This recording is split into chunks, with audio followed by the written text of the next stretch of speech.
Chapter 920. Ijichu's legal letter to the verified account was terminated because of his sudden death. After the police investigation, they determined that it was a traffic accident.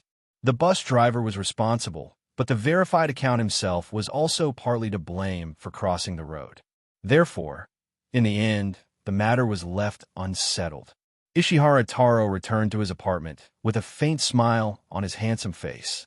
He had just turned 18 this year, which was 1 year younger than Gunyenji. However, he had already graduated with a master's degree and started studying for a PhD in chaos mathematics. No matter what, his academic qualifications were always higher than Gunyenji's. Turning on his computer, he saw that Tashihara had sent him another person's information. This was his second chance, and he could only succeed. He could not fail. The second person was Gu Yenran's biological father, who was still in a vegetative state on the hospital bed.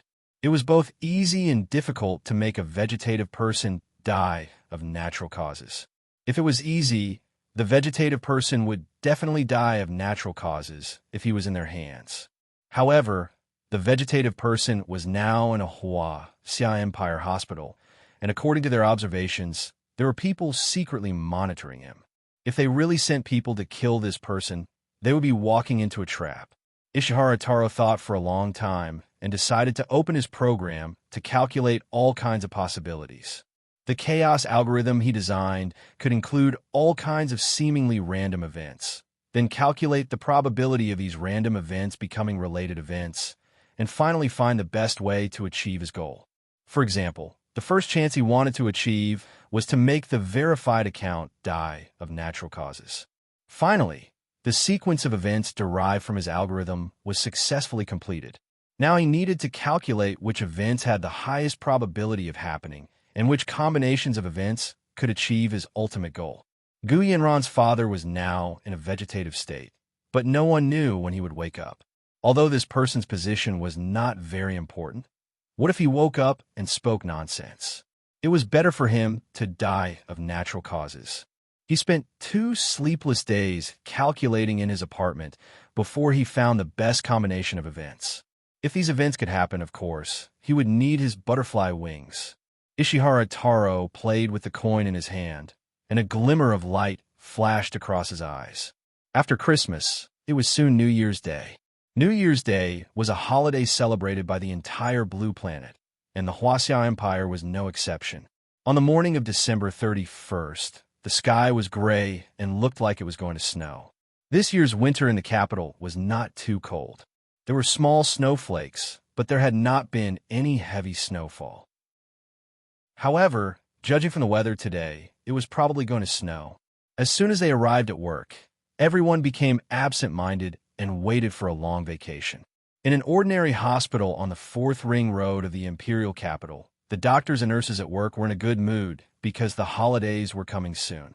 After breakfast, doctors and interns began to do. He checked the rooms one by one and asked the patients one by one.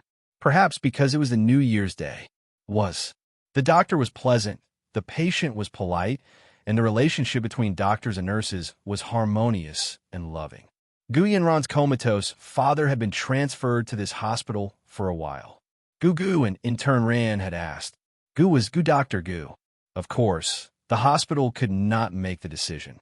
If the Special Operations Forces did not say anything, they would not dare to pull it out. But he didn't take care of her much.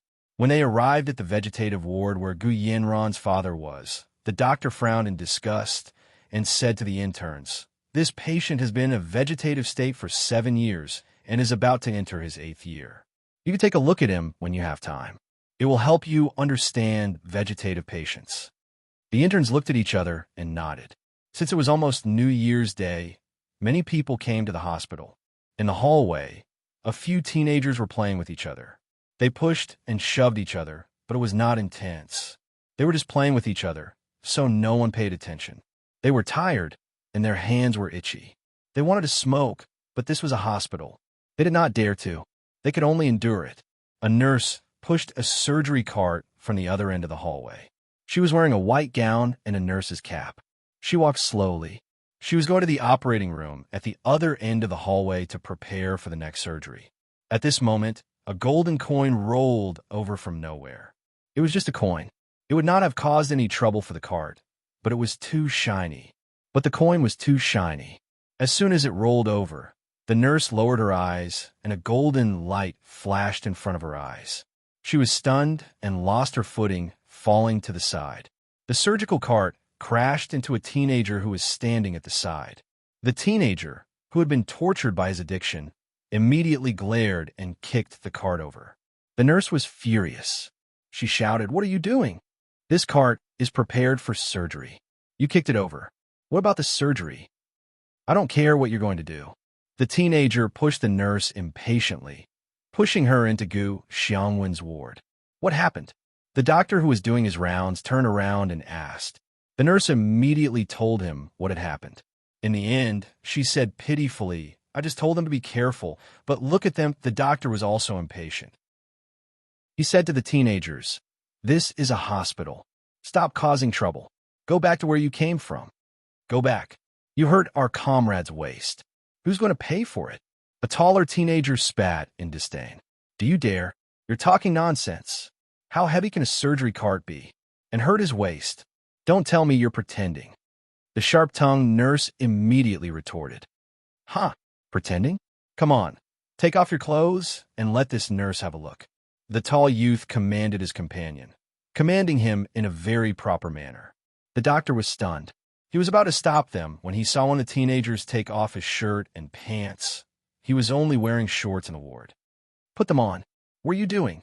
The doctor felt that it was an eyesore. He quickly turned around and scolded them. Unexpectedly, none of the teenagers were willing to give in. Once they heard the doctor scolding them like a parent, they became furious. In the end, they didn't know who started the fight. In short, everyone was fighting. The equipment and power supply in the ward were damaged. The boys protected the girls. The doctor protected the students. They were all fighting with a group of gangsters.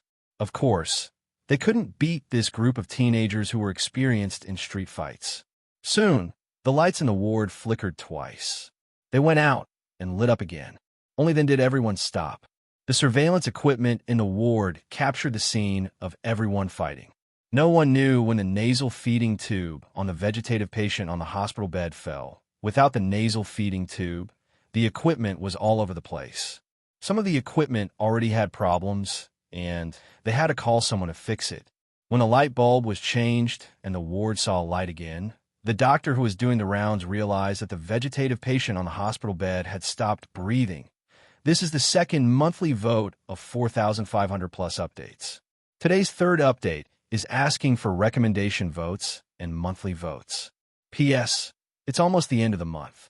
If you can still cast your monthly votes, hurry up and vote.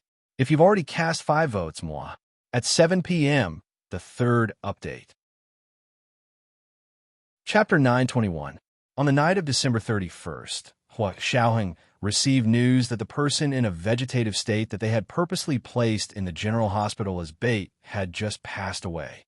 The hospital's report clearly stated that he had died of organ failure. He had been in a vegetative state for many years and would have died long ago if he hadn't been constantly nourished with medicine and equipment. Now, he had only died of normal organ failure. Of course, the hospital had also written a detailed account of what had happened during the day in the report and stated that it was indeed their responsibility. They had already punished the doctor who had been on duty and the nurse who had pushed the surgical cart. Hua Xiaoheng frowned and looked at it for a long time before calling back the Special Operations Forces members who had been monitoring the hospital. "What's going on with Gu Yanran's father?" Hua Xiaoheng stared at the Special Operations Forces member in front of him. As he listened to him speak, he observed his attitude. This was also a way to determine whether he was telling the truth or not. The member said with a bitter expression, "We've always had people watching over there, even this morning." But a group of teenagers suddenly started fighting outside the ward because of a surgical cart. We were also caught off guard. When they had wanted to rush in, they discovered that the ward had already been blacked out. The person's life was maintained by all kinds of equipment. As soon as the power went out and the equipment stopped working, his organs began to fail and he quickly passed away. Teenagers? Hua Xiaoheng's frown deepened. Get someone to investigate the background of these teenagers. He paused and said, "Get the information from the police headquarters first. They might have it." As soon as he heard the description, he felt that these teenagers were the kind of problematic teenagers who constantly made mistakes and entered the police station as if they were in their own bedroom. "Yes, Chief." Because of this sudden incident, Hua Xiaoheng worked overtime from the day before New Year's until the first day of the new year. He stood up from behind his desk, walked to the window, and lit a cigarette. Taking a deep breath, the spicy smell of tobacco instantly cleared his mind. From the video footage he had seen today, everything was a coincidence. The leader of the teenagers had come with his family to visit the patient, and the other teenagers had come with him. At that time, the fight was also a mess. The interns that the doctor on duty had brought along were all men. They were hot-blooded and couldn't stand being bullied. Seeing the young nurse being bullied, they all rolled up their sleeves and joined in. As for Gu Yanran's father, he was the fish in the moat that was caught in the crossfire. He couldn't see any human factors. But as Gu Yanran's father, Xiaoheng refused to believe that everything was a coincidence. He had already laid out an inescapable net. No matter who it was, they would not be able to escape his trap. But he hadn't expected that no one would actually do it. If it was a coincidence, then they could only blame their bad luck. If it wasn't a coincidence, then the mastermind behind this must be extraordinarily powerful. It was done cleanly and flawless. Not to mention suing him, even the police didn't have any evidence to file a case. Ishihara Turo, who was wearing a black double-breasted uniform, walked into the courtyard of the U Mountain Villa district once again. This time, his face was not as anxious and fearful as the last time. Instead, it was filled with confidence. His two successes gave him greatly of that and success of Chung. His followers were all itching to put him on a shrine. Young Master Taro is here. A middle-aged woman dressed in a sakura kimono opened the door and let Ishihara Taro in. "Master, the middle-aged woman nodded. "We were waiting for you." Ishihara Taro nodded and walked in respectfully. Standing in front of his grandfather once again, Ishihara Taro suddenly realized that his grandfather was too old. After not seeing him for a few days, his eyes, which used to be bright and full of spirit, were now turbid and listless. "Grandfather, did you not sleep well last night?" Ishihara Taro knelt down beside the old man and naturally helped him brew tea. The old man nodded. "The mountain wind was very strong yesterday. I was worried that it would snow today, but it hasn't yet. I've been thinking about it." Ishihara Taro smiled and poured a cup of tea for the old man. He raised his hands above his head and said, "Please have a taste." The old man took the frozen stone teacup and took a sip with a smile. Putting down the teacup, the old man patted Ishihara Taro's head. "You are a promising young man, a promising young man." I finally felt relieved. "Taro, you're better than your father." Ishihara Taro felt that his hard work over the past few years had not gone to waste after receiving such a compliment from his grandfather. "I have to thank grandfather for giving me 2 more chances. Otherwise, I wouldn't have been able to successfully prove my algorithm." Success gave him confidence and courage. He was no longer the same frustrated and depressed young man from last time. "This is the result of your own hard work." The old man retracted his hand and got to the point. "Since you've already succeeded twice, have you ever thought of doing something serious?" The so-called serious matter was to deal with Gun Yinji. Gun Yinji had hired a lawyer from the largest law firm in the United States to help her fight the lawsuit in the Japanese court. One had to admit that this move was really vicious. Japanese judges were not even afraid of their own country's politicians, but they were afraid of Americans. It could be said that the Japanese's obedience to Americans was engraved in their bones. Under the pressure of the American lawyer, the Japanese court was about to announce the verdict. Once the other party was declared to be the winner, they would have no choice but to return the $15 billion that Gu Yanran had donated. Gun Yinji also requested for the return of the profits that the foundation had earned from the $15 billion over the past 7 years, including but not limited to interest, dividends, investment returns, and so on. That was the worst part. They were not giving them a way out at all. Ishihara Taro nodded solemnly. "I'm already planning. but there are too many uncertain factors around Gunyinji. I haven't found the best solution yet. Please wait patiently, grandfather." When the old man heard the words, "wait patiently," he was so angry that he started coughing violently. Ishihara Taro quickly massaged the old man's back to calm him down. "Grandfather, is the matter very urgent?" Ishihara Taro could see that the old man's emotions were not too stable. The old man did not want Ishihara Taro to know too much, because it would bring him unnecessary pressure. But he had to say it now. "Taro, do you know that Gunyinji is fighting a lawsuit against us in Japan?" Ishihara Taro nodded with a gloomy expression. "She won't win. How can we take back the money that we've given away?" "She can take it back, and she will definitely win." The old man looked at Ishihara Taro with a complicated expression.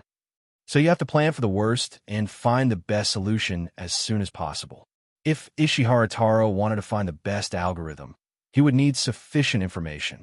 In the first opportunity, he was able to successfully make the verified account die in a car accident because he had collected a lot of information, including information on everyone in the area where the verified account lived. That was how he was able to discover the old lady who often went out for a walk at certain times, as well as the bus stop and where the verified account's car was parked. And in the second opportunity, he obtained even more information, because Gu Yinran's comatose father was also someone they had been secretly watching. That was how he was able to know the habits and personality traits of the doctors, interns, and nurses in that hospital like the back of his hand. They also had information on the patients and their family members in the hospital in their hands. This was the only way for his algorithm to work. But what about Gunyinji? There was simply too little information on her. This is the third monthly vote. Today, I'm asking for recommendation votes and monthly votes. P.S. It's almost the end of the month. If you can still cast your monthly votes, please do so quickly. If you've already cast 5 votes, moi. Chapter 922. It was New Year's Day, and New Year, a new day. Gunyinji woke up in her dorm room, but still didn't want to open her eyes. The room was quiet. Machichi had gone home to celebrate New Year's with her family.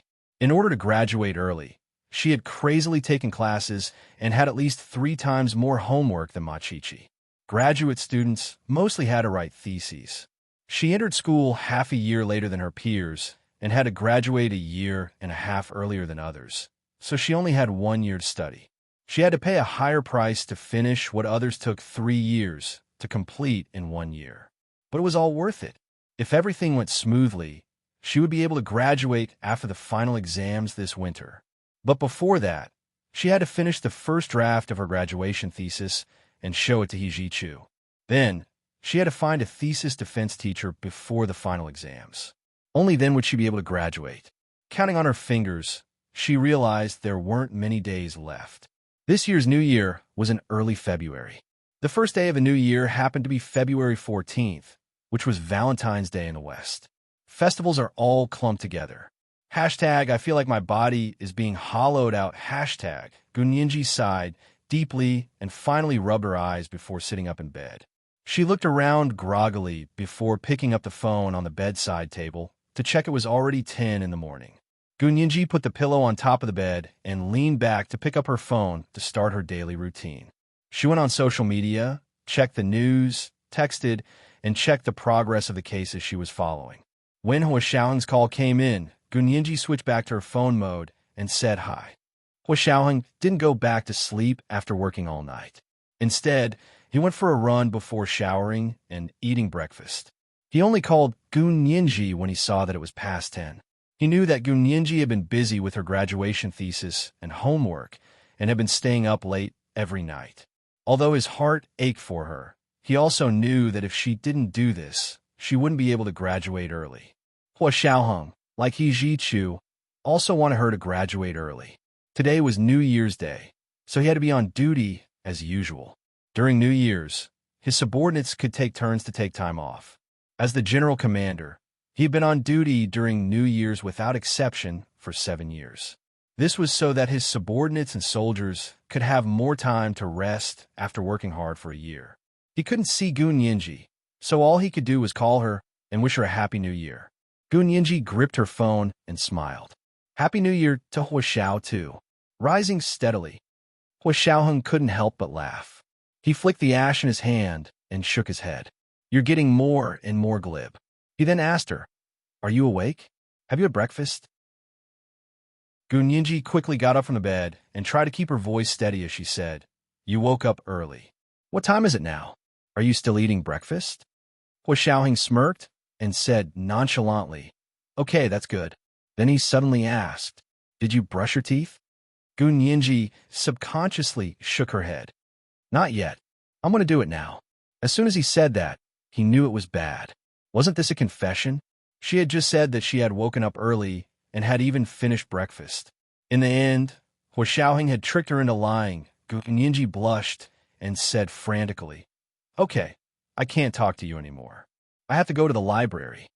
She hung up the phone and floated into the bathroom with her hands covering her flushed face to wash up.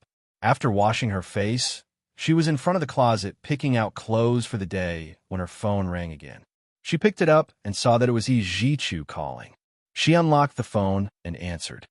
Happy New Year, Professor He. Yi Zhichu was holding a lunchbox in his hand. He stood tall and handsome in front of the female law graduate student's dormitory and called her. Did you stay up late again last night? Come down. I'm here to bring you food. Gun Yinji cheered and rushed to the balcony with the phone in hand. As expected, she saw Yi Zhichu standing under the big tree downstairs. She smiled and waved at him. Then she casually put on a thick fleece sweater with the B University logo, a pair of thin wool pants, and a pair of UGG suede boots to go downstairs. When she came out of the dormitory, Yi Zhichu saw that she wasn't wearing a coat and frowned slightly. You caught a cold last time and got a fever. Why aren't you careful? Go back quickly. How can you come out without a coat?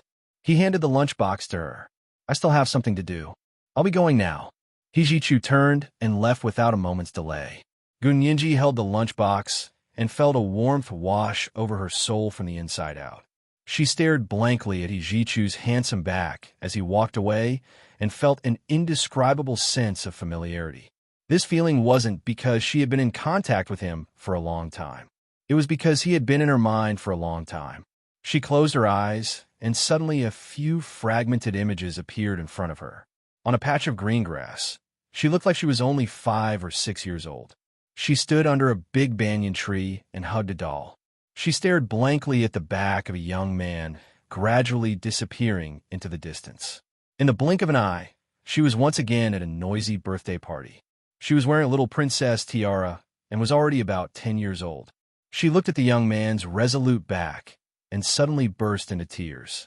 She threw the birthday cake in her hand and threw a tantrum. She only hoped that the young man would turn around and come back. The person heard the movement behind him and gradually slowed down. So she cried even louder and used her hands to cover her chubby little face that was streaming with tears. Her round eyes secretly peeked through the gaps between her fingers at the young man's handsome back in front of her. Finally, the young man turned around. Gun Yinji's body trembled, and the images in her mind instantly disappeared. It was as magical as a daydream. She regretted waking up too early and not seeing the young man turn around at all. From the back view, that person really did look like Yi Zhichu, but he was slightly thinner, unlike the current him. Although he was still tall and handsome, he always exuded an inadvertent aura of toughness as he walked. It was an incongruously cute contrast. Gun Yinji rubbed her temples and took the food box upstairs.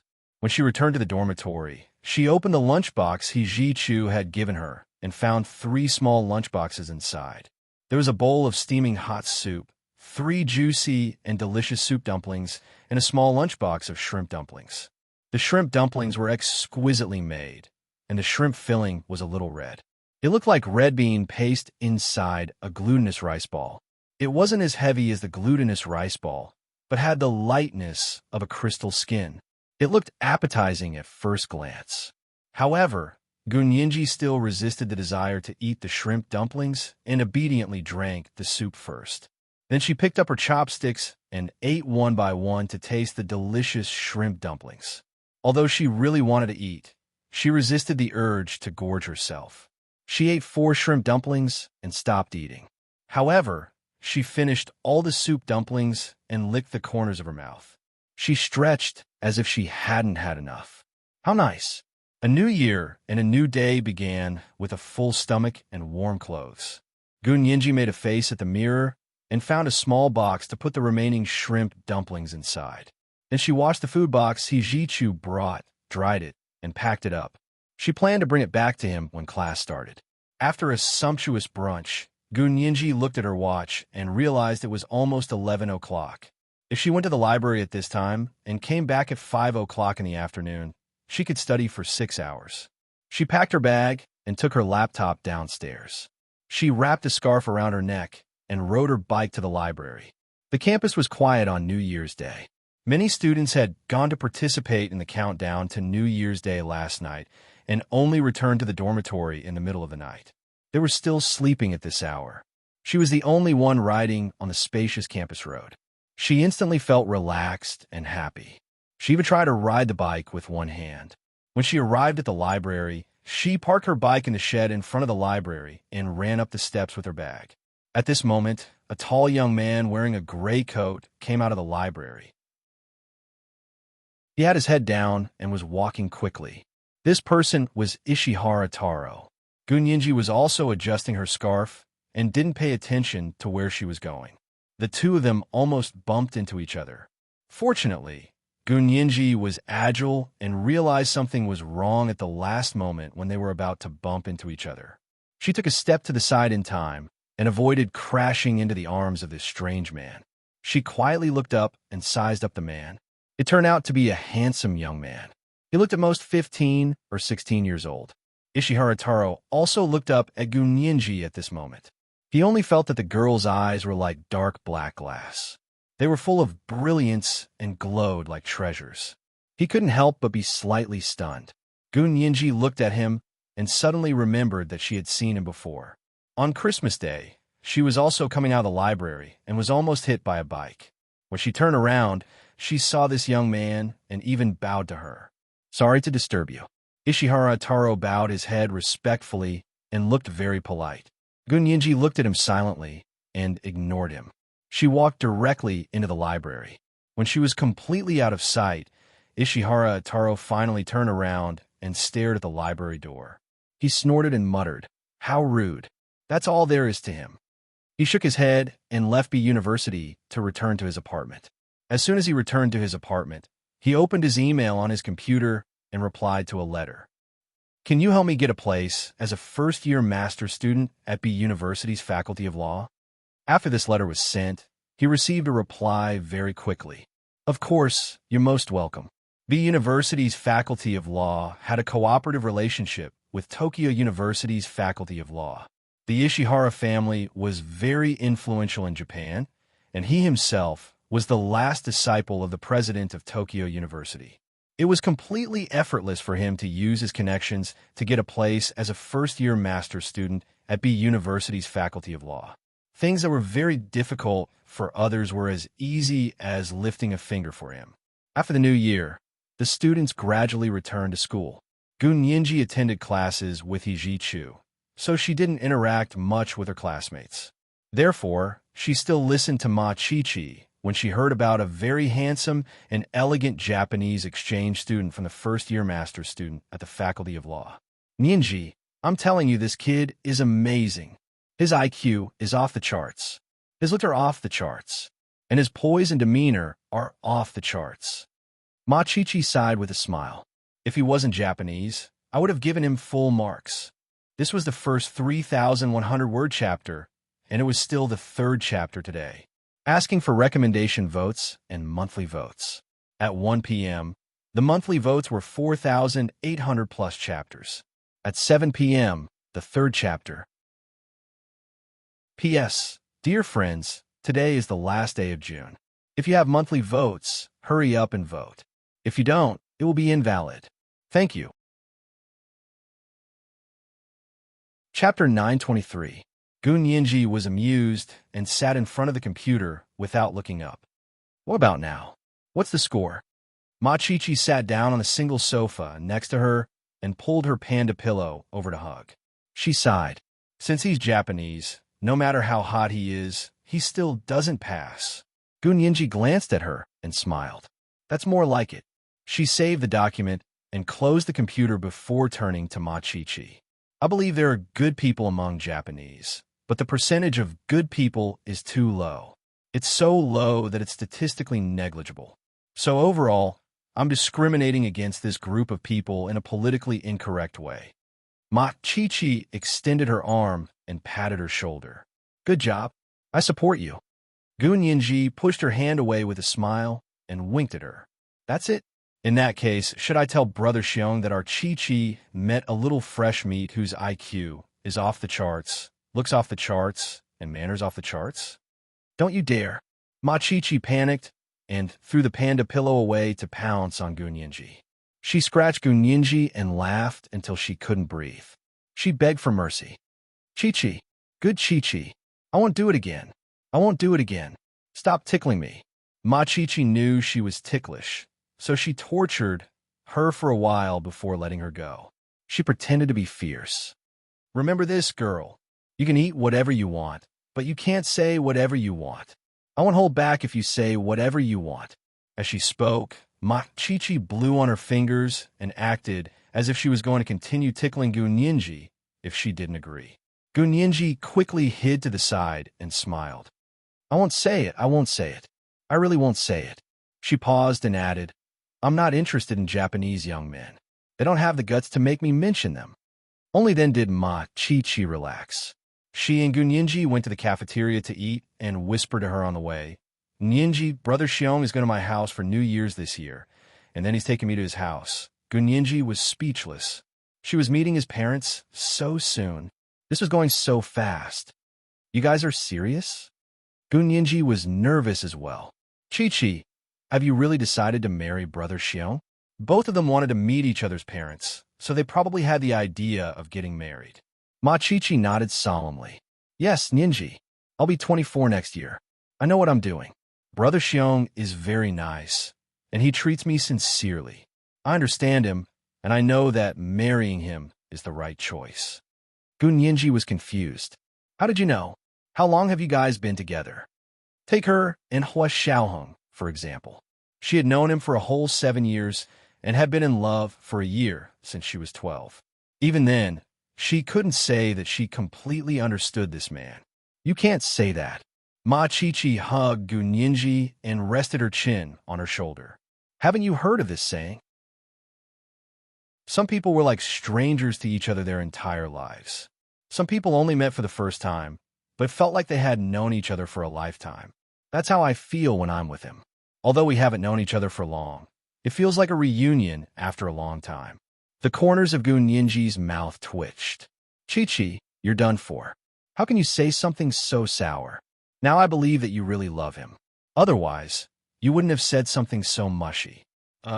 She shook her shoulders as if trying to shake off the goosebumps. Machichi also felt that she was being too dramatic.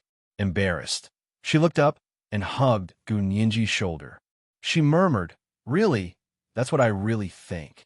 Of course, I don't know what the future will be like, but I can't give up on the present just because I'm worried about something that hasn't happened yet. That made sense. Gunyinji pushed Machichi. I give up. Okay, let me know when you plan to get married. At least a year in advance, so I can save up to buy you a gift. A gift? Okay. Machichi didn't hesitate to extort Gunyinji. A Tahiti honeymoon travel set. That's not expensive, right? You can give me this. Are you sure? Gunyinji held her hand. If I give you this, I'm afraid Brother Xiong will cut all ties with me. Gunyinji actually gave him a honeymoon travel set. That was a slap to the groom's face. I don't care. I'm saving money for him. Machichi covered her face and giggled. Oomph. You little vixen who values love over friendship. Now you're scheming against me to save money for your husband. Brother Xiong, hurry up and marry your virtuous little vixen. Then I'll have this dorm all to myself. Gunyinji laughed and ran away to prevent Machichi from pouncing on her again. The two of them joked around, and another happy day passed. In the following days, Gunyinji was still busy shuttling between the library, the dorm, and the cafeteria. Her days were full and busy. Gun Yinji had never seen the Japanese exchange student who had already made a name for himself in his first year of law.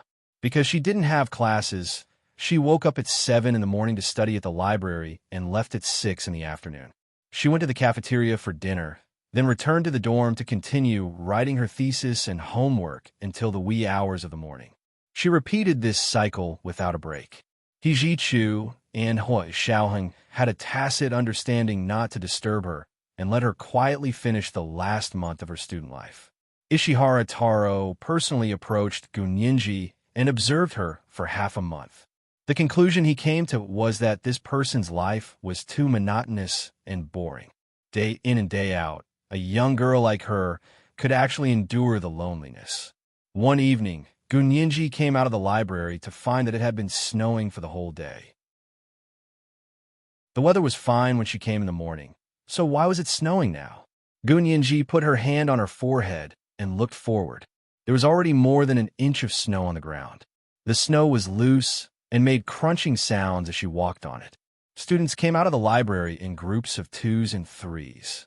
Some stood by the door and made calls. Were they probably looking for someone to pick them up? Some carried their school bags on their heads and ran out in the snow. On the road near the library, there were sanitation workers using large brooms to sweep the snow over and over again. There were also snow shovelers driving back and forth on the campus paths. They shoveled the snow and sprinkled salt to prevent it from freezing. Gun Yinji originally wanted to call Ma Chi-Chi, but decided against it after thinking about it. It was snowing and not raining anyway, so it was better not to bother her. She put on the hood of her coat and checked her school bag and laptop bag again to make sure that the zippers were closed. Only then did she imitate the other students and carry her school bag on her head to walk forward. Gun Yinji rushed into the heavy snow after she went down the stairs of the library. Snow particles flew everywhere and mixed in with the large patches of snow. Occasionally, some of them floated to her face and were quickly melted by her warm skin before freezing again. It hurt a little. She simply took out the silk scarf around her neck and wrapped it around half her face. Then, she put on her sunglasses to feel better. At this moment, the black-clothed youth who was standing not far away took out a handkerchief from his pocket and wiped his hands. Along with the handkerchief, a shiny golden coin rolled forward along the path that had just been cleaned. A boy with a school bag on his head ran forward with his head lowered. His heart skipped a beat when he saw the coin. The shiny gold color, could it be a gold coin? He couldn't help but bend down to pick up the coin. As he bent down, a sanitation worker who was cleaning behind him couldn't dodge in time and was knocked to the ground by him. The snow shoveler that was about to drive over quickly swerved to the side to avoid the sanitation worker who had fallen to the ground in front of him.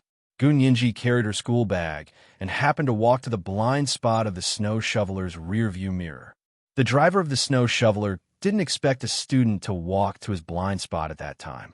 He only cared about avoiding the sanitation worker who had fallen to the ground in front of him. He turned the steering wheel vigorously, and the large bucket of the snow shoveler cut across to the side. Be careful. There's someone over there. A few sanitation workers and students saw this scene and shouted in unison. Although Gun Yinji had her head down, she still noticed the sudden change of direction of the snow shoveler. She quickly twisted her body and retreated to the side of the road. In the end, she was so busy avoiding the snow shoveler that she didn't notice that there was a rock garden on the side of the road. Stumbling back from a main road, her feet inevitably slipped on the thin layer of ice on the side of the road. The back of her head suddenly crashed into a sharp rock protruding from the rock garden. Ishihara Toro, who was standing not far away, saw this scene that he had personally calculated. Even he couldn't help but get excited. Crash! Crash! As long as she hit the back of her head, she would be crippled even if she didn't die. But at that moment, a rock flew out of nowhere and hit Gun Yinji's knee. Her legs turned to jelly, and before she could fall back, she sat on the ground and fell hard on her butt. This is the second update. Monthly votes of 4,800 plus updates have been delivered. Today is the third update. Please recommend votes and monthly votes. 7 p.m., the third update. P.S. Dear friends, today is the last day of June. If you have monthly votes, hurry up and vote. If you don't, it will be invalid. Thank you. Chapter 924. As soon as he saw that Gunyinji hadn't hit the protruding rocks on the rockery and had instead sat on the ground, Ishihara Taro's expression turned ugly. He clenched his fists tightly, and his fingernails dug into his palms. However, he didn't feel any pain, only discomfort. He glared hatefully at Gunyinji. Wearing the same sunglasses, he quickly turned to leave. He didn't want to stay any longer. To Gunyinji, this was a really hard fall. She sat on the ground and felt her head ringing. She couldn't recover for a long time. A few students nearby ran over and asked, "Classmate, are you okay?" Gunyinji shook her head lightly. "I'm fine." She used her hands to push herself up, but the fall was too painful. Her tailbone seemed to have been shaken, and she gasped in pain. At that moment, a slender, fair hand reached over. The shape of the hand was very perfect. The knuckles were straight, and no bones could be seen at all. However, it didn't seem soft either. Instead, it contained an indescribable strength. The clean fingernails had a full crescent shape. It was healthy and refreshing. There was also a faint ring mark on the middle finger of the left hand. Gunyinji slowly raised her head. Her sunglasses had fallen off the bridge of her nose due to the force of her fall. They hung loosely on her nose, and she looked a little comical. However, the pair of big, dark eyes added a sense of endearment to her dazed expression. It was Ijichu standing in front of her and reaching out to her. "What's wrong? Can't get up?" Gunyinji gritted her teeth and grabbed Hijichu's hand. Hijichu noticed the moment she exerted force. He immediately bent down and carried her horizontally. "I'll take you to the hospital." On second thought, Gunyinji probably couldn't go to a normal hospital. Hijichu immediately corrected himself. "Call Hua Xiaoheng and ask him to take you to his hospital. That Dr. Chun of yours has been treating you all this time, right?" Gunyinji narrowed her eyes and grunted softly. It seemed like her constitution was indeed very special. Hua Xiaoheng knew, Chunlai knew, and Hijichu also knew. The three of them had intentionally not allowed her to go to a normal hospital for treatment, even if it was a small problem like a fall. She pulled out her phone and dialed Hua Xiaoheng's number. Hua Xiaoheng was in the middle of a meeting.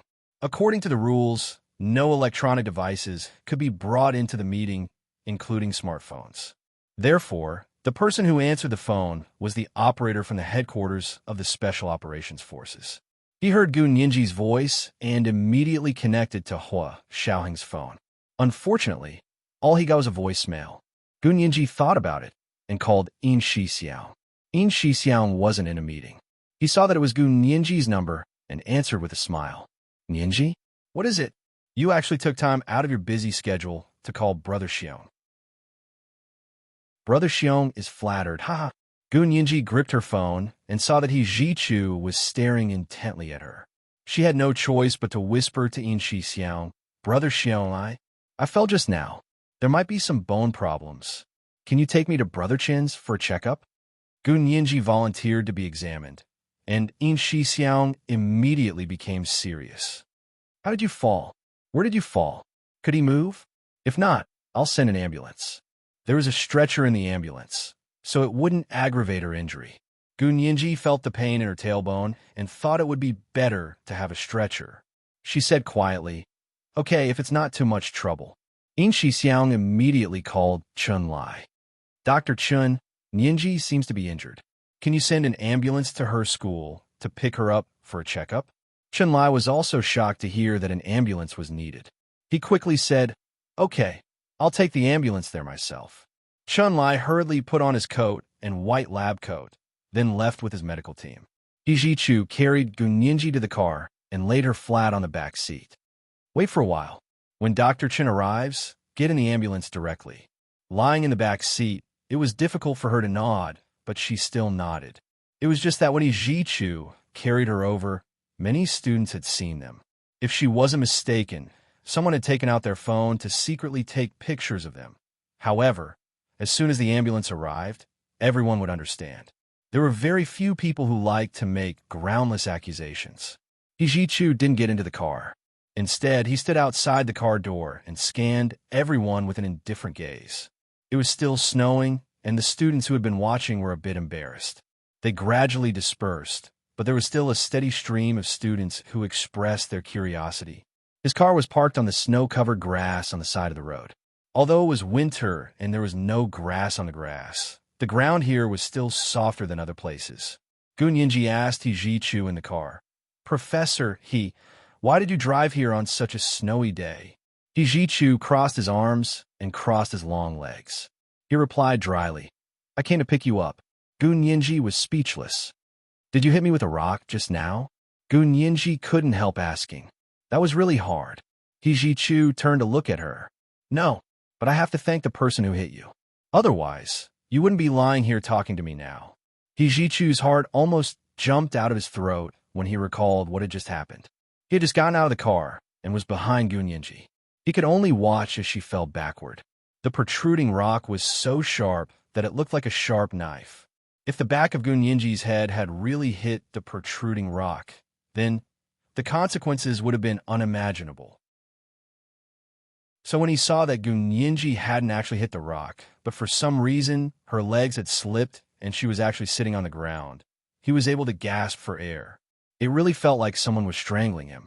He didn't even dare to breathe. Gunyinji's heart skipped a beat. How could there be such a coincidence? Her camera-like memory and meticulous brain started working again.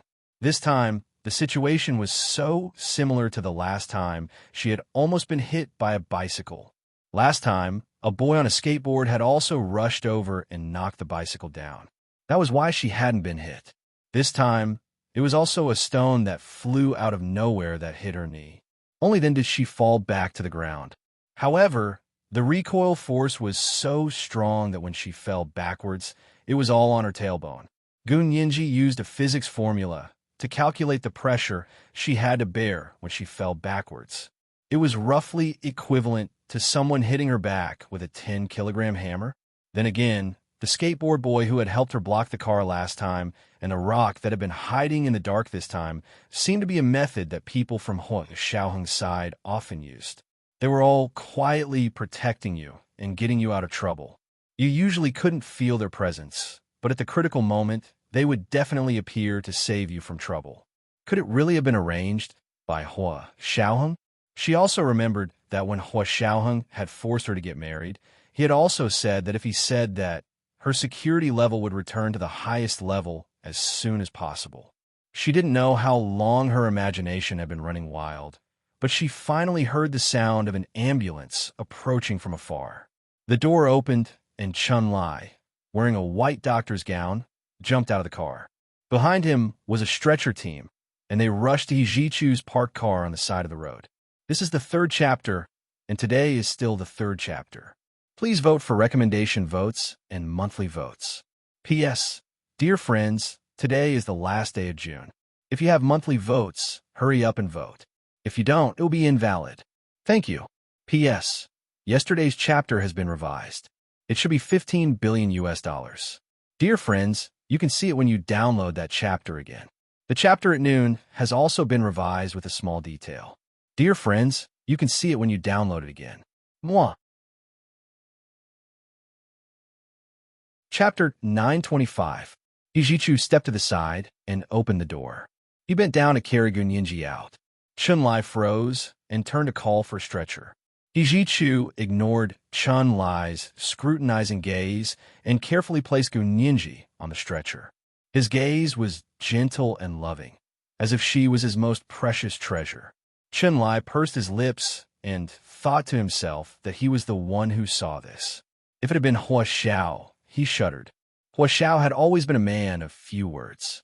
Now that he had gained experience, he wasn't happy with material things or sad about himself. He had never been as cold as Hijichu. He always had a faint smile no matter who he was. It wasn't obvious and was almost invisible, but it made people feel like they were sitting on a spring breeze. They admired him from the bottom of their hearts and even submitted to him. They were only willing to listen to his orders.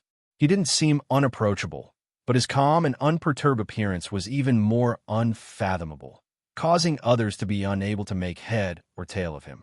This was the quality of a true leader. Even Chun Lai, who had been his brother and comrade in arms for so many years, couldn't figure out what he was thinking. That was why Hua Xiao was getting higher and higher, while Chun Lai was still stuck at the rank of senior colonel. It was difficult for him to advance any further. Chun Lai shook his head and thought to himself that he really had nothing better to do. How could he think of such nonsense at a time like this? He also knew very well that no matter how reserved Hua Xiaoheng was, Gun Yinji would always be someone special to him. There was no doubt about that. Chun Lai followed the stretcher back to the ambulance and waved to He Jichu. Professor He, thank you for notifying us in time. I'll send you Yinji's condition after the hospital examination. He Jichu folded his hands behind his back and looked inside the ambulance. Gun Yinji was lying on the stretcher and was already secured by several straps. No matter how the ambulance bumped, she wouldn't suffer any further injuries. He nodded and said, "Then I'll have to trouble you. Colonel Ian has my number if you don't know." "Okay, I'll ask him," Chun Lai said politely and closed the back door of the ambulance. Soon, the ambulance left the B University campus with its lights flashing. Only then did the spectating students disperse. It turned out that the girl had suffered such a serious injury. No wonder Professor He had carried her. The students who had secretly taken photos felt embarrassed, and most of them deleted the photos on their phones. However, there were also a few people who were indignant and secretly kept the photos, especially the last photo of He Jichu carrying Gun Yinji onto the stretcher. Anyone with eyes could tell at a glance that he loved her deeply. The ambulance flashed its lights and moved smoothly on the road. Soon, it arrived at the medical building of the Special Operations Forces headquarters. Chun Lai opened the car door and got out. He found Hua Xiaoheng and Yin Shixiang already waiting at the entrance of the medical building. He was still wearing the military uniform from the meeting. The military cap on his head was pressed low, covering his eyebrows. His deep eyes were extremely black, but also extremely bright, like a torch in the dark night. On the surface, there was a raging flame burning under the calmness. He stood there calmly, his tall and strong body wrapped in a general's uniform. The seams of his trousers were perfectly straight, and the collar button was neatly buttoned without a single crease. A stretcher was wheeled out of the ambulance, and Gun Yinji was immobilized by straps. Hua Xiaoheng quickened his steps to the stretcher and quickly looked at Gun Yinji.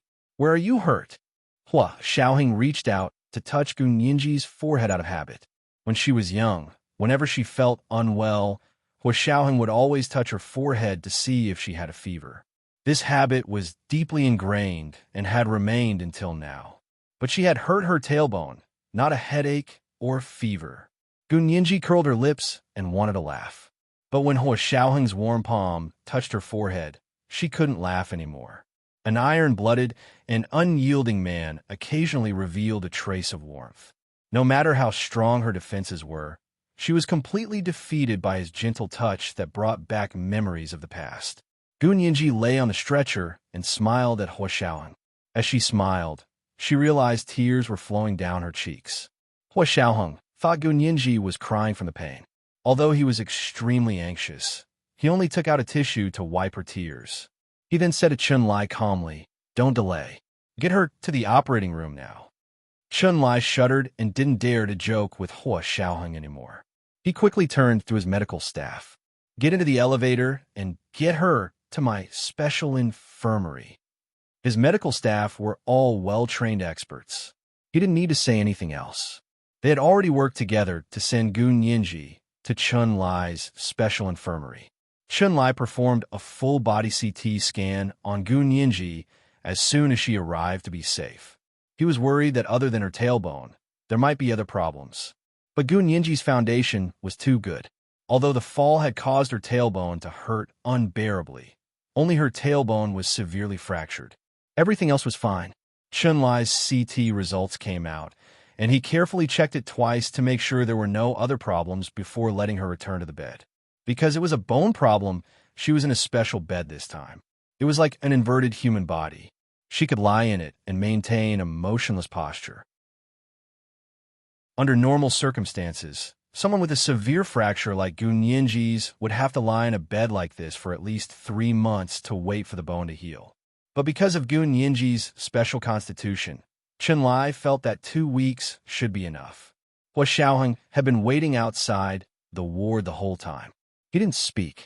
He held a cigarette in one hand and stood in the hallway facing the window. It was still snowing outside, and the weather was getting colder. Hua Xiaoheng only wore a woolen military uniform with a casual shirt underneath, but he felt extremely hot. Even a cigarette in his hand couldn't calm him down. Of course, no one could tell how anxious he was just by looking at his appearance. He opened the window, and the cold wind and snowflakes rushed in. It was refreshing. He wore a Bluetooth headset and was listening to the report from the Secret Service personnel next to Gu Nianji. Hua Xiao, this is what happened this time. The situation was very chaotic, but fortunately, there were 4 of us and we could cover her from 4 directions. Therefore, when I realized that she might fall backward and hit the sharp rocks on the rockery, in a moment of panic, I hit her knee with a rock. This way, she wouldn't fall backward, but her center of gravity would shift and she would sit on the ground. After a pause, the person said carefully, Hua Xiao, is Miss Gu's injury very serious? Did I make a mistake? The 4 of them were responsible for secretly protecting Gu Nianji. In the past, they had easily resolved some of the small matters. The last 2 times, however, had become more and more intense. This time, in order to prevent her from being more seriously injured, they had chosen a less damaging measure. But she was still injured. Compared to the consequences of hitting the back of her head and dying, the consequences of falling to the ground and not being able to move were unimaginable. The Secret Service personnel felt that he had made a mistake and was very upset. Hua Xiao, you can punish me. I didn't do my job well. If I had appeared earlier, I could have directly sent her back to the dormitory. Hua Xiaoheng didn't blame him at all. His voice was very calm and gentle. It's fine. You did very well. You didn't do anything wrong. Why should I punish you? Because you saved Miss Gu's life, so I have to punish you? Do you think I'm such a muddle-headed boss? The Secret Service personnel didn't expect Hua Xiaoheng to not blame him at all. He was so touched that his insides burned. The burly man's eyes actually heated up and tears flowed down his cheeks. He quickly wiped them with the back of his hand and said as naturally as possible, Yes, I understand. Thank you for your understanding, Hua Xiao.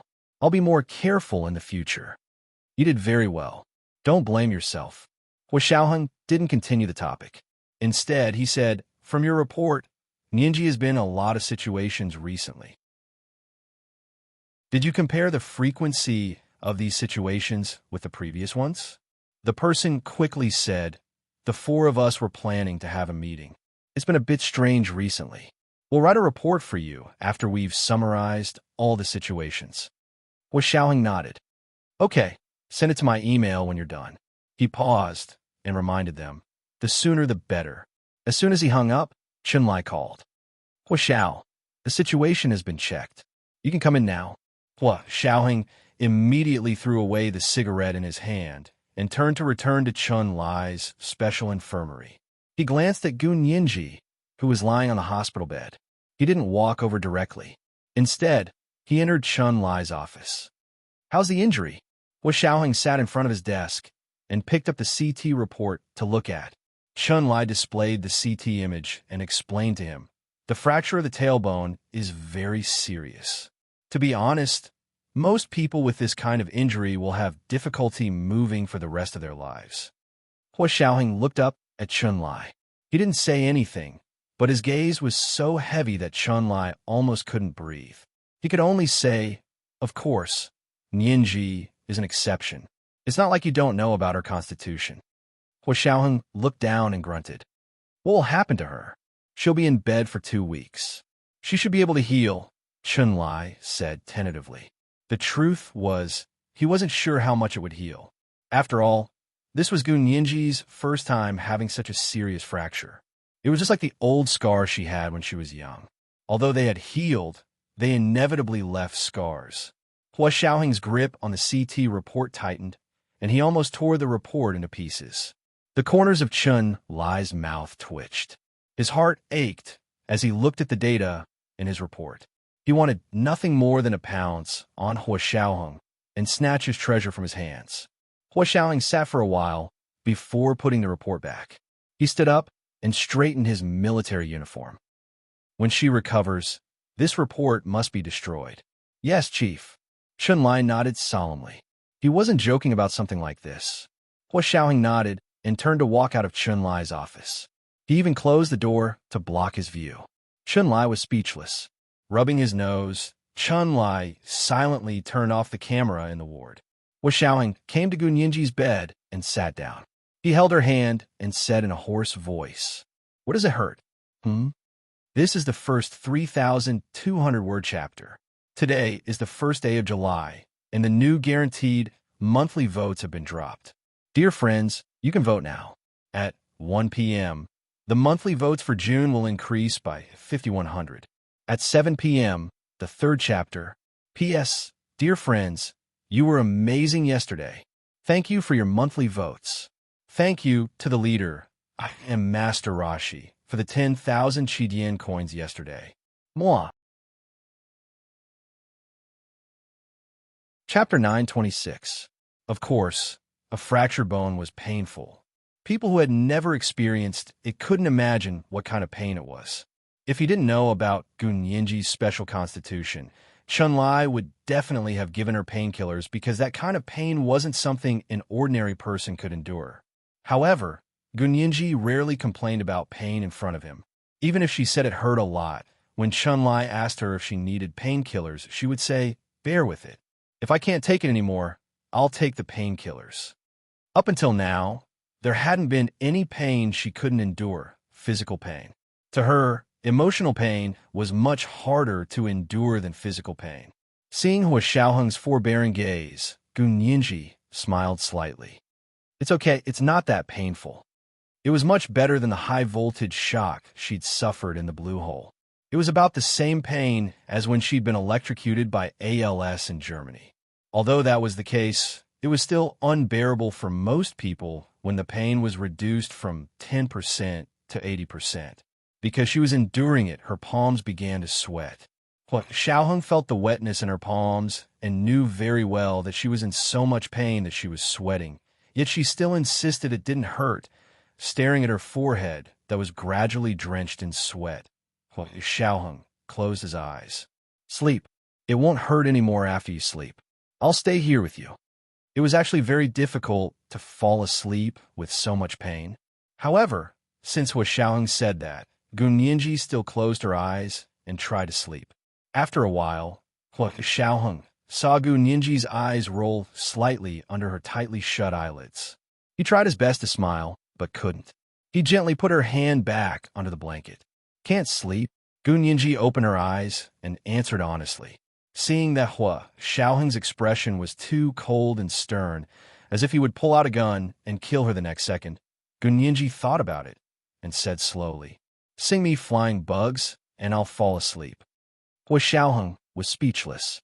His eyes quickly glanced at the place with the camera and secretly decided to go to Chunlai's place later to get him to delete this part. Gun Yinji didn't really want Hua Xiaoheng to sing. She only wanted to use this opportunity to eliminate Hua Xiaoheng's murderous aura and anger. This was not good. For someone in Hua Xiaoheng's position, it was a big taboo. This person rarely had such strong emotional fluctuations. In the past, Gun Yinji only felt that he was too calm and didn't respond to her feelings and passion. After suffering such a huge blow, she was very disheartened. Now that she realized that he was finally angry, she began to worry about his safety and future. Gun Yinji endured the pain rising from her tailbone and slowly reached out from under the blanket to cover the back of Hua Xiaoheng's hand. She forced a smile at him and said gently, "I'm fine, don't worry." Hua Xiaoheng turned his head abruptly and looked up at the sky. Suppressing the tears in the corners of his eyes, he turned back and placed her hand back under the blanket. He secured it with a belt and sang softly. "The dark sky hangs low, the bright stars follow, the insects fly, the insects fly. Who are you thinking of? The stars in the sky shed tears, the roses on the ground wither, the cold wind blows, the cold wind blows, as long as you are with me. Insects fly and flowers sleep. Only pairs of them are beautiful. Don't be afraid of the dark, only afraid of heartbreak, no matter if you're tired or not, no matter where you are. Gu Yinji had never heard Hua Xiaoheng sing before. It was her first time hearing him sing under such circumstances, and it was completely unaccompanied.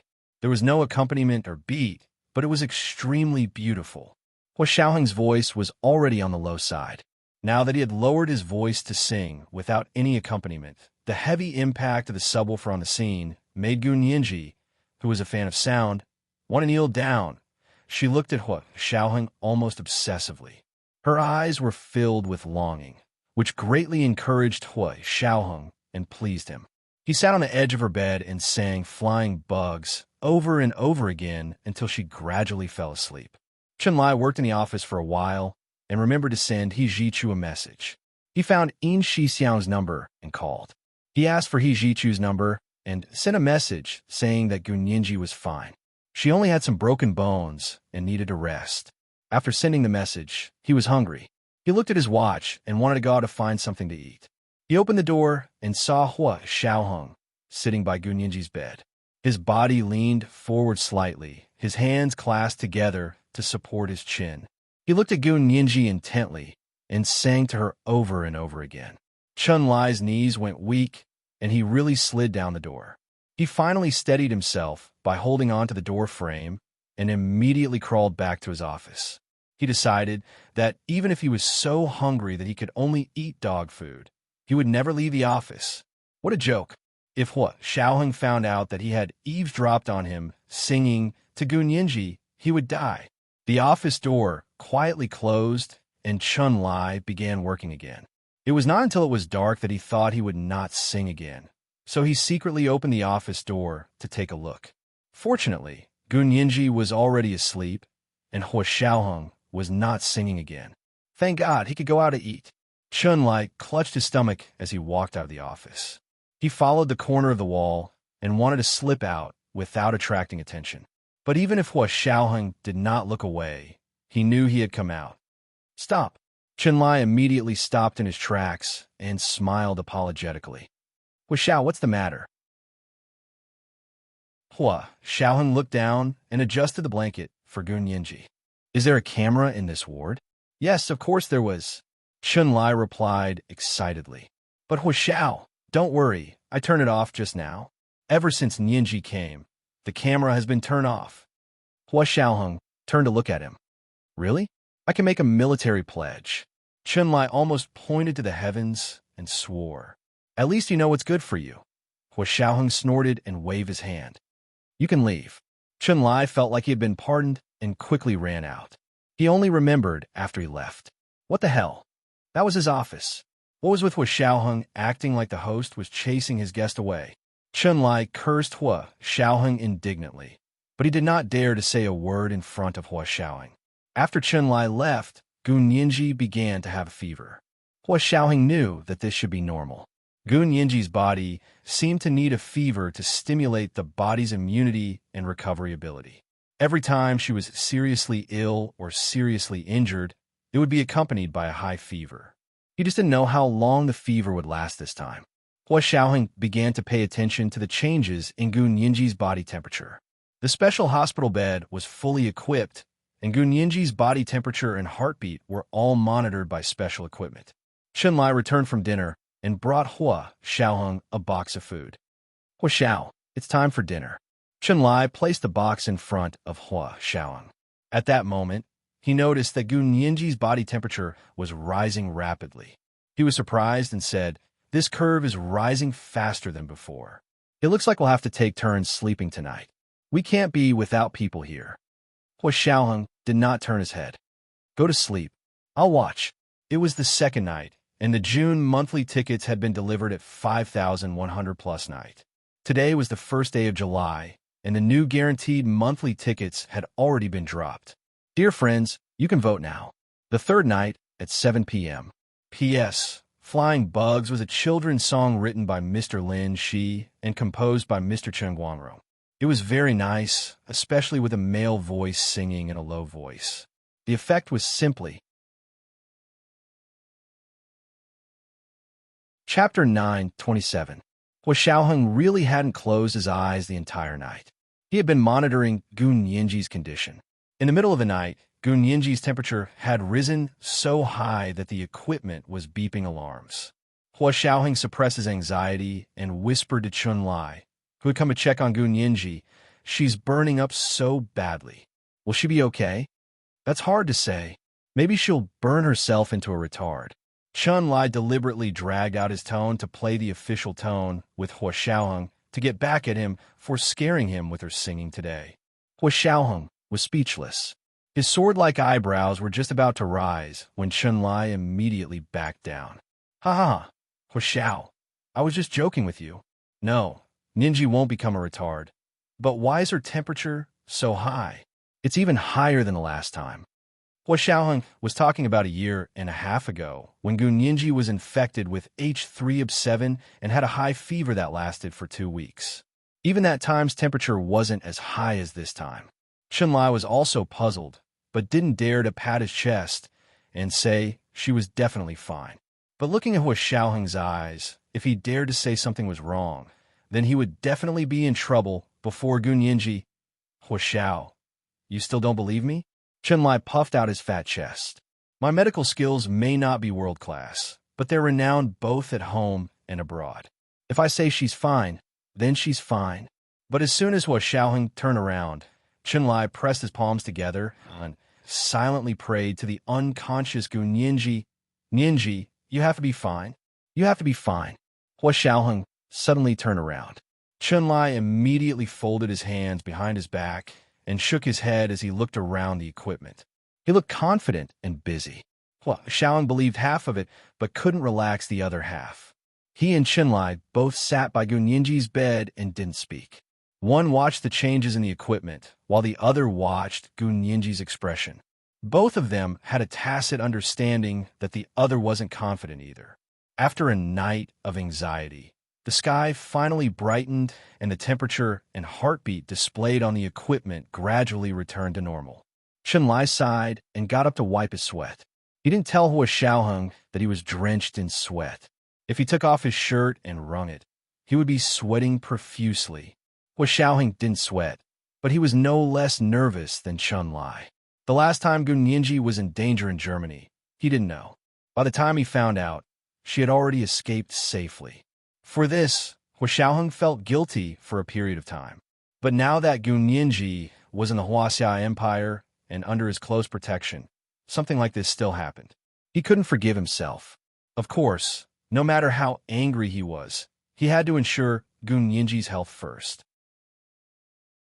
Gun Yinji slowly woke up and saw Hua Xiaoheng's concerned eyes when she opened her eyes. He probably hadn't slept all night. Stubble had appeared on his chin, but it didn't make him look sloppy. Instead, it added to his unruly masculine charm. It made Hua Xiaoheng, who had always been solemn and awe-inspiring, look even more handsome in a different way. Gun Yinji sighed inwardly. Did this man realize how lethal his appearance and voice were to her? She was still seriously injured, but he kept flirting with her. He was really too much. Gun Yinji pouted and moved subconsciously. She realized it didn't hurt at all. She was very stunned. The piercing pain in her tailbone yesterday was still fresh in her memory, but now she couldn't feel it at all. This was really strange. Did her self-healing ability go up another level? Hua Xiaoheng looked at Gun Yinji for a long time and saw that she wasn't moving at all. Her eyes were blank, and he was a bit unsure. Chun Lai's words from yesterday still rang in his ears. Had he really jinxed it? Yinji? Yinji? Hua Xiaoheng couldn't help calling her softly. Gun Yinji came back to her senses and wanted to reach out, but found that her arms were also tied up. Her bones hurt yesterday, so it was fine when they were tied up. Now that there was nothing wrong with her body, it was uncomfortable to be tied up. Gun Yinji blinked. Hua Xiao, untie me. I'm fine now. It doesn't hurt anymore. Really? Hua Xiaoheng was speechless. Did this mean her brain wasn't fried, but she was hallucinating? Hua Xiaoheng leaned over and pressed Gun Yinji's shoulder. Don't move. Your bones are injured. It'll be very troublesome if you don't recover. But I don't hurt anymore. I'm fine now. Gun Yinji quickly widened her eyes Ahua is shouting. Look at me. I'm really fine. Gunyinji's voice was rather loud. So Chun-Lai, who had been watching from the sidelines, had to come over to help. Putting on his glasses, Chun-Lai hurriedly stood up. What's wrong? What's wrong? Are you feeling unwell? Gunyinji quickly said, Brother Chun, can you tell Hua Xiao that I'm really fine? Can you not tie me up? I can't take it. Chun-Lai saw Gunyinji speak with such vigor and was half convinced that she was fine. People with severe bone fractures would speak with a lack of breath. That definitely wouldn't be like Gunyinji, who was almost speaking from her chest. It was especially crisp and tender, as delicious as the first green cucumber in early summer. However, Chun-Lai was a doctor, so he had to completely believe that Gunyinji was fine. Of course, he had to go through the equipment and not just look at the surface. He pushed Hua Xiaoheng away and said to Gunyinji, Let me check your temperature and pulse.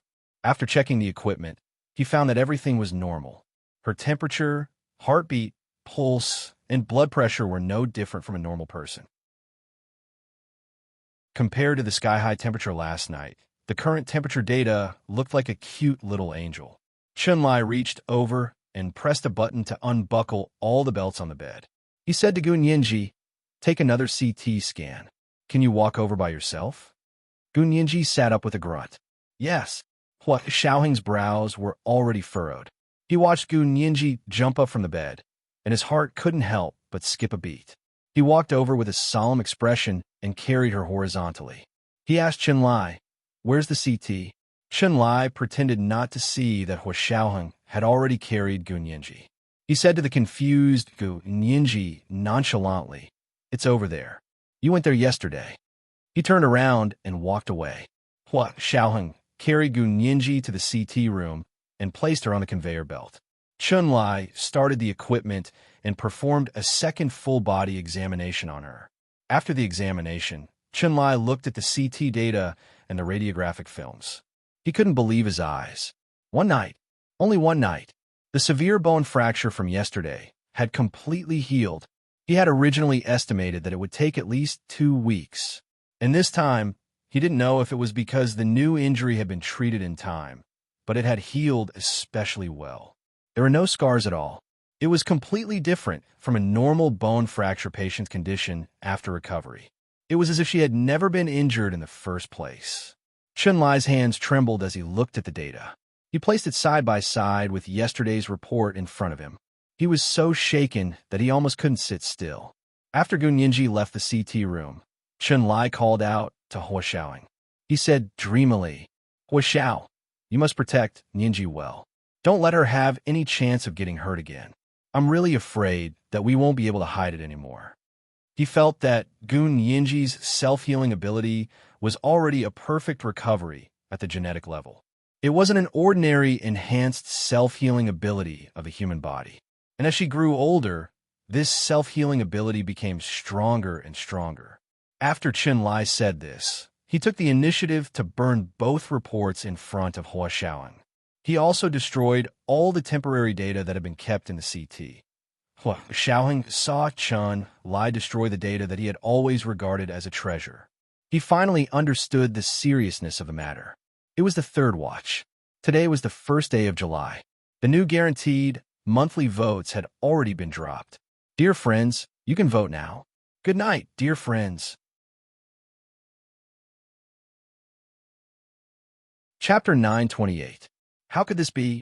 Hua Xiaoheng's relaxed brows furrowed again. His expression was solemn. I don't understand medicine. Can you explain it more scientifically? If he didn't know Hua Xiaoheng well, Chun-Lai would have thought that Hua Xiaoheng was deliberately saying this to slap him in the face. If he could scientifically explain Gunyinji's special constitution, he would have become an international pioneer in genetic medicine.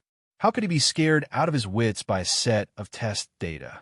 But even though he understood that Hua Xiaoheng didn't mean to embarrass him, Chun-Lai still felt very uncomfortable. He had been hailed as a medical genius since he was a teenager. Even his doctoral supervisor had to admit that he was inferior. This was the first time he had encountered a difficult problem. Chun-Lai sat behind his desk and groaned for a long time.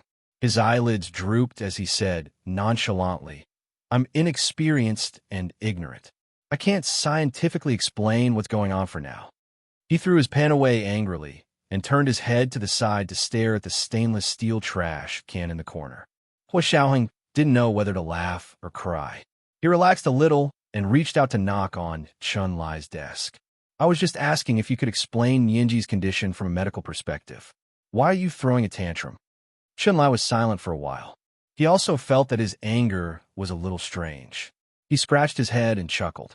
He said guiltily, Hua Xiao, I'm not throwing a tantrum at you. I'm throwing a tantrum at myself. He coughed lightly. I really don't know why it's like this, but I have a rough idea of what's causing her physical condition. Speak. Let's put it this way. The human body has the ability to repair itself. Everyone has it. For example, getting sick, having a fever, or fighting a virus is a sign that the human body is trying to repair itself. But the average person's self-repair ability isn't that strong. If they can't handle it, they have to see a doctor and take medicine. Hua Xiaoheng nodded. I know that. As for Gun Yinji, her body's self-repair ability is probably several times that of the average person. That's why we discovered these special traits. Chun Lai made the final decision. Also, from the example of your mother accepting her bone marrow cells and successfully recovering, her self-repair ability can be transmitted. That means that her genes are like medicine and can cure other people. That's the scariest thing. Hua Xiaoheng had been in the army since he was 18 years old and had been in the army for more than a decade. He had been through life and death situations and had seen as much as the generals during the war. He had long developed the ability to remain calm even if Mount Tai collapsed in front of him. But when he heard Chun Lai's last sentence, his expression changed and he couldn't speak for a long time. The entire medical building was clearly controlled by the central air conditioner to maintain a constant temperature of 27 degrees Celsius. But Hua Xiaoheng felt that the harsh winter weather outside the building had already invaded his body. It made him shiver all over. So, I want you to be more careful. You can't let anything happen to Gun Yinji again. This time, Professor, he was smart enough to inform us to pick her up. If someone else had been sent to another hospital while Gun Yinji was unconscious, think about the consequences. Chun Lai's warning to Hua Xiaoheng was not only for Gun Yinji, but also for Hua Xiaoheng. To be honest, Hua Xiaoheng had seriously violated the rules. At the very least, he would not be able to escape the charge of deceiving his superiors and deceiving his subordinates. As a soldier, it was an unforgivable felony to obey orders, but secretly disobey orders. Hua Xiaoheng's only defense was that he hadn't been ordered to report everything about Gun Yinji. The orders he had received from beginning to end had only been to search for Gun Yinji's background and investigate the person who had drawn the engine blueprints. But if Gun Yinji's physical condition was exposed, those people wouldn't think that way. They would only say that Hua Xiaoheng was playing with words and still put the label of disobeying orders on him. For Gun Yinji, Hua Xiaoheng was practically risking his entire future. In the face of Chun Lai's warning, Hua Xiaoheng only shook his head nonchalantly. He stared at Chun Lai and said, As long as you keep your mouth shut about this, I promise there won't be any problems. Of course I won't say anything. Chun Lai glared at Hua Xiaoheng. I see Nianji as my own sister, who would want their own family to be a lab rat. You can set your mind at ease. Okay. Hua Xiaoheng stood up and adjusted his military cap. Then it's fine. I'll take Nianji to my official residence for 2 days and think about what to do in the future. Chun Lai didn't object. He winked at him. Go. But she's still recovering from her injuries. Take it easy. Hua Xiaoheng pretended not to hear the perverted meaning in Chun Lai's words. He turned around and walked out of his office to the intensive care unit outside. Gun Yinji sat on the sofa and stared blankly at a cup of hot water. She looked up to see Hua Xiaoheng come out. Gun Yinji looked up, her dark, glassy eyes wet. She said pitifully, Hua Xiao, I'm hungry. Hua Xiaoheng was speechless. He was originally worried, but seeing her like a little kitten begging for food, all his unease disappeared. Food was the most important thing in the world. Let's go to my place. Hua Xiaoheng walked to Gun Yinji and helped her stand. I'm fine. I can walk by myself. Gun Yinji didn't want him to help her. She wasn't injured, So why was she pretending to be sick? Hua Xiaoheng gave her a sidelong glance. Aren't you hungry? You can still walk? Okay, that was true. Gun Yinji stopped struggling and obediently allowed Hua Xiaoheng to help her back to his official residence.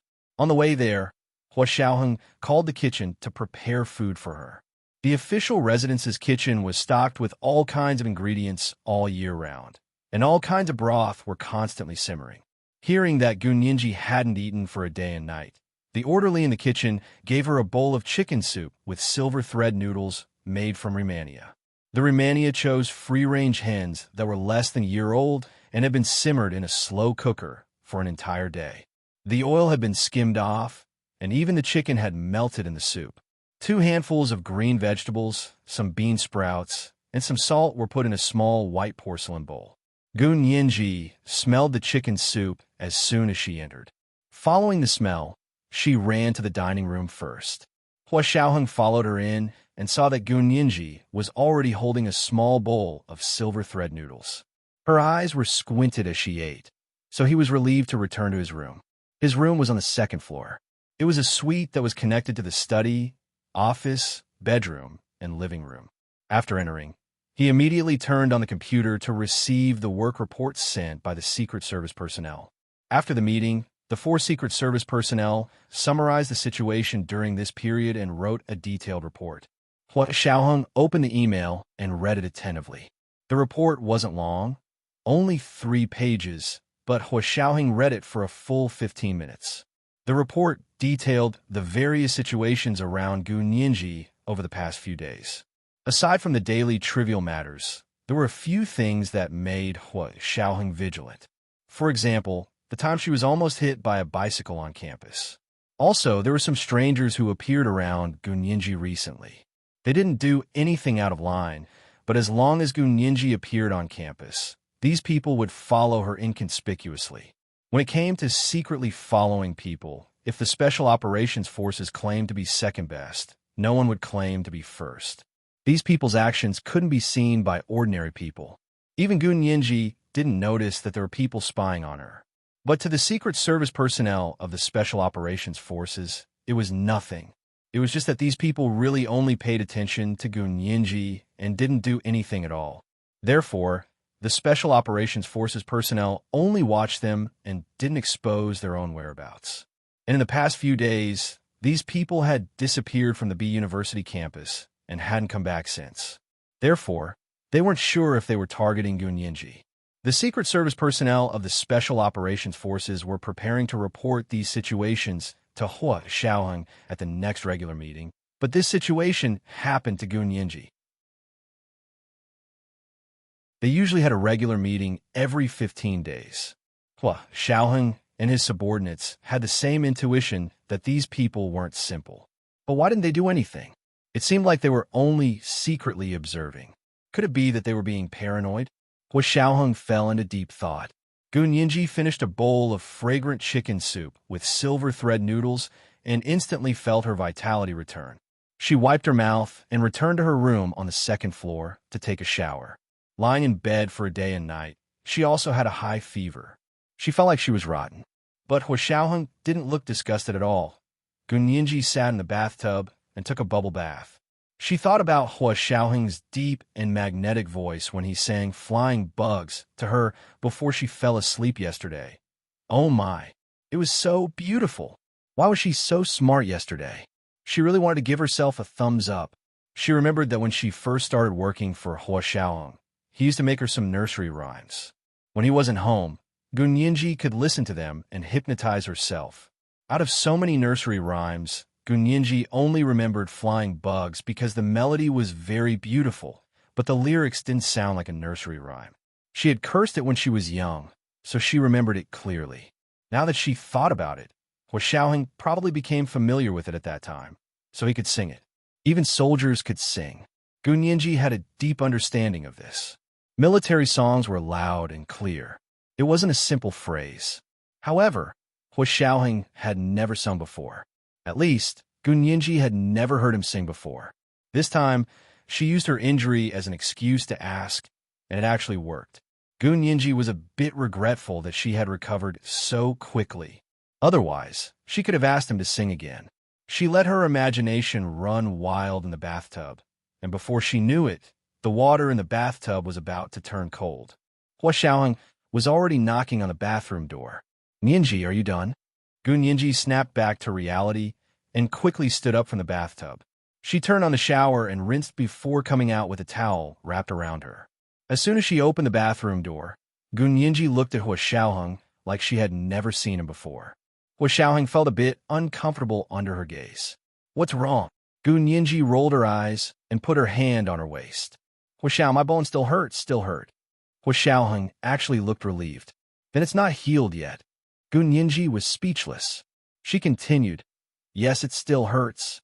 If I can't sleep later, can Hua Xiao sing me another lullaby? Hua Xiaoheng was speechless.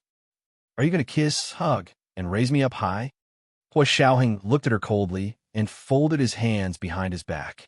He was unmoved and saw through her trick. He wouldn't sing the kind of song again.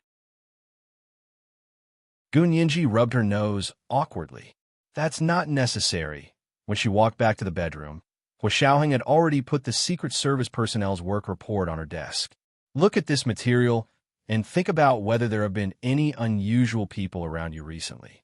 This is the first update. It's a new month, and the guaranteed monthly votes have been dropped. Dear friends, you can vote now. At 1 p.m., the monthly votes for June will be increased by 5,400. At 7 p.m., the third update. P.S. Dear friends, you were amazing yesterday. Thank you for your monthly votes. Thank you to Momo Moshi and Manling for their 10,000 Chidian coins each yesterday. Moi. Chapter 9:29. Gun Yinji dried her hair with a towel and glanced sideways at Hua Xiaoheng. She asked in confusion, abnormal person? What do you mean? Hua Xiaoheng crossed his arms and leaned against the edge of Gun Yinji's desk. He explained to her what had happened recently. From the feedback from your security personnel, your fall this time was a bit strange. Strange? Gun Yinji was even more surprised. It was just a slippery road on a snowy day. How could it be strange? At least she didn't feel like someone was deliberately trying to harm her. The sanitation worker who fell and avoided the snow plow to avoid hitting the sanitation worker. Gun Yinji also avoided the snow plow and accidentally brushed against a piece of floating ice. This kind of thing was normal on a snowy day. Hua Xiaoheng shook his head.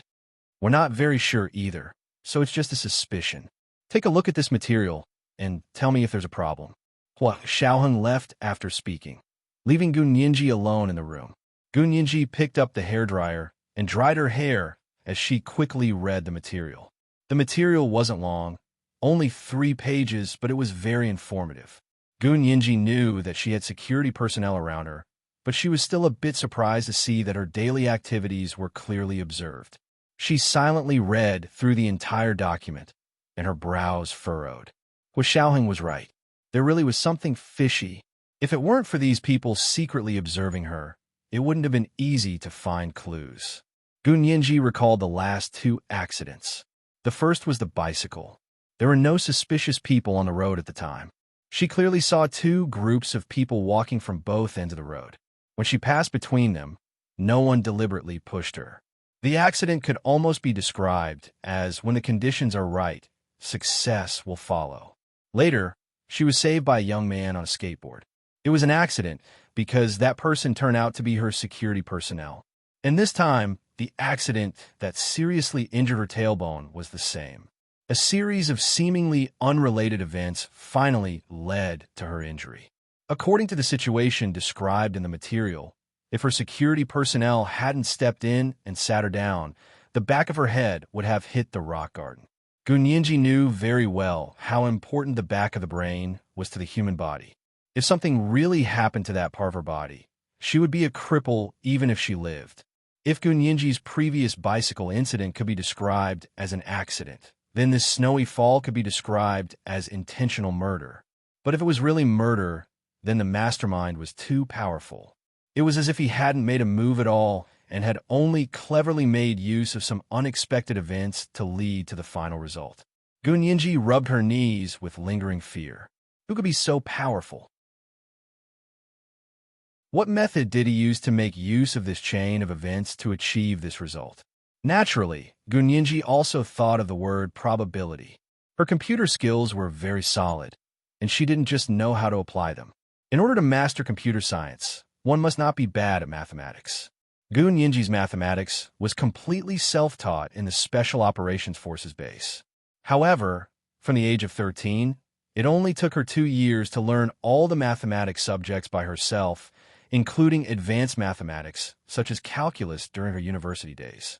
Probability was a mathematical concept and an important part of statistics.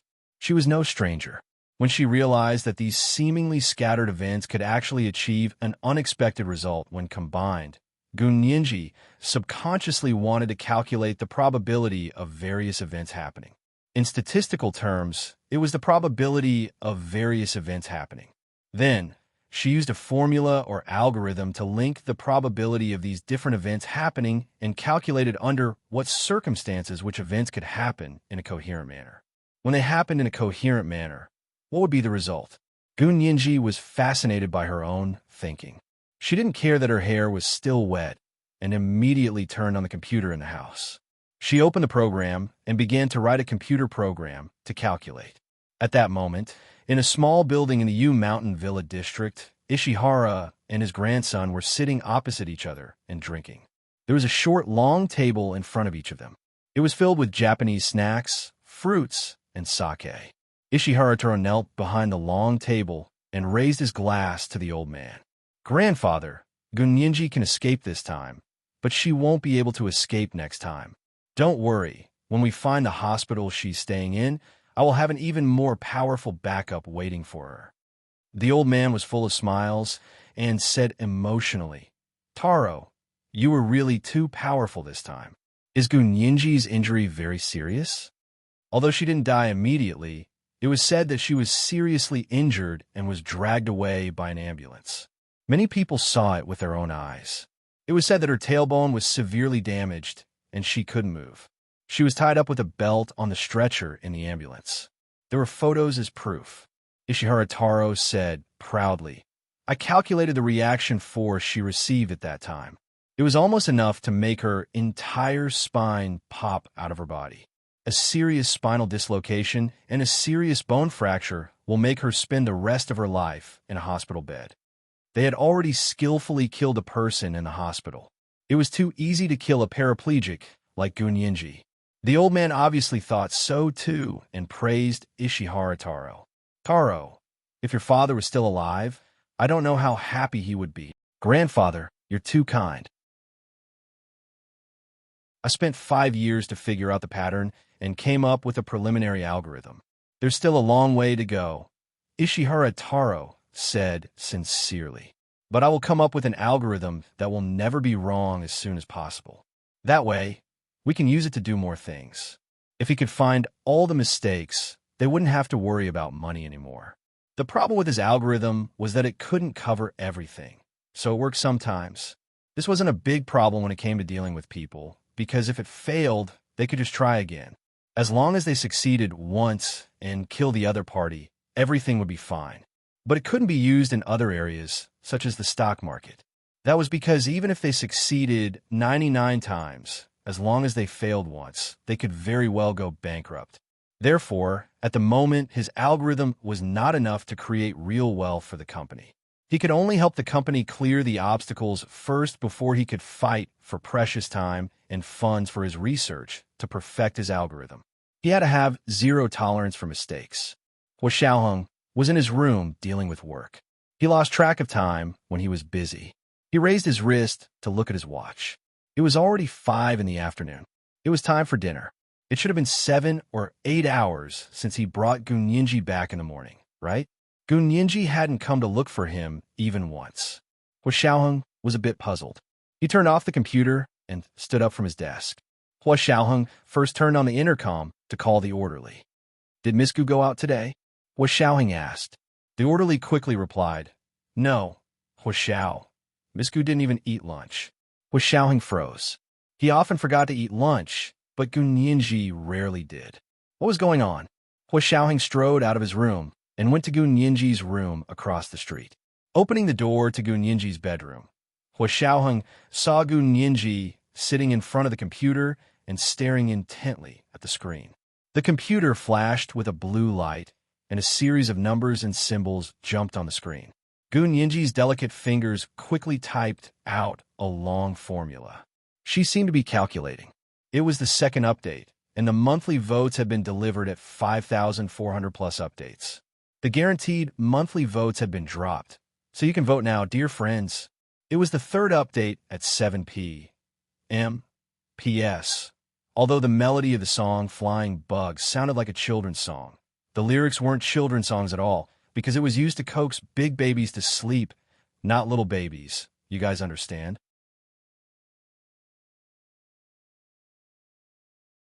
Chapter 9:30. What are you calculating? Well, Xiaoheng leaned over and placed one hand on the back of Gu Nianji's chair and the other on the desk in front of her.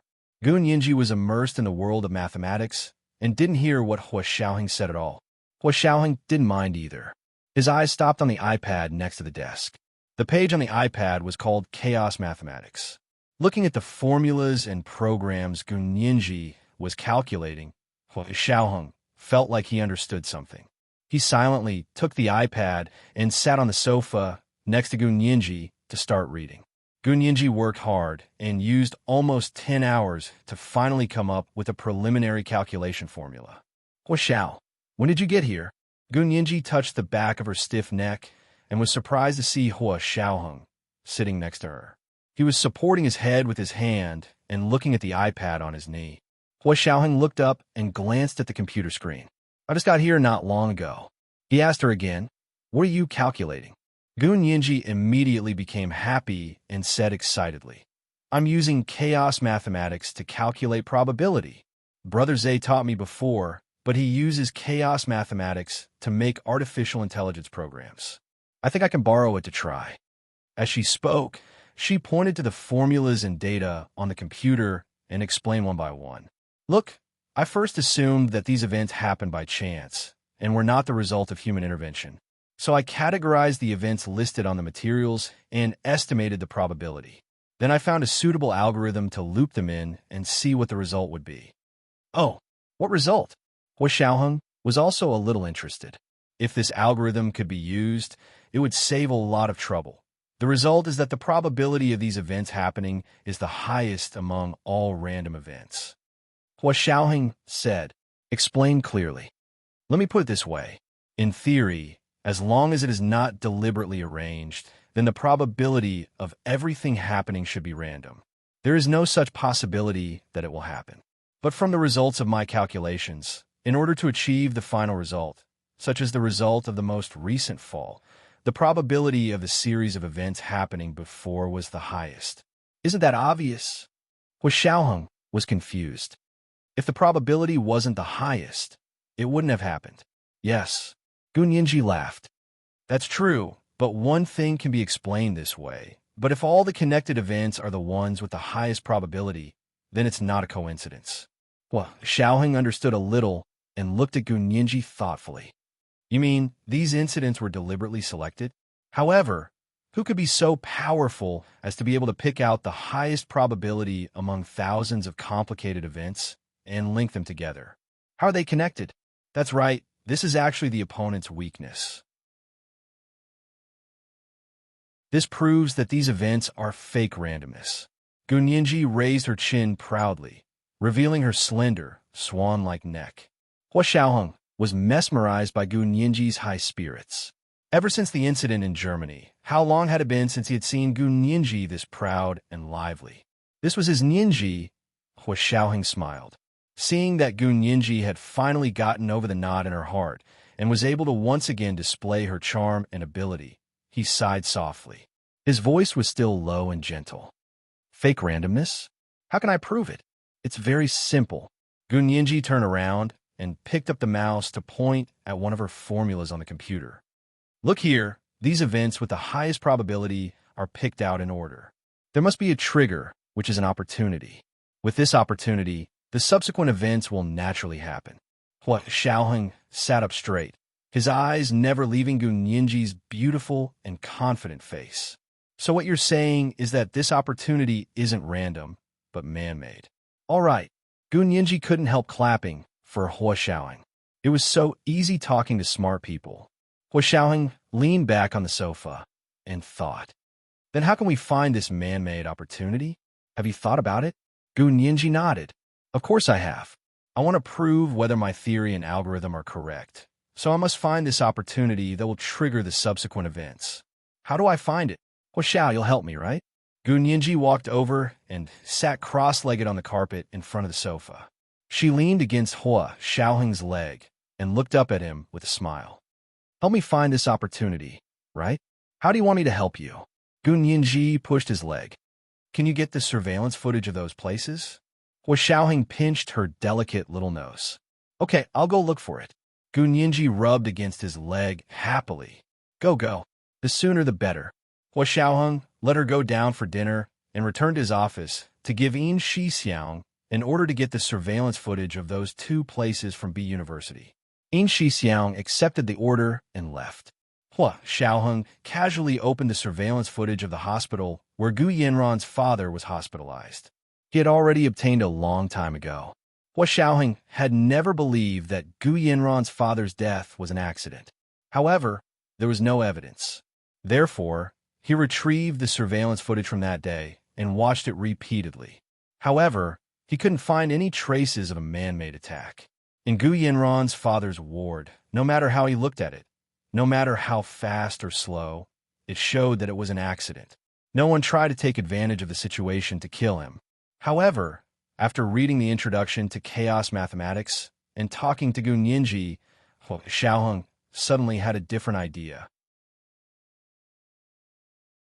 Because Gu Yanran's father had always been under surveillance, they originally wanted to keep him alive to catch the big fish. In the end, they didn't catch the big fish, and even the bait was destroyed. Hua Xiaoheng didn't know how many times he thought about what happened in the hospital. Therefore, the chaos mathematics and Gu Nianji's theory that he saw today suddenly inspired Hua Xiaoheng. He couldn't help but wonder if that incident was the same as Gu Nianji's accident. Was it actually all fake? He sat in his office and listed the events that happened when Gu Yanran's father died in the hospital. He began to analyze the probability of these events based on Gu Nianji's theory. The results were just as he expected. These events had the highest probability of happening. In order to achieve the result of Gu Yanran's father's death, these events had the highest probability of happening. That made sense. Previously, they had focused on the inside of the ward. What if the opportunity happened outside of the ward? Just like dominoes, in order to topple the dominoes, someone had to do it at least once. Who was the person who pushed the dominoes? Hua Xiaoheng looked at the surveillance footage frame by frame. This time, his focus was on the outside of the ward. He saw the youths who looked like gangsters chatting and laughing in the corridor opposite Gu Yanran's father's ward. He also saw a young nurse pushing a surgical cart over. There was no one else outside the ward. At that moment, his gaze was finally blinded by a golden light. Where did the golden light come from? It was the third watch. The guaranteed monthly votes had dropped. Everyone, you can vote now.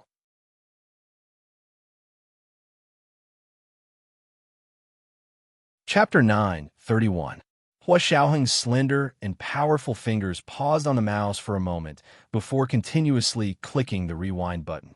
After repeating this a few times, he finally discovered where the tiny golden light had come from. The bright golden color wasn't actually that deep, and it only appeared for a very short time. Even if he looked at it frame by frame, most people wouldn't notice it. However, this kind of small detail was not worth mentioning to the Special Operations Forces, who had specially trained their night vision. They hadn't seen it before because they hadn't paid attention to the small details outside the ward. After all, the fight had taken place inside the ward, and what happened outside was just a small interlude. Everyone's habitual thought was that someone had taken advantage of the chaos to commit a crime in the ward. Of course, they later discovered that wasn't the case. The surveillance footage in the ward showed that it really was an accident, and the key person who stepped on the power cord was the doctor who had tried to stop the fight. They had also investigated the doctor countless times, and there was no motive or suspicion at all. When Gunyinji's thoughts broke Hua Xiaoheng's habitual thought process, his focus immediately shifted from inside the ward to outside. Like dominoes, they used to focus on the last few dominoes, but the cause was actually an external force hitting the first domino. Hua Xiaoheng's gaze lingered on the flash of golden light. His fingers clicked on the mouse, and he gradually enlarged the golden light. Finally, he discovered that the golden light wasn't anything else but a tiny gold coin. It was a very pure gold, just like the color of gold. For thousands of years, gold status as a unique item of equivalent exchange had almost become a conditioned reflex in the human mind. Whenever someone discovered something golden, they would involuntarily look at it. It was this gold coin that suddenly rolled diagonally to the bottom of the video that caused the subsequent series of events.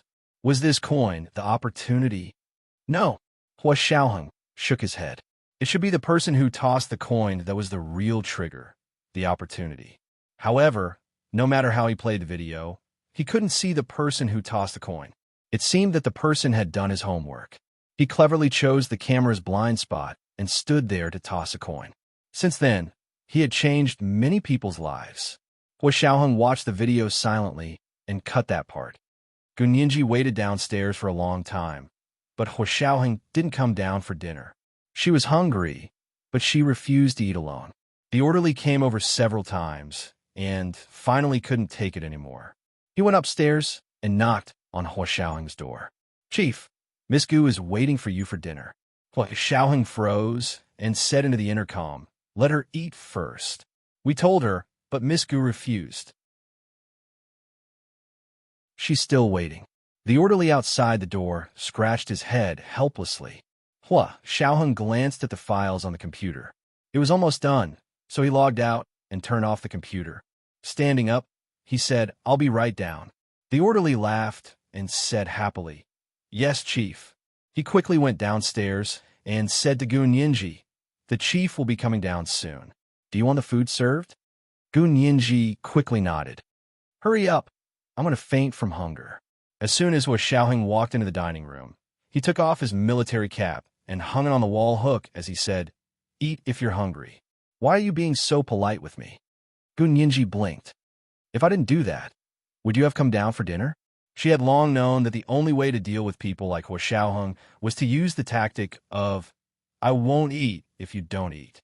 Otherwise, Chief Hua, who was so busy every day, could really only eat one meal every 3 days and drink dew from the wind and become an immortal. Or is it my fault? Hua Xiaoheng wasn't angry at all after being set up by Gunyinji. His expression was very gentle. However, the orderlies standing next to him were already used to it. They would always ask for Miss Gu's help if they couldn't handle something. The chief could indeed save on food when he worked, and the orderlies were also very desperate. The dishes were all served. Hua Xiaoheng waved his hand and dismissed the orderlies. There were only him and Gunyinji in the dining room. The crystal chandelier above the long dining table fell and illuminated the room. Hua Xiaoheng looked at the scene and felt like it was a lifetime ago. Gunyinji cocked her head and used the knife to cut the steak. She didn't even look up as she said, "Of course it's not your fault. It's my fault. I shouldn't have threatened and bribed Chief Hua." Her words were pleasant to hear, but there was no hint of apology. Hua Xiaoheng glanced at her and leaned over to whisper in her ear, "When did you bribe him? Why didn't I know about it?" "I wouldn't dare. I was just saying. Don't take it seriously." Gunyinji curled her lips and raised her glass of juice. "Hua Xiao, here, let me toast you." "I don't drink." Hua Xiaoheng didn't play along. He looked down and carefully cut the steak in front of him as he said, "When Big Xiong gets the B University surveillance, let's watch it together." Gunyinji nodded and took a big sip of coconut juice.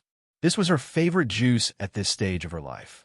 She liked mango juice when she was young, but later discovered it wasn't good for her teeth, so she only drank orange juice and watermelon juice. Now she was addicted to coconut juice.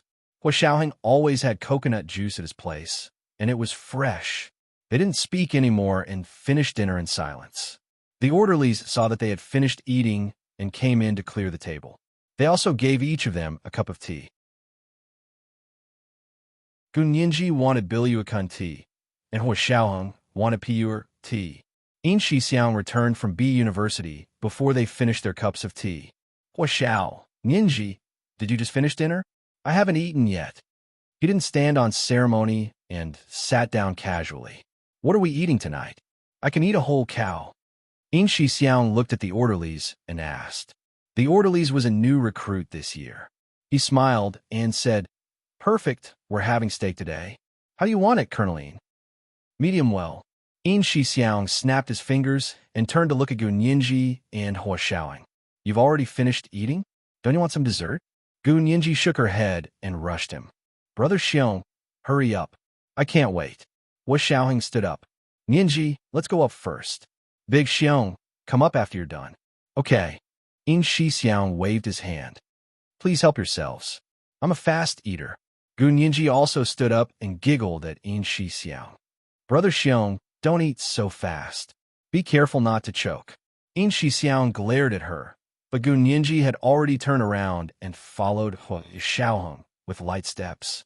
In Shixiang looked at their harmonious backs as they walked side by side and suddenly smiled. He scratched his head and took out his phone to send a message to Ma Chi-Chi. Kiss Brother Xiong. Chi-Chi, Ninji, and Hua Xiao seemed to have reconciled after sending the message. He put away his phone and started wolfing down his food. Hua Xiaoheng took Gunyinji to his room on the second floor and had her sit behind his desk. He showed Gunyinji the surveillance video from the hospital. Ninji, take a look. Is there a trigger in this video? Gunyinji could immediately tell that this was the hospital where Gu Yanran's father passed away. There's a problem with this too? Could it be that he didn't pass away due to bad luck? Gunyinji curiously opened the surveillance video and began to watch it from the beginning.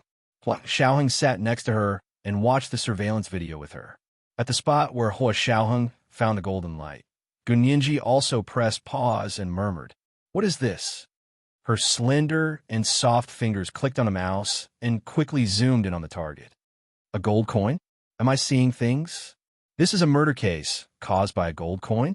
Gunyinji laughed. Hua Xiaoheng nodded. Look, ever since this gold coin appeared, the behavior of the person behind it changed. It's developing in the direction of killing Gu Yanran's father. Gunyinji dragged the progress bar of the surveillance video, but realized that no matter how long she dragged, she couldn't see the person who threw the gold coin. You can't see it.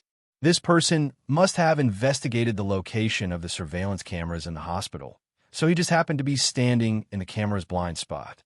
Well, Xiaoheng leaned back in his seat and raised his arms to cover the back of his head. His long legs crossed leisurely, and his entire being was very relaxed. Gunyinji pouted and rested her chin on her hand. She slowly watched the surveillance video and said calmly, If this person hiding in the camera blind spot is the person who threw the gold coin, then you can see that he's very arrogant and thinks he's God.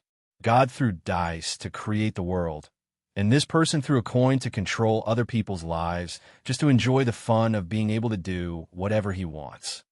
Hua Xiaoheng nodded slowly. That makes sense. The person who can think of this method to kill is not only arrogant, but also paranoid. As the two of them spoke, In Shixiang quickly came up and handed the surveillance video he brought back from B University to Hua Xiaoheng.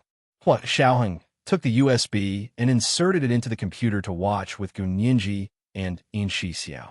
The first surveillance video was of the place where Gunyinji was almost hit by a bicycle. The surveillance video of that place was on a telephone pole not far away. It wasn't directly facing the small road where the accident happened, so the view was a bit off. But even so, the three of them simultaneously saw a small gold coin rolling into the camera from a certain direction. Gunyinji immediately pressed pause and glanced at Hua Xiaoheng. It's actually a gold coin. Hua Xiaoheng patted her shoulder comfortingly. It's okay. Keep watching. He had a hunch that these cases were related. This small gold coin was finally able to connect them. But just like the hospital surveillance, this video also didn't capture the person who threw the coin. So the person who threw the gold coin, once again, chose the camera's blind spot. But when Gunyinji looked at the angle and direction the coin rolled from, She silently recalled the scene at the time.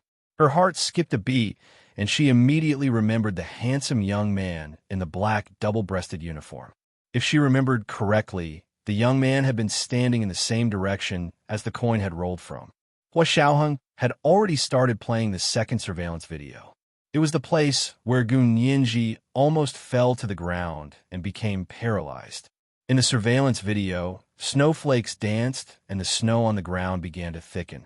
The light from the snow was a bit blinding. There weren't many people on the road, so the snow on the ground was clearly captured. So when the small gold coin appeared on the snow, Gun Yinji didn't hesitate to press pause. There's no need to watch anymore. It's definitely the same person, Gun Yinji said quietly. This is the first update. It's a new month, and the guaranteed monthly votes have already dropped. Dear friends, you can vote now. Today is Monday, and Monday's recommended votes are especially important.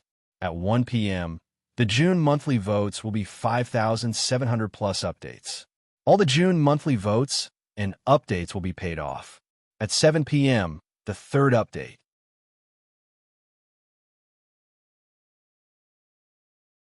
Chapter 9:32. When they saw the same gold coin in 3 different surveillance videos, the natural conclusion was that the trigger that triggered the chain of events was the same person.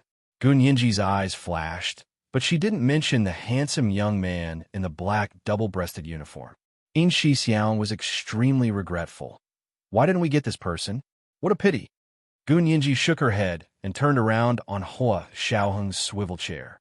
Crossing her hands in front of her chest, she looked up at the 2 tall men in front of her and said calmly, "Actually, legally speaking, it doesn't make a difference whether we got it or not. I'd like to hear the details." In Xixiang pretended to be listening attentively. Hua Xiaoheng also looked at her attentively. Gun Yinji held the mouse and pointed at the static gold coin on the screen. Because this person didn't do anything, he only threw a gold coin. What do you do to him? Hua Xiaoheng was speechless. What crime? Casually throwing trash? Legally speaking, a gold coin isn't trash, it's something valuable. Gun Yinji sighed. The other party is very smart. He even calculated that even if we found out, we wouldn't be able to do anything. No court would accept their theory. In fact, from a legal point of view, these algorithms were only auxiliary. They could help solve cases, but they were useless for filing a case and convicting someone. That's too much. In Xixiang clenched his fists angrily and punched them hard. This is a clear provocation. It was an arrogant, I did it. What can you do about it? So Gun Yinji didn't mention the young man in black. What was the use of saying it? Hua Xiao would definitely investigate, but wouldn't Hua Xiao violate the rules if he did this when the other party didn't break the law? Gun Yinji knew that because the Special Operations Forces had too much power, the Senate and Cabinet were very wary of the Special Operations Forces' actions within the country. She didn't want to cause trouble for him, and she also didn't want to be a hindrance to his career. Gun Yinji had her own ideas about this person. That person's target was her, so he would definitely appear by her side again. If she remembered correctly, she seemed to have met him at the library entrance that day. Hua Xiaoheng folded his hands behind his back and looked at the light gold velvet floor-to-ceiling curtains. He said calmly, their target is Yinji. As long as Yinji is fine, they will continue. So, don't worry, they will definitely give themselves away. Gun Yinji, right? It was the same as what she thought, so she couldn't say it out loud.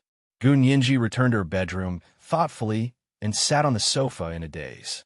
The algorithm formula just now lingered in her mind. Something was itching to try, wanting to jump out and express itself.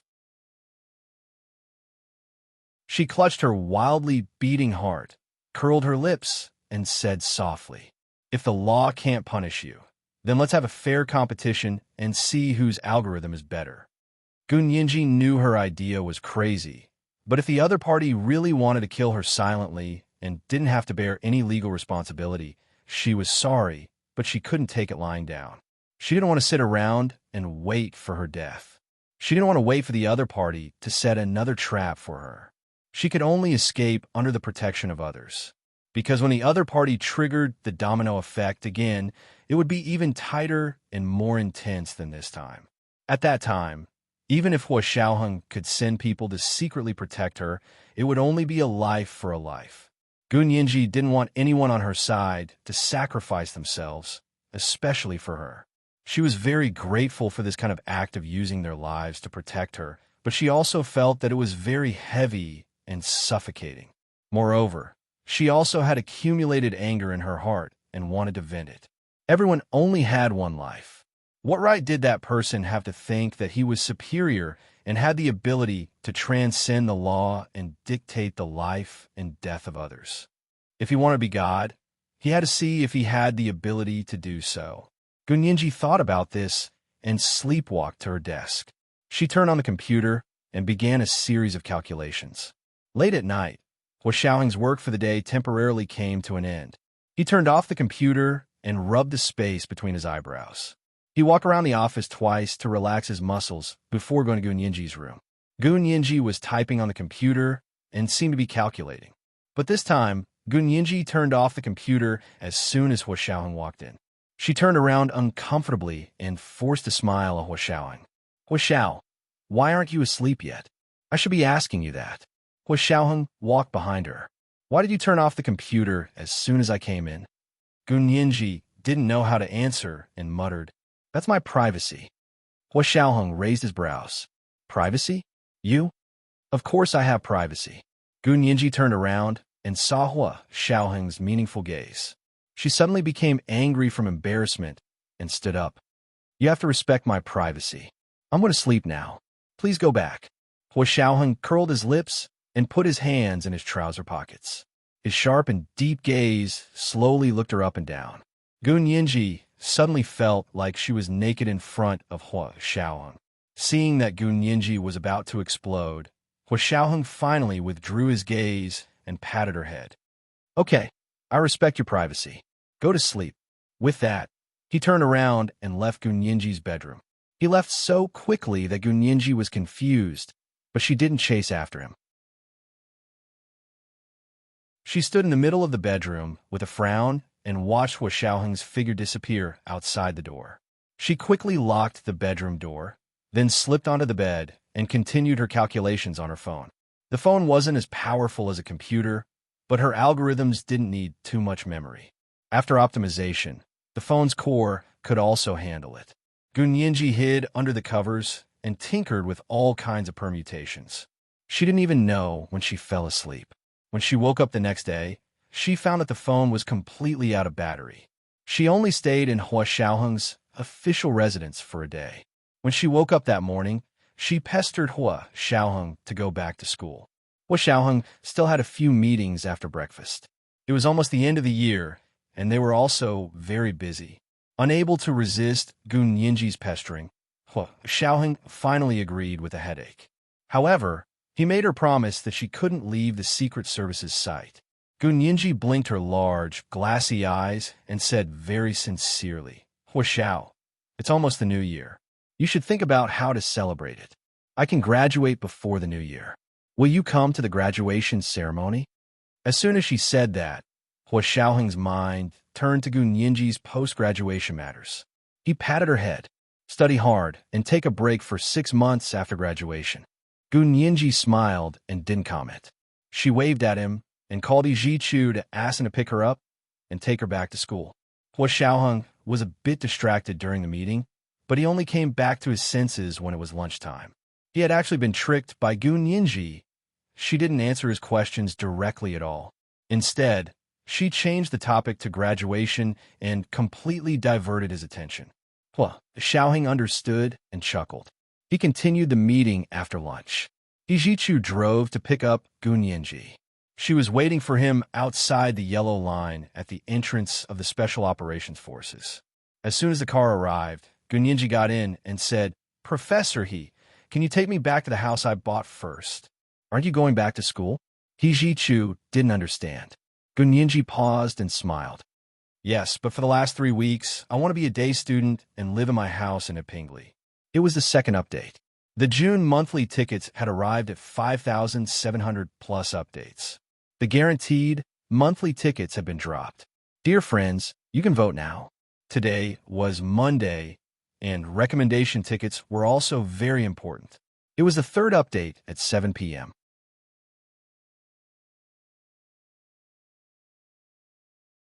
Chapter 9:33. You're going to graduate soon, and you're so busy. Why are you still attending day school? Ijichu looked at Gunyinji. Are you up to something? Gunyinji turned to look at the scenery outside the car window and replied calmly, Why would I? Professor you're overthinking things. Hijichu snorted and quickly drove onto the highway to Hipingli as he said slowly, Ninji, your ears move involuntarily when you're nervous. What do you mean?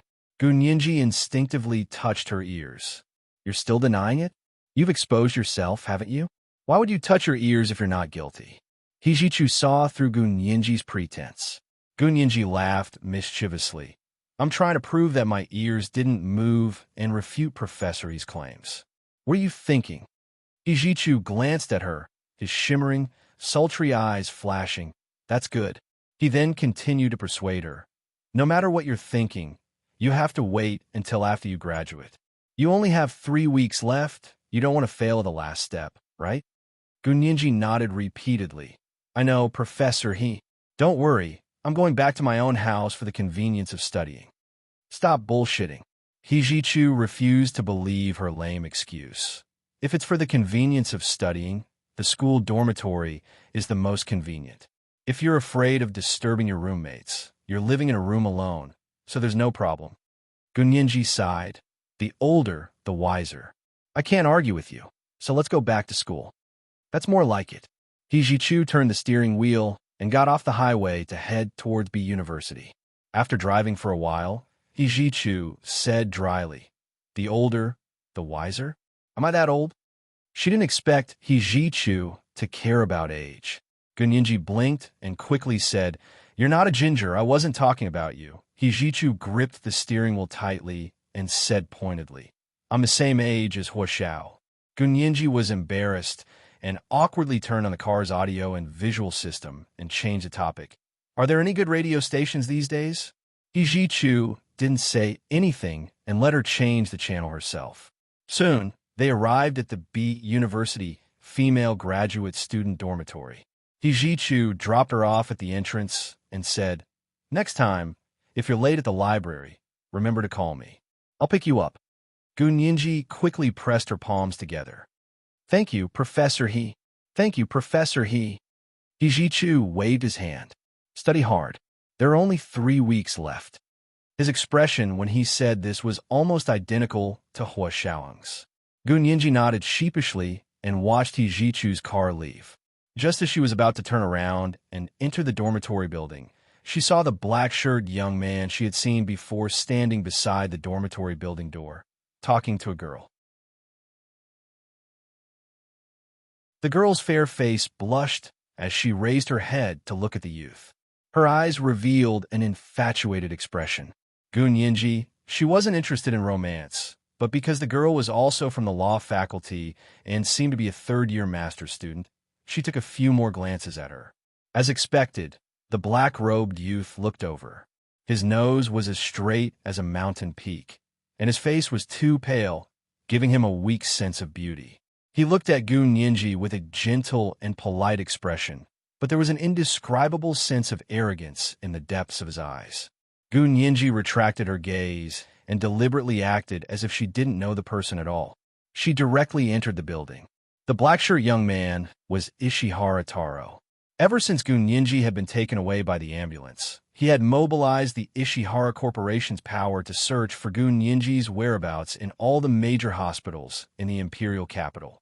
The strange thing was that Gunyinji seemed to have disappeared from the face of the earth. He couldn't find her at all. This was really strange. He remembered the time when Gunyinji fell.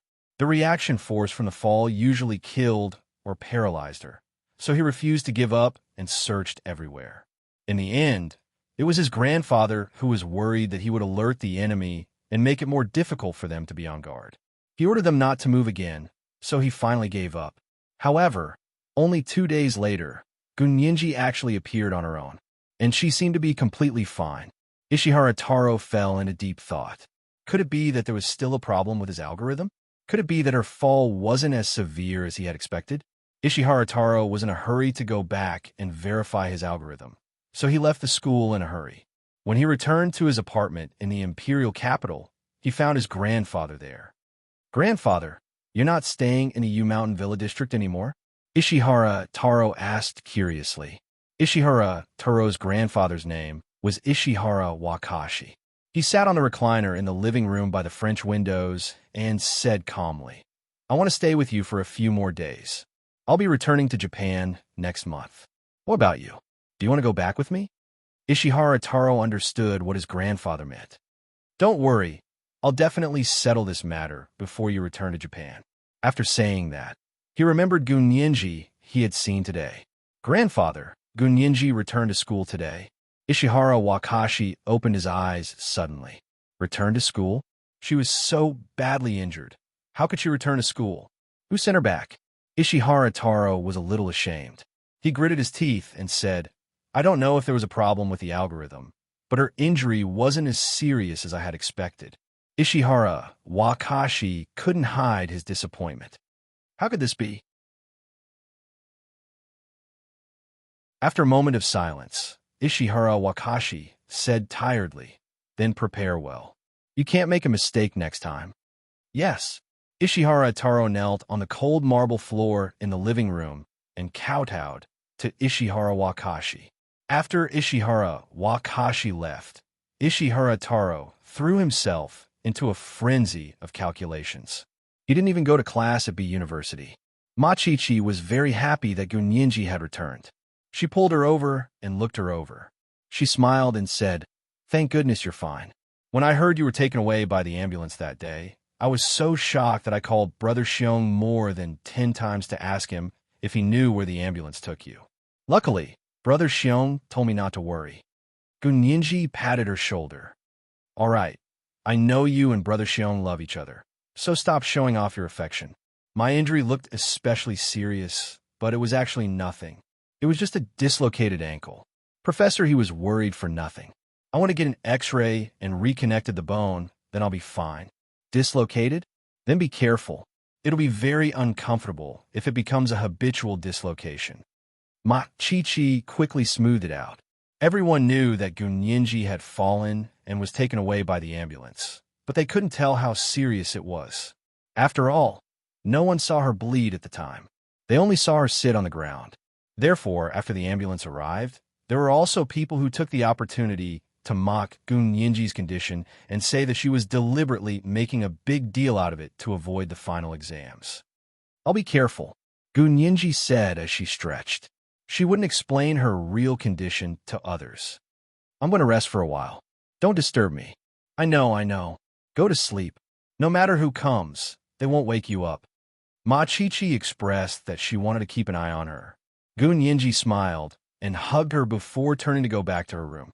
After resting for the whole morning, she started classes in the afternoon.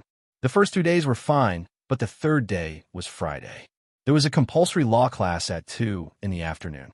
It was the last and most important class, so she had to attend it. After that, she would have exams. The final exams at B University lasted a week, so she actually only had 2 weeks to study. She wished she could use 1 hour as 2. She hurried from the library to the lecture hall and sat down next to Machichi. The lecture hall quickly quieted down.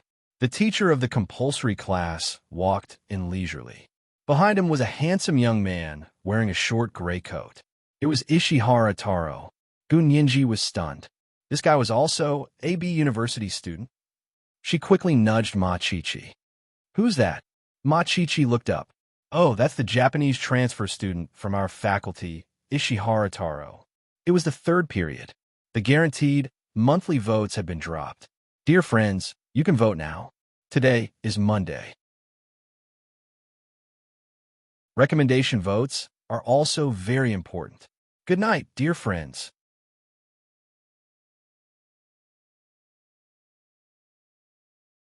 Chapter 9:34. "Oh, he's the transfer student from our faculty." Gunyenji was shocked. Her already large eyes widened even more, and her pupils, as black as jade, were as dark as the night. Could she have been wrong? Was it just a coincidence that this person appeared at that place? After all, Gunyinji had never seen this youth on the surveillance camera.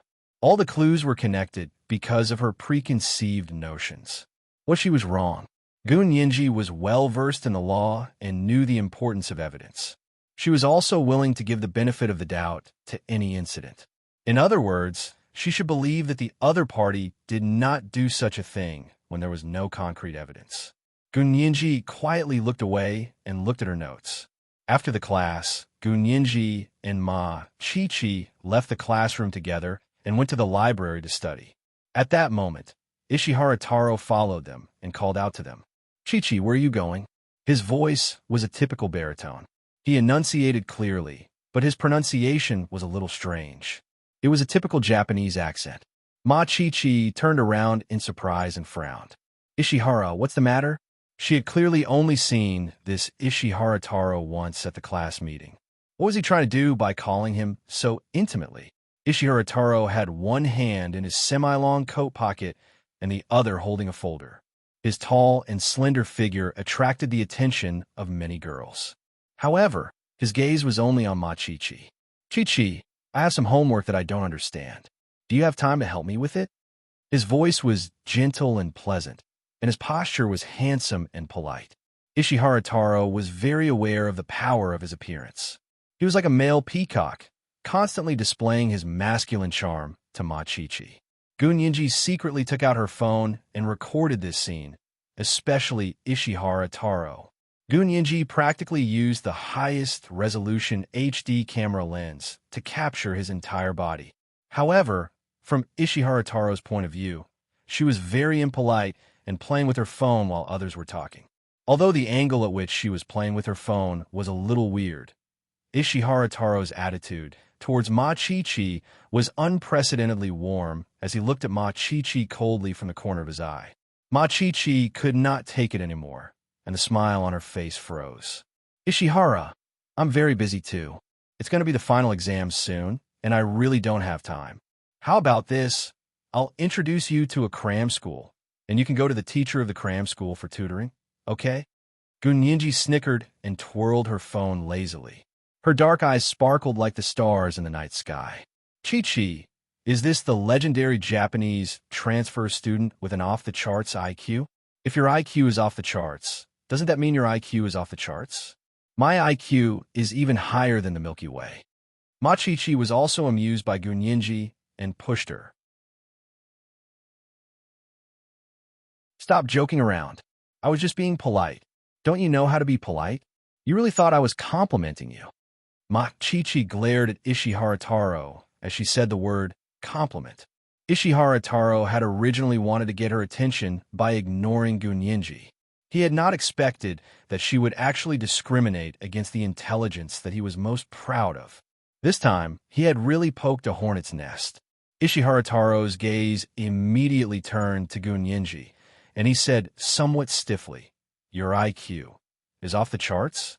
Doesn't that mean my IQ is off the charts?" He wanted to bicker. Gunyinji felt that this was a very unfair victory. She clicked on her phone again and did not even look at Ishihara Taro in the eye. She said, "Yes, your IQ is off the charts, but you can't even understand the contents of the compulsory courses in the law faculty. You need to consult a girl with an off-the-charts IQ. Chi-Chi, do you feel the thrill of being crushed by your IQ?" IQ had always been the knot in Ishihara Taro's heart when he faced Gunyinji. Ever since he knew that his father had been defeated by Gu Xiangwen, he had been determined to surpass his daughter. Furthermore, he had planned for this scene for many years. Suddenly turning to face Gunyinji, Ishihara Taro laughed coldly. "I graduated with a master's degree at the age of 18, and I'm currently studying for a doctorate at the University of Tokyo. What about you? You're already 19 years old, and you haven't even graduated with a master's. How dare you compare IQ with me? You really don't know what you're talking about." Gunyinji was not angry at all. She was still smiling and had a lazy expression on her face. She pointed at Ishihara Taro with the phone in her hand. "Since you've already graduated with a master's degree, why did you come to our school to study for a master's degree again? Isn't it because Japanese universities are not up to standard, so you came back to study again? My master's degree is not in law. Ishihara Taro looked like he could not take any provocation. Moreover, Gunyenji was the person he had wanted to defeat since he was young, so he took advantage of the fact that he was only 18 years old and said, "Why can't I study for a master's degree in the law faculty?" "You're being unreasonable." Gunyenji saw that her provocation had worked, so she continued to push Ishihara Taro. "I'm not being reasonable. I'm only talking about the law. Do you understand? Since you can't even understand the compulsory courses in law, I'll give you a piece of advice. Stop studying law and go back to where you came from.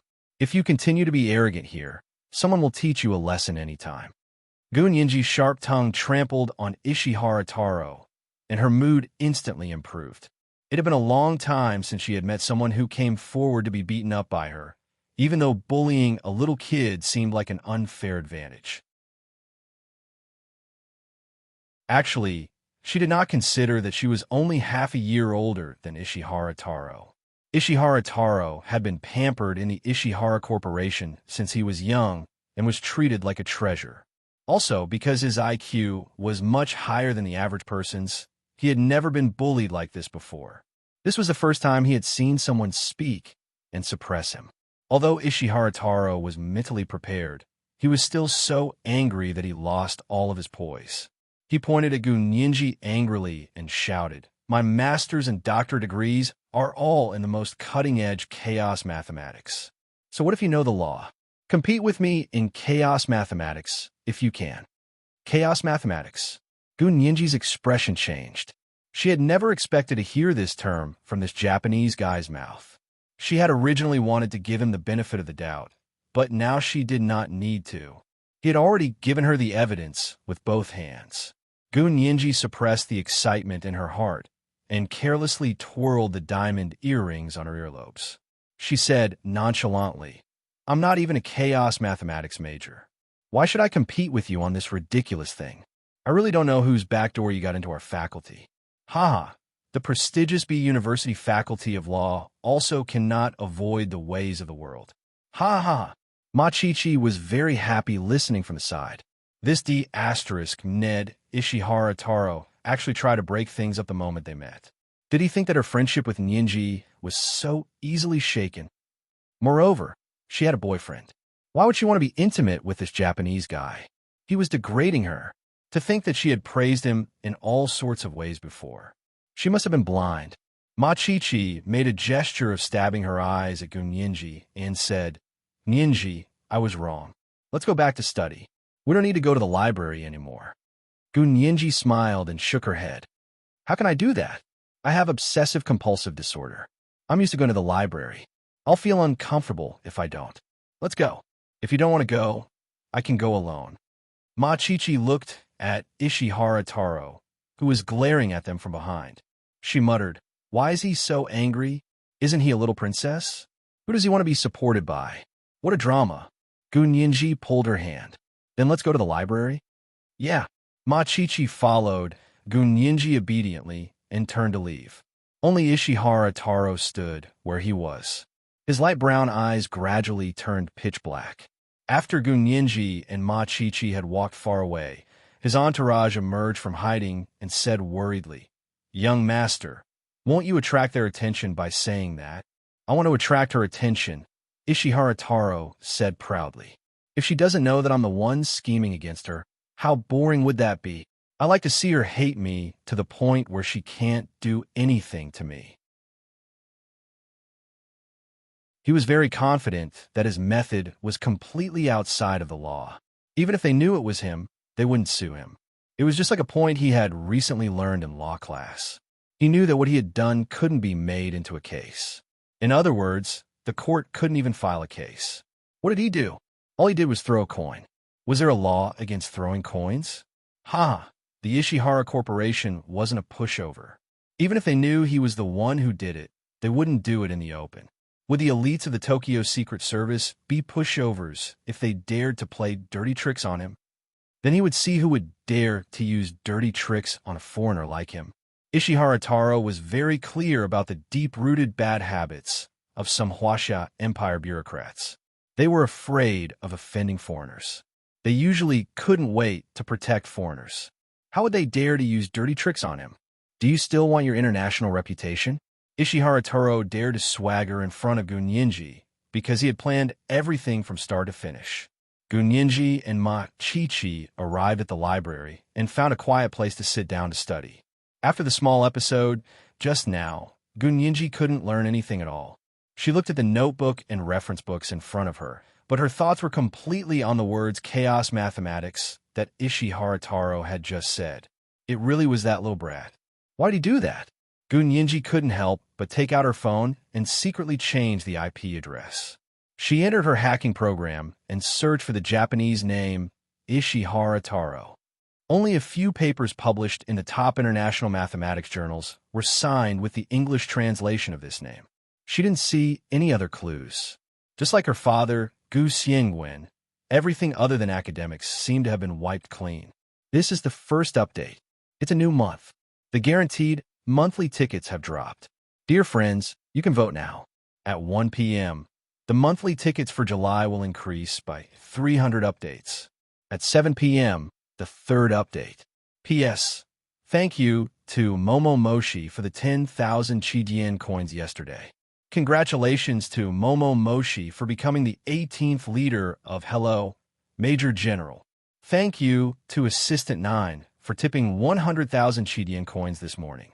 Congratulations to Assistant 9 for becoming the 19th Chief of Hello, Major General. On behalf of the Major General, Ninji, and Professor He, I would like to express my gratitude for the sudden addition of 2 leaders. Of course, there will be updates. Don't worry, Alliance Master.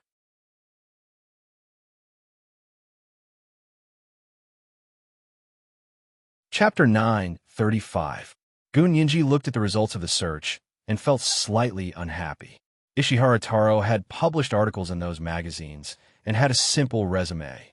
Gunyinji, who had a photographic memory, noticed that Ishihara Taro's resume reminded her of Gu Xiangwen. When her father, Gu Xiangwen, went to university, received his master's degree, and started his PhD, Ishihara Taro would be 1 year younger than him. Gunyinji didn't know why she felt this way, but it was uncomfortable to look at. She kept quiet and swiped her finger on her phone to search in another way.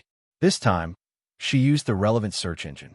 The results might not completely match the name Ishihara Taro, but as long as it was related to this name, it would be found. In the end, when he searched for it, the first thing that came up was Ishihara Corporation. Gunyinji didn't think that this Ishihara Corporation had anything to do with Ishihara Taro at first. To her, they were all surnamed Ishihara. For example, if the richest man's surname was Ma and you were also surnamed Ma, did that mean you were related to the richest man? But after searching around, there was no more information. She decided to go all out and entered the Japanese website to find the Japanese government's resident ticket system. Japan's resident ticket was similar to the Huaxia Empire's household registration. In fact, it contained even more information than the household registration. It contained the citizen's photo, date of birth, home address, gender, and relationship with the household head.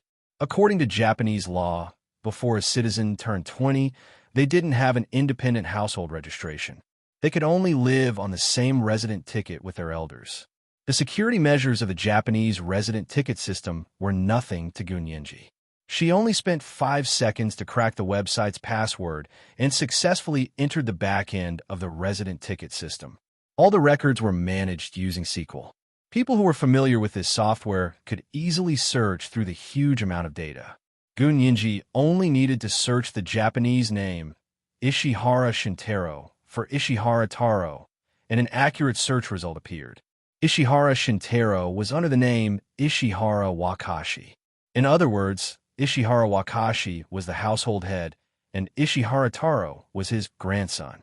Gunyinji looked at it for a long time and used the real-time translation software to understand the strings of katakana and hiragana. Who is Ishihara Wakashi? Gunyinji searched aimlessly in the Japanese resident ticket system. Suddenly, several people with the surname Ishihara popped up. One of them was called Ishihara Shiro. He was originally from Chiyo Village in Wonwu Prefecture, Chiba Prefecture, Japan. Ishihara Shiro had an illustrious identity marked on the residential ticket.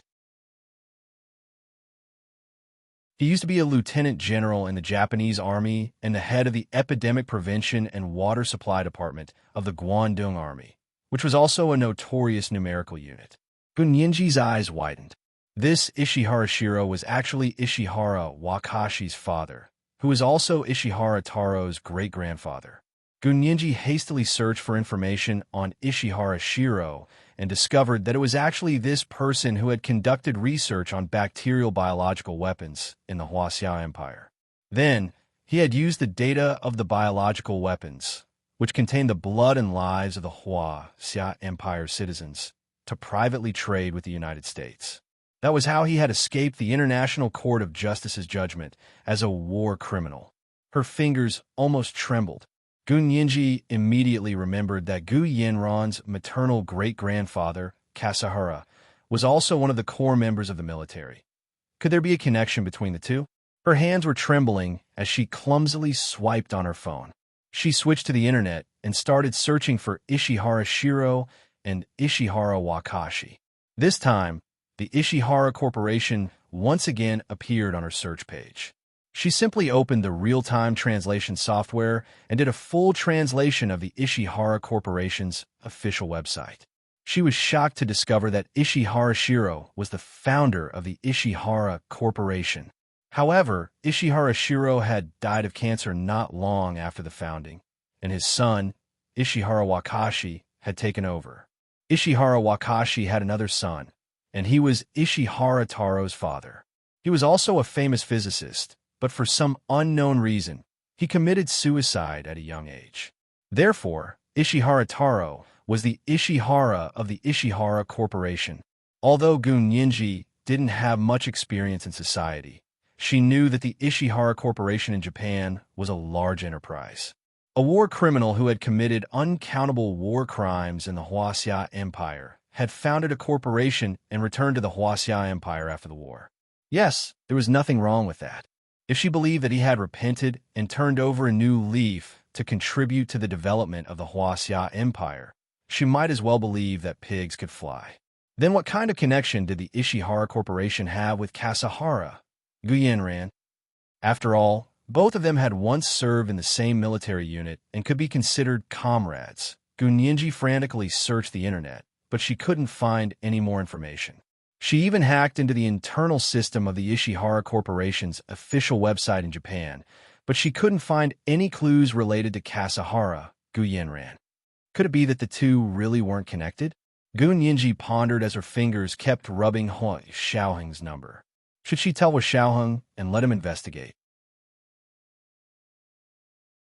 He must have more methods that would definitely be more complete than what she could obtain through hacking alone. But if she told Hui Xiaoheng, would he realize what she was doing? Gun-Yinji hesitated for a long time. She was still thinking about this problem even after she returned to the dormitory from the library, showered, and lay in bed. Her fingers kept rubbing the phone. She didn't know how many times she had called Hui Xiaoheng's number, but she still couldn't make up her mind. Just when she couldn't make up her mind, her phone rang. It was actually Hui Xiaoheng's exclusive ringtone. Gun-Yinji stared at the phone and suddenly smiled. Fine. She didn't need to make a decision. The phone had already made the decision for her. Gun-Yinji swiped the phone open and picked it up. Her voice was relaxed and cheerful. Hui Xiao.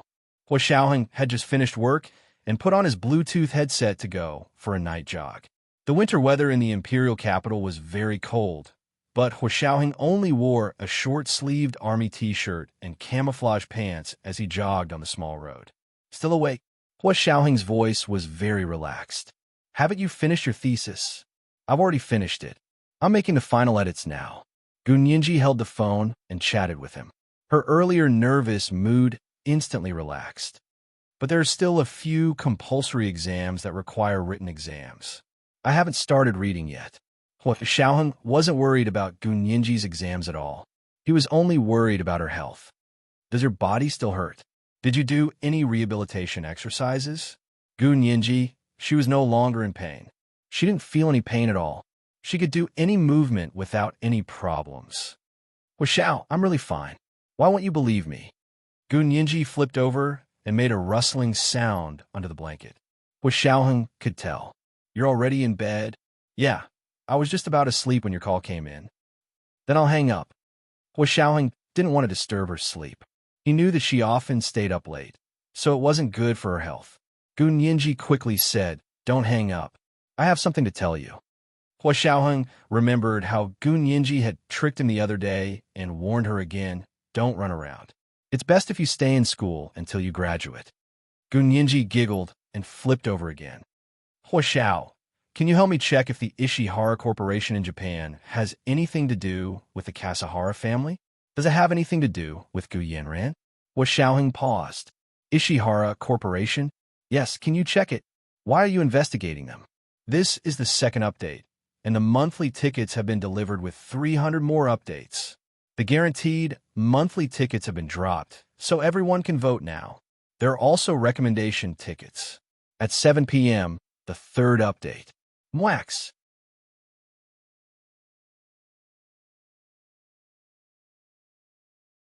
Chapter 9:36.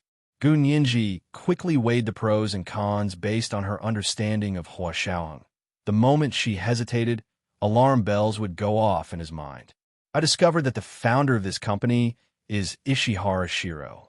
He was a comrade in the same army as Gu Yanran's maternal great-grandfather, Gu Nianji said subtly.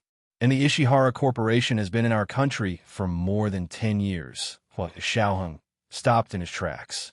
This time, he wasn't fooled by her. His voice was calm, but had an irresistible pressure. "Why did you want to investigate the Ishihara Corporation?" This was a long story. Gu Nianji looked up at the ceiling of the dormitory room. After a while, she said, "There's a new Japanese transfer student in our faculty. His name is Ishihara Taro. You want to investigate the Ishihara Corporation just because he's called Ishihara Taro?" Hua Xiaoheng asked calmly. His casual tone was full of pressure. "Nianji, when did you learn to hide half of what you're saying from me?" Gu Nianji was speechless. She pursed her lips and stammered. He harassed Chi-Chi. This reason seemed quite reasonable. Hua Xiaoheng couldn't think of a rebuttal. He took out a cigarette from his pocket and lit it on his palm.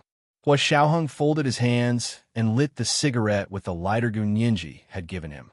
He took a deep puff and exhaled a puff of white smoke.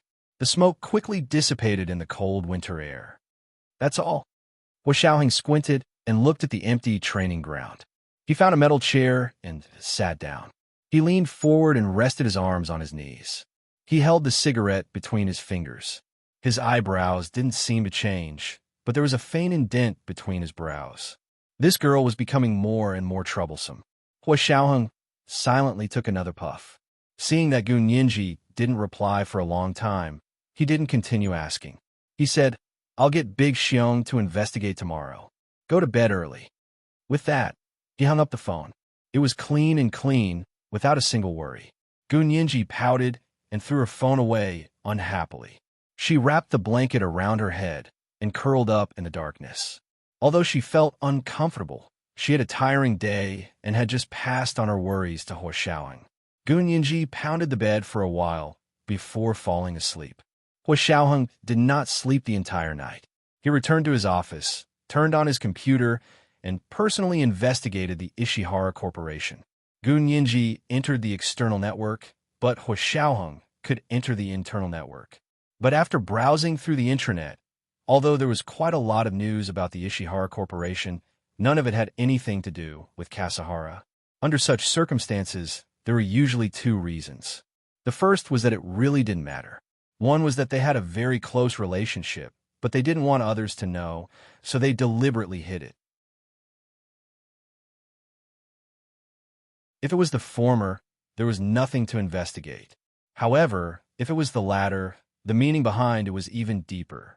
Hua Xiaoheng thought about it, and still ordered Yin Shixiang to assign tasks to the field agents in Japan. He asked them to investigate the Ishihara Corporation when they had time. In any case, they were overseas, and the Special Operations Forces had great authority. As long as it was to achieve their goals, they could do anything without harming civilians. Furthermore, the authorization in Japan was much greater than in other countries. Of course, there were historical reasons for this, and it was also closely related to the Japanese authorities' unrepentant attitude towards the past wars. Since they didn't think they had done anything wrong in the past, then they could do it again at any time. Therefore, as one of the biggest victims of that war, it was completely legal and proper for the Huaxia Empire to maintain the necessary vigilance against the initiator of the war. Hua Xiaoheng had always been very open about his men's actions in Japan. He never cared what methods they used. It was also because of this reason that the Special Operations Forces obtained more information in Japan than in other countries. In less than 2 days, a lot of important news about the Ishihara Corporation was transmitted back through the specially encrypted Nandu communication satellite. Hua Xiaoheng looked at the important news sent by Yin Shixiang in his office and immediately understood that Gu Nianji definitely didn't want to investigate the Ishihara Corporation because Ishihara Taro harassed Ma Qiqi. Hua Xiao, how did you know that the heir of the Ishihara Corporation, Ishihara Bai-san, used to be Gu Xiangwen's classmate? Yin Shixiang was very happy. This is another clue. Because the Gu Xiangwen they brought back from Barbados was a fake, the mission given to them by the military was still valid. They still had to continue investigating Gu Xiangwen's whereabouts. It turned out that among the information sent back by the Special Operations Forces field personnel, there was a lot of information that couldn't be found online. It was very obvious that the management of the Ishihara Corporation had the same security measures as the National Intelligence Agency, which was a deep distrust of the internet. They didn't put the truly important and confidential information online, but kept it in hard copies. Ishihara Shiro is the founder of the Ishihara Corporation, and Ishihara Wakashi is Ishihara Shiro's son. He is now in our country. Ishihara Bai-san is Ishihara Wakashi's son, and he was a genius in Japan back then. Together with Gu Xiangwen, the Chinese genius, they were accepted as disciples by the most famous physicist in the United States. Ishihara Taro is Ishihara Bai-san's son, and he was also known as a genius since he was young. Yin Shixiang had read these pieces of information countless times and could already recite them backwards. So why would Ishihara Bai-san, a Japanese genius and the only heir of a large corporation, commit seppuku? Yin Shixiang was extremely curious about this. Hua Xiaoheng felt that he was being a little noisy, so he glanced at him and said calmly, Ishihara Taro is currently studying in the B University Faculty of Law, and I heard that he has a good impression of Qiqi. Yin Shixiang's smug expression instantly turned hideous, and he slashed his hand down like a knife. F*CK. You little brat, how dare you steal my woman? Do you want to die? You have to pay attention to your image and discipline.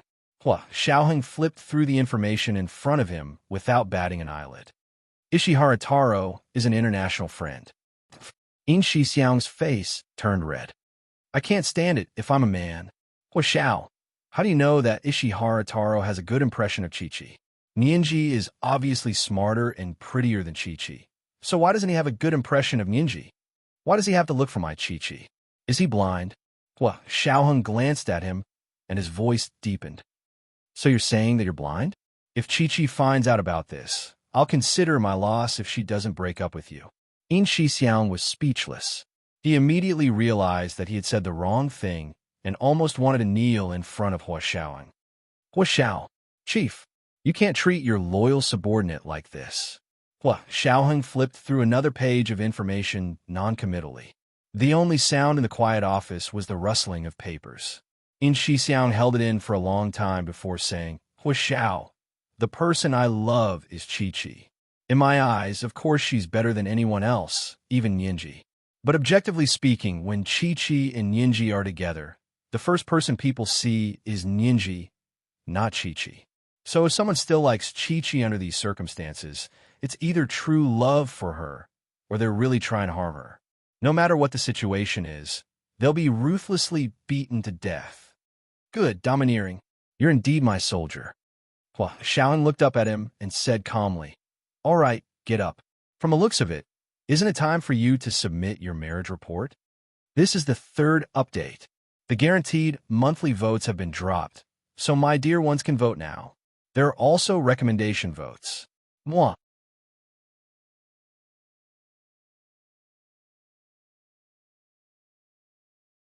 Chapter 9:37. In Shixiang was indeed dating Ma Chi-Chi for the sake of marrying her. He froze when he heard Hua Xiaoheng mention marriage. Hua Xiao, it's almost the new year. In Shixiang slowly stood up and said embarrassedly, I haven't met my parents yet. I've met my parents. To be precise, he hadn't met In Shixiang's parents yet. He had only met Ma Chi-Chi's parents. In Shixiang's father was the mayor of a city in the south, and his mother was a university professor. His family background was slightly higher than Ma Chi-Chi's, but they were still a good match. He planned to bring Ma Chi-Chi home to meet his parents during the new year. His parents definitely wouldn't object. Even if Ma Chi-Chi was an unemployed high school graduate, his parents wouldn't object, not to mention that Ma Chi-Chi was a good student from a prestigious university with a master's degree in law at B University. The couple had been looking forward to their son's marriage until their hair had turned white, and their requirements had been lowered again and again. Now, as long as the bride was a woman, had no criminal record, and was about the same age as him, it would be fine. Even a single woman with a child could be considered. Hua Xiaoheng knew all this. Because he was In Shixiang's superior, In Shixiang's parents always called Hua Xiaoheng when they couldn't find In Shixiang in person, hoping that he could help manage his subordinates' personal problems. They even indirectly asked In Shixiang if there was a problem with his sexual orientation. Xiaoheng used to be single and would usually forget such requests after hearing them. He would never force his subordinates to go on blind dates to find a wife. Of course, it was different now. He looked at In Shixiang with a half-smile. Are you worried that your parents won't agree? With a good girl like Chi-Chi, your parents will probably force you to get married as soon as they see you. In Shixiang chuckled. That's why I'm bringing her home, to reassure them. As for the marriage report, I have to discuss it with Chi-Chi first and get her approval. Also, I haven't proposed yet. Hua Xiaoheng looked a little uncomfortable. His eyes narrowed as he looked at In Shixiang thoughtfully for a while. He slowly looked down at the documents in front of him and asked dryly, Propose? Yes, that's the most important thing for a girl. How would she marry you if she didn't propose? Don't even think about it. In Shixiang chuckled as he explained his plan. He rubbed his hands together and said, So, I'm going to bring Chi-Chi back to my house and prepare a grand proposal at my house. I've already secretly told Chi-Chi's parents to come over to my house for the new year. We must give Chi-Chi a grand proposal so that she can't wait to marry me. Hua Xiaoheng pursed his lips and flipped a page as if nothing had happened. His voice suddenly turned cold. All right, you can leave now. Don't think too much during work. You are a soldier of the people. Don't forget your responsibilities. In Shixiang was confused by Hua Xiaoheng's sudden change in attitude. Hua Xiao, what did I do? Didn't you want me to submit a marriage report? Or, he looked at Hua Xiaoheng suspiciously and his heart suddenly tightened. Could it be that he couldn't take it anymore because he was showing off too much affection? After all, Ninji had been trying to break up with Hua Xiao. That couldn't be. Didn't he see them reconcile that day? Otherwise, why would he be so stupid as to sprinkle salt on other people's wounds? In Shixiang asked tentatively, Hua Xiao, you and Yinj, is the good news coming soon? Hua Xiaoheng looked up. His expression had already returned to normal. He calmly looked at In Shixiang's face, which had turned from red to white. Big Xiong, is this considered spying on your superior? Do you want to be grounded or have your newly risen star demoted? Hua Xiao, I was just saying casually. I had absolutely no intention of spying on your privacy. In Shixiang quickly waved his hands in denial. Don't worry, I will definitely put all my effort into my work. That Ishihara Taro, do you want someone to keep an eye on him? Hua Xiaoheng shook his head and said nonchalantly, Why should we keep an eye on him? Did he commit any crimes? Why not? He's in the right to covet someone else's girlfriend. In Shixiang was agitated. Who knows what else he will do? What if he has ulterior motives? For example, getting close to Chi-Chi was actually to get close to Ninji. In Shixiang looked at Hua Xiaoheng's expression without blinking. He thought to himself, I'll see how long you can pretend for. Not allowing me to keep an eye on that little bastard is completely using his position to get back at him. Hua Xiaoheng seemed to see through his thoughts. He said seriously, Big Xiong, we control the nation's important weapons. They are not used for personal gain. You can't use the nation's methods to deal with someone just because he covets your girlfriend. Will your conscience be able to live with this? I won't be able to live with my conscience if I don't do it. Yin Shixiang cursed silently, but he did not dare to disobey Hua Xiaoheng's orders. Moreover, he also knew that Hua Xiaoheng was right. If there was no concrete evidence to prove that Ishihara Taro was a threat to the nation's interests, the Special Operations Forces could not take action. If Ishihara Taro only coveted Ma Chi-Chi, it would not affect the nation's interests. It would only affect Yin Shixiang's interests. Yin Shixiang sighed and lowered his head to Hua Xiaoheng to admit his mistake. Hua Xiao, I was wrong. Please punish me. His thoughts just now were indeed a little overboard. As the deputy chief of the Special Operations Forces, he actually had the intention of using public resources for personal gain. It was indeed worthy of punishment. Hua Xiaoheng looked at him for a while and said slowly, It's good that you can think of it yourself. Go back and write me a 5,000-word self-reflection report. Then, you'll be suspended for a month to reflect on your actions. Yes, Chief. Yin Shixiang was not unhappy when he heard that. Instead, he was happy. Hua Xiaoheng was actually helping him. Yes, they could not use the Special Operations Forces methods to deal with Ishihara Taro just because he coveted Ma Chi-Chi. However, as a person, Yin Shixiang could keep an eye on Ishihara Taro and prevent him from getting too close to his girlfriend. Hua Xiaoheng suspended him for a month, which happened to be the 15th day of the first month after the Spring Festival. It was completely giving him a long holiday. Yin Shixiang left Hua Xiaoheng's office happily and went back to write his 5,000-word self-reflection report. Meanwhile, Hua Xiaoheng personally contacted the Japanese field personnel and asked them to continue investigating if the Ishihara Corporation had any contact with the Kasahara family. Ishihara Bai-san was actually Gu Xiangwen's classmate. This was the first time they had found out about this. Moreover, they did not find out from Gu Xiangwen, but from the Ishihara family. This was because when Ishihara Bai-san went to the United States to attend university, he used an alias. It was a standard American name and not his real name. The field personnel in Japan also discovered that Ishihara Bai-san and Gu Xiangwen were classmates because of coincidence. This was because the Ishihara family really valued Gu Xiangwen too much. Ishihara Wakashi often used Gu Xiangwen's academic record as a role model to encourage his grandson to study hard and catch up to Gu Xiangwen. Therefore, there were quite a few servants in the Ishihara family who knew about this past. Otherwise, outsiders wouldn't be able to find out. Hua Xiaoheng looked at the personal growth chart in front of him and added a piece of information. This was Gu Xiangwen's life trajectory. He really worked hard to perfect it and put together a complete chart. Then, he would be able to know many causes and effects. After a day, Hua Xiaoheng called Gun Yinji and told her about the information he had found. When Gun Yinji heard that Ishihara Taro's father, Ishihara Bai-san, was her father's classmate in university, she immediately understood why Ishihara Taro's academic record was such an eyesore to her. That feeling was very strange. Now, she finally found the answer. Looks like the Ishihara family has always treated my father as an opponent. Gun Yinji laughed softly. Her tone was filled with indescribable contempt and disdain. Hua Xiaoheng smiled and said gently, Only people who are inferior to others will treat others as opponents. Ishihara Bai-san is definitely inferior to Mr. Gu. Gun Yinji nodded heavily. She sat in front of the computer and made the final edits to her thesis. She said nonchalantly, That's for sure. Maybe he committed suicide because he couldn't compare to my father in every aspect. These Japanese are all like this. They even call it the samurai spirit. Haha. To put it bluntly, it's the behavior of a coward who couldn't handle failure and committed suicide. Hua Xiaoheng's heart skipped a beat. He sat up straight. What did you say just now? Say it again. Gun Yinji's hands stopped typing. What did I say?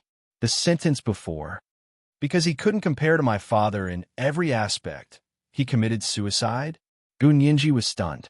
She raised her well-proportioned eyebrows. I was just saying, there's no basis for it. You took it seriously? Of course, Hua Xiaoheng wouldn't take it seriously just because of that. He had some evidence. The only information Gu Xiangwen could find on the internet was his academic resume.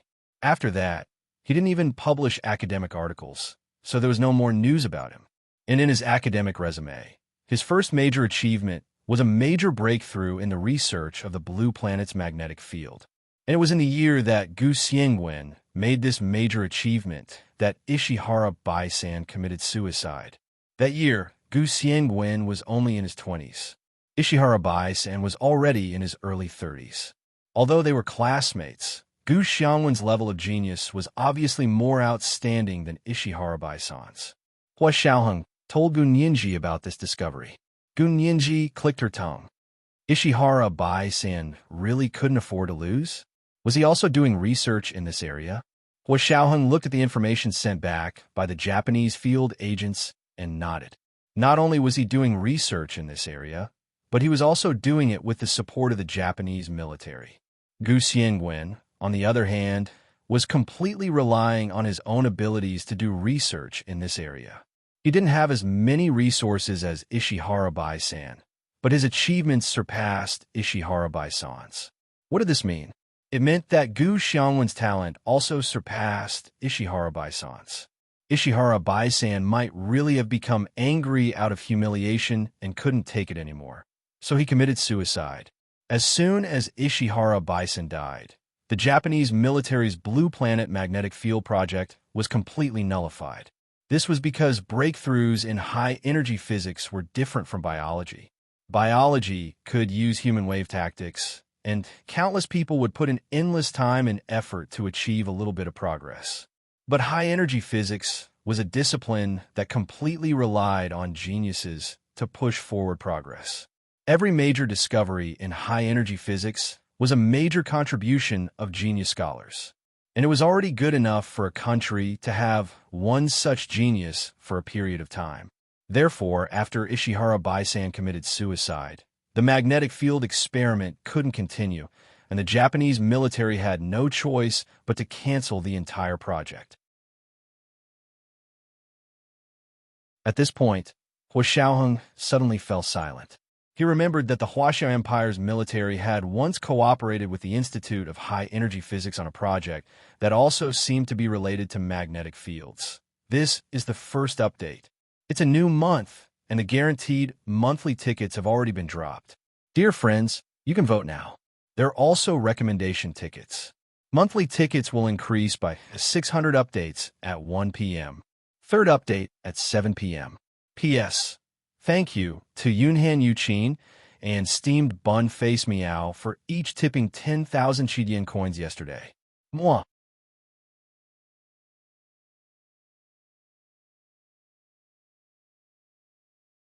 Chapter 9:38. Magnetic Fields Again. Hua Xiaoheng quietly turned on his computer and found Gu Xiangwen's original paper. He paid for it and carefully read it. However, different professions were worlds apart. He knew all the theories in the computer field like the back of his hand, but this paper was full of high-energy physics theories. It was like a heavenly book to him. He knew every word, but he didn't understand what they meant when put together. Hua Xiaoheng had no choice but to forward the paper to his mother, Song Jining. She was an expert in this field, and what she was doing was restarting the experiment from back then. Then, he called Song Jining. Song Jining had just come out of the laboratory and returned to her office. She saw the caller ID on her phone. It was Hua Xiaoheng calling. She was very surprised and swiped it open to answer. Xiaoheng, did the sun rise from the west today? Song Jining teased him with a smile and returned to her desk to sit down. Hua Xiaoheng's calm voice sounded from the phone. Miss Song, I just sent you a paper on magnetic field research. Can you take a look at it and write me a simple and easy-to-understand abstract? Magnetic field research? Son, why are you interested in high-energy physics? Song Jining turned on her computer and opened her email to find the email Hua Xiaoheng had sent her. Opening the attached paper, Song Jining skimmed through it and said, "This is a very old paper. It can be considered as the foundation and starting point for countries to study the blue star magnetic field. What's wrong? Is there a problem? Hua Xiaoheng enunciated each word. Kevin Ku, who wrote this paper, is Nianji's father, Gu Xiangwen. Song Jining stood up in surprise. He's really Nianji's father? Haha, that's great. When are you going to ask him out? We two future in-laws can have a good chat and discuss academic issues. I thought only Nianji was worthy of you, but now that you know her father, I think you're the one who's above your league. This Kevin Ku is a rare genius in our physics world. I don't know if he's willing to marry his daughter to you. After all, you're not in physics. Song Jining looked a bit regretful. Hua Xiaoheng was speechless. Ms. Song, speak properly. Don't be too distracted. Hua Xiaoheng tapped on the keyboard in front of him as if nothing had happened. He wasn't going to tell Song Jining that he had already married Gu Xiangwen's daughter. Therefore, Ms. Song's future in-laws was not very accurate. It should be in-laws.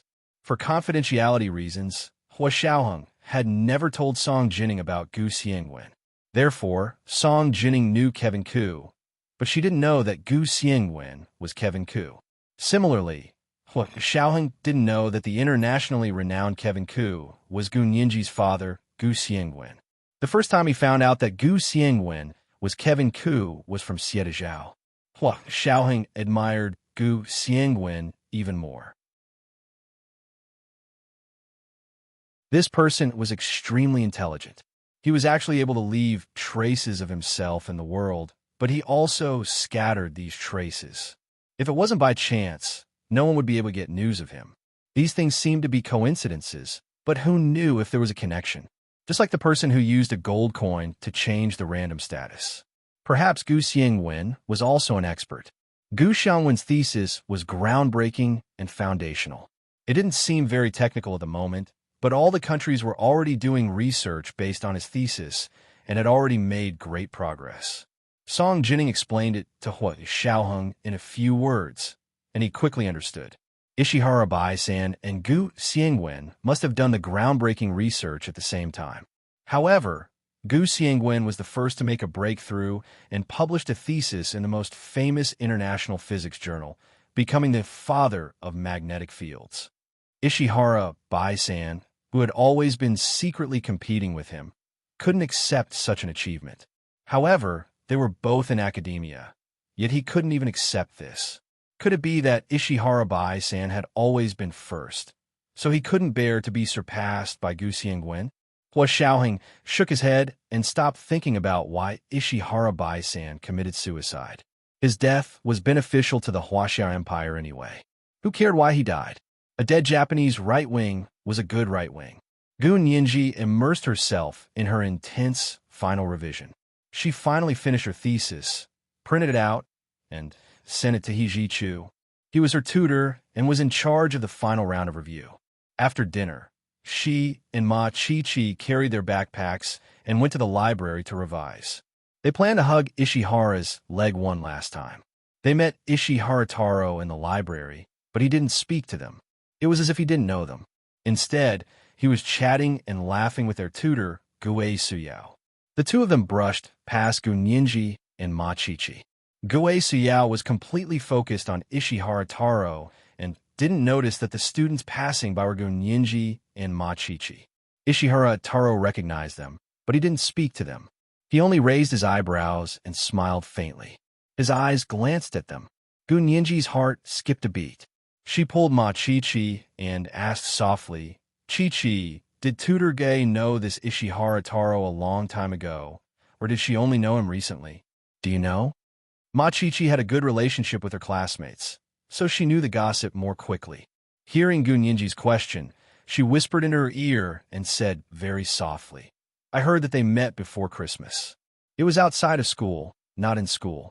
After that, Ishihara Taro transferred to our school as an exchange student. Tutor Gue was very surprised. Rumor has it that this Japanese exchange student came to our school because of Tutor Gue. Even mature women like Gue Xiao, who was 26 or 27 years old, liked this kind of romance, much less a young girl of 18 or 19 years old. Gu Nianji looked thoughtfully in the direction that Gue Xiao and Ishihara Taro had disappeared. She had a feeling that what Ishihara Taro had done was not as simple as throwing gold coins. They knew each other before Christmas? That's a good story. How did they know each other? Did anyone pass along the details? Gunyinji asked Machichi with great interest. People who liked to gossip were happy to be able to share the details of gossip with others. Machichi pulled her to the library corridor and whispered to her. Of course they did. Do you think Tutor Gue would have kept quiet when she had such an opportunity? What did they say? I heard that Tutor Gue accidentally sprained her ankle when she went shopping at Scion Plaza. Coincidentally, she met this handsome Japanese man. He helped her and sent her home. The next day, he specially brought a doctor to visit her. After a while, the two of them got to know each other. Machichi said excitedly. Gunyinji narrowed her eyes. Really? They got to know each other before Christmas? Then why didn't he come to our Christmas party? Why didn't Tutor Gue bring him out to show off? I heard that she invited him. But Ishihara Taro said that his grandfather was coming to China and he had to accompany him. He also said that there was still a long way to go and that she shouldn't be angry. Then you found out that he transferred to our school and got back together with Counselor Gay. Gunyinji's eyes flashed. But Ishihara Taro seemed to be more interested in our Chi-Chi. Machichi pushed her away embarrassedly. Stop talking. She only said a few words to Ishihara Taro before, and everyone started to make a fuss. Even Tutor Gue was unhappy. Oh, that's why the details of Tutor Gue and Ishihara Taro getting to know each other were leaked, right? Gunyinji's analysis was very meticulous. Someone must be jealous and spreading rumors. Very quickly, he understood the ins and outs of this tale. Machichi thought about it and couldn't help but laugh. If you didn't mention it, I really wouldn't have noticed the timing. It seemed like Tutor Gue was jealous. That was why she spread the news of her knowing Ishihara Taro a long time ago. Machichi pouted. I have a boyfriend who would fight with her for this Japanese guy. Also, I'm a few years older than the Japanese guy. I don't like guys younger than me. Gunyinji gave her a thumbs up. Chi-Chi has good taste. But in her heart, she was thinking that after she and Hijichu left Jinling Bar on Christmas Eve, they met with danger on the road. Could it have something to do with Ishihara Taro? After all, he had already tried to kill Gunyinji at least twice. And before these two times, Gunyinji had just experienced an even more inexplicable and dangerous situation.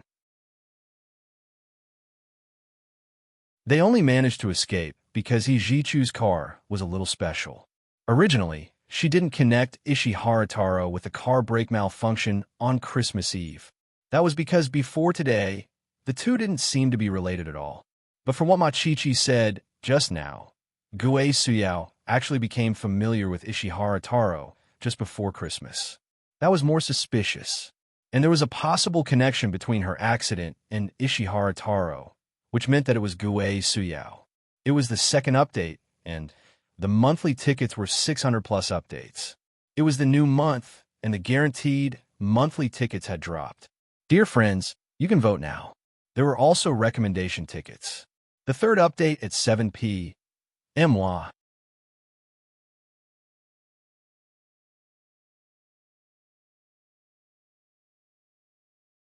Chapter 9:39. Gunyinji's suspicions were certainly well-founded. She and Hijichu had analyzed the situation later. Since their accident wasn't a coincidence, then it was very likely that someone had tipped them off or even colluded with them. She herself had a grudge with Gue Suyao, and it wasn't a small one. If Ishihara Taro needed Gue Suyao's help for some reason, it didn't have to be serious. She only needed to make a phone call and report Gunyinji's whereabouts. Could it be that her breakthrough point was Gue Suyao? Gunyinji returned to the library and forced herself to go back to her books. She revised the content of her exams again. Even if she wanted to make a move on Gue Suyao, she had to wait until she graduated. She only had 2 weeks left. The remaining 2 weeks were 1 week for revision and the other for exams. After that, the school would be on winter break. Her graduation thesis defense would be on the last day of the exam week. Gunyinji didn't want to make a move on Gue Suyao for now, but someone with ulterior motives couldn't hold back anymore. Gue Suyao and Ishihara Taro kissed as they walked into her bedroom. This was the apartment she rented off campus. It was a small one-bedroom and very clean. There were white linen curtains with light purple patterns and plain wood furniture. There was a wooden vase on the small coffee table in the middle of the living room. Ishihara Taro had given her a few winter jasmine flowers. The winter jasmine hadn't bloomed yet at this time of year. Those who could get their hands on such flowers had to be nurtured in a special greenhouse. It didn't look like much, but in this midwinter weather, it wasn't something an ordinary person could do. Money wasn't the most important thing. Ishihara Taro had just turned 18. He was 8 or 9 years younger than Gue Suyao. Also, his face was small, so he looked like a teenager. She didn't have any extravagant hopes that this handsome heir of the Nippon Corporation would take a liking to her. But the pie in the sky had finally fallen on her head. This handsome young man had finally become a guest of hers. The two of them rolled onto the bed and quickly made love like they were familiar with each other. After it was over, Ishihara Taro leaned against the headboard and smoked. His expression was very indifferent.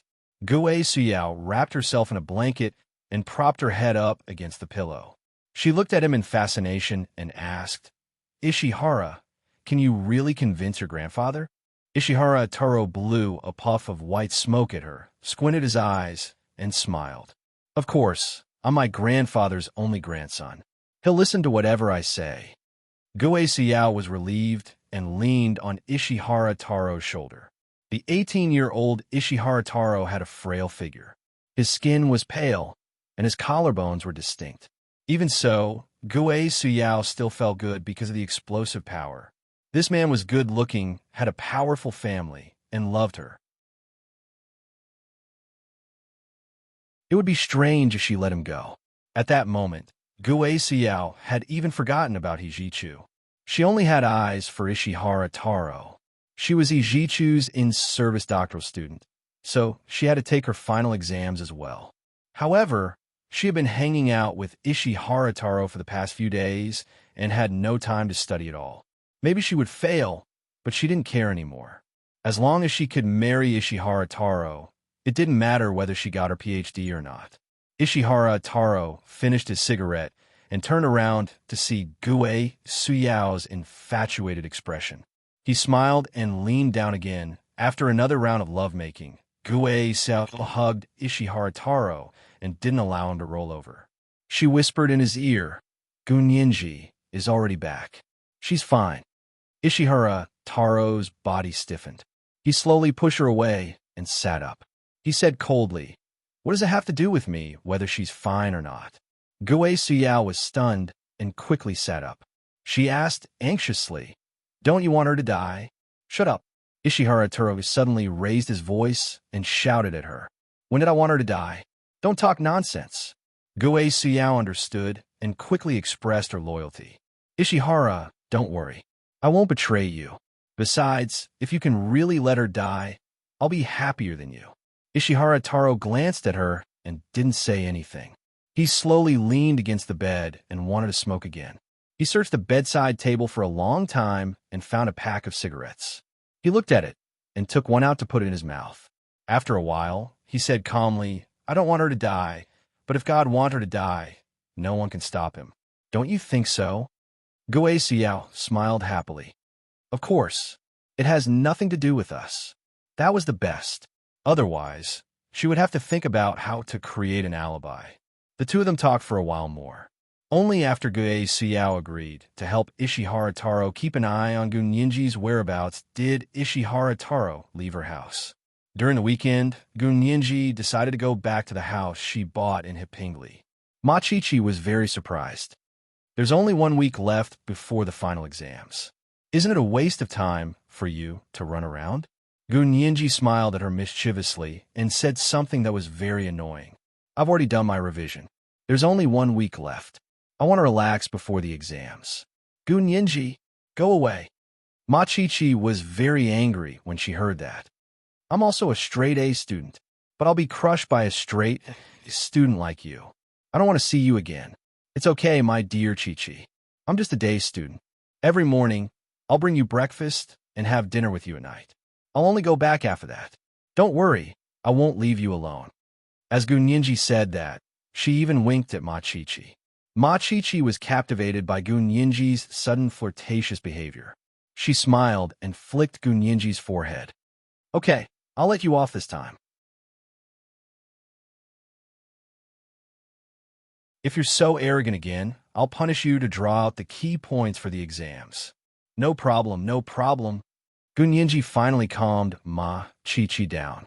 She packed a simple suitcase and dragged it out of B University. As soon as she left the school gates, she felt that someone was following her. It wasn't the people from the Special Operations Forces. Those people were too skilled. If it didn't want her to discover them, she wouldn't have been able to sense that someone was following her. However, these people following her were obviously newbies. When Gunyinji thought about how Hua Xiaoheng's men were protecting her in secret, she felt more confident. She still had this bit of courage to go against Ishihara Taro. Gunyinji pretended not to see the sneaky people and dragged her suitcase towards the Hepingli precinct. The precinct was actually not far from B University. If she walked and took a shortcut, it would only take about 20 minutes. It wasn't much slower than driving. Gunyinji's car was still parked in the underground garage of the Hepingli precinct.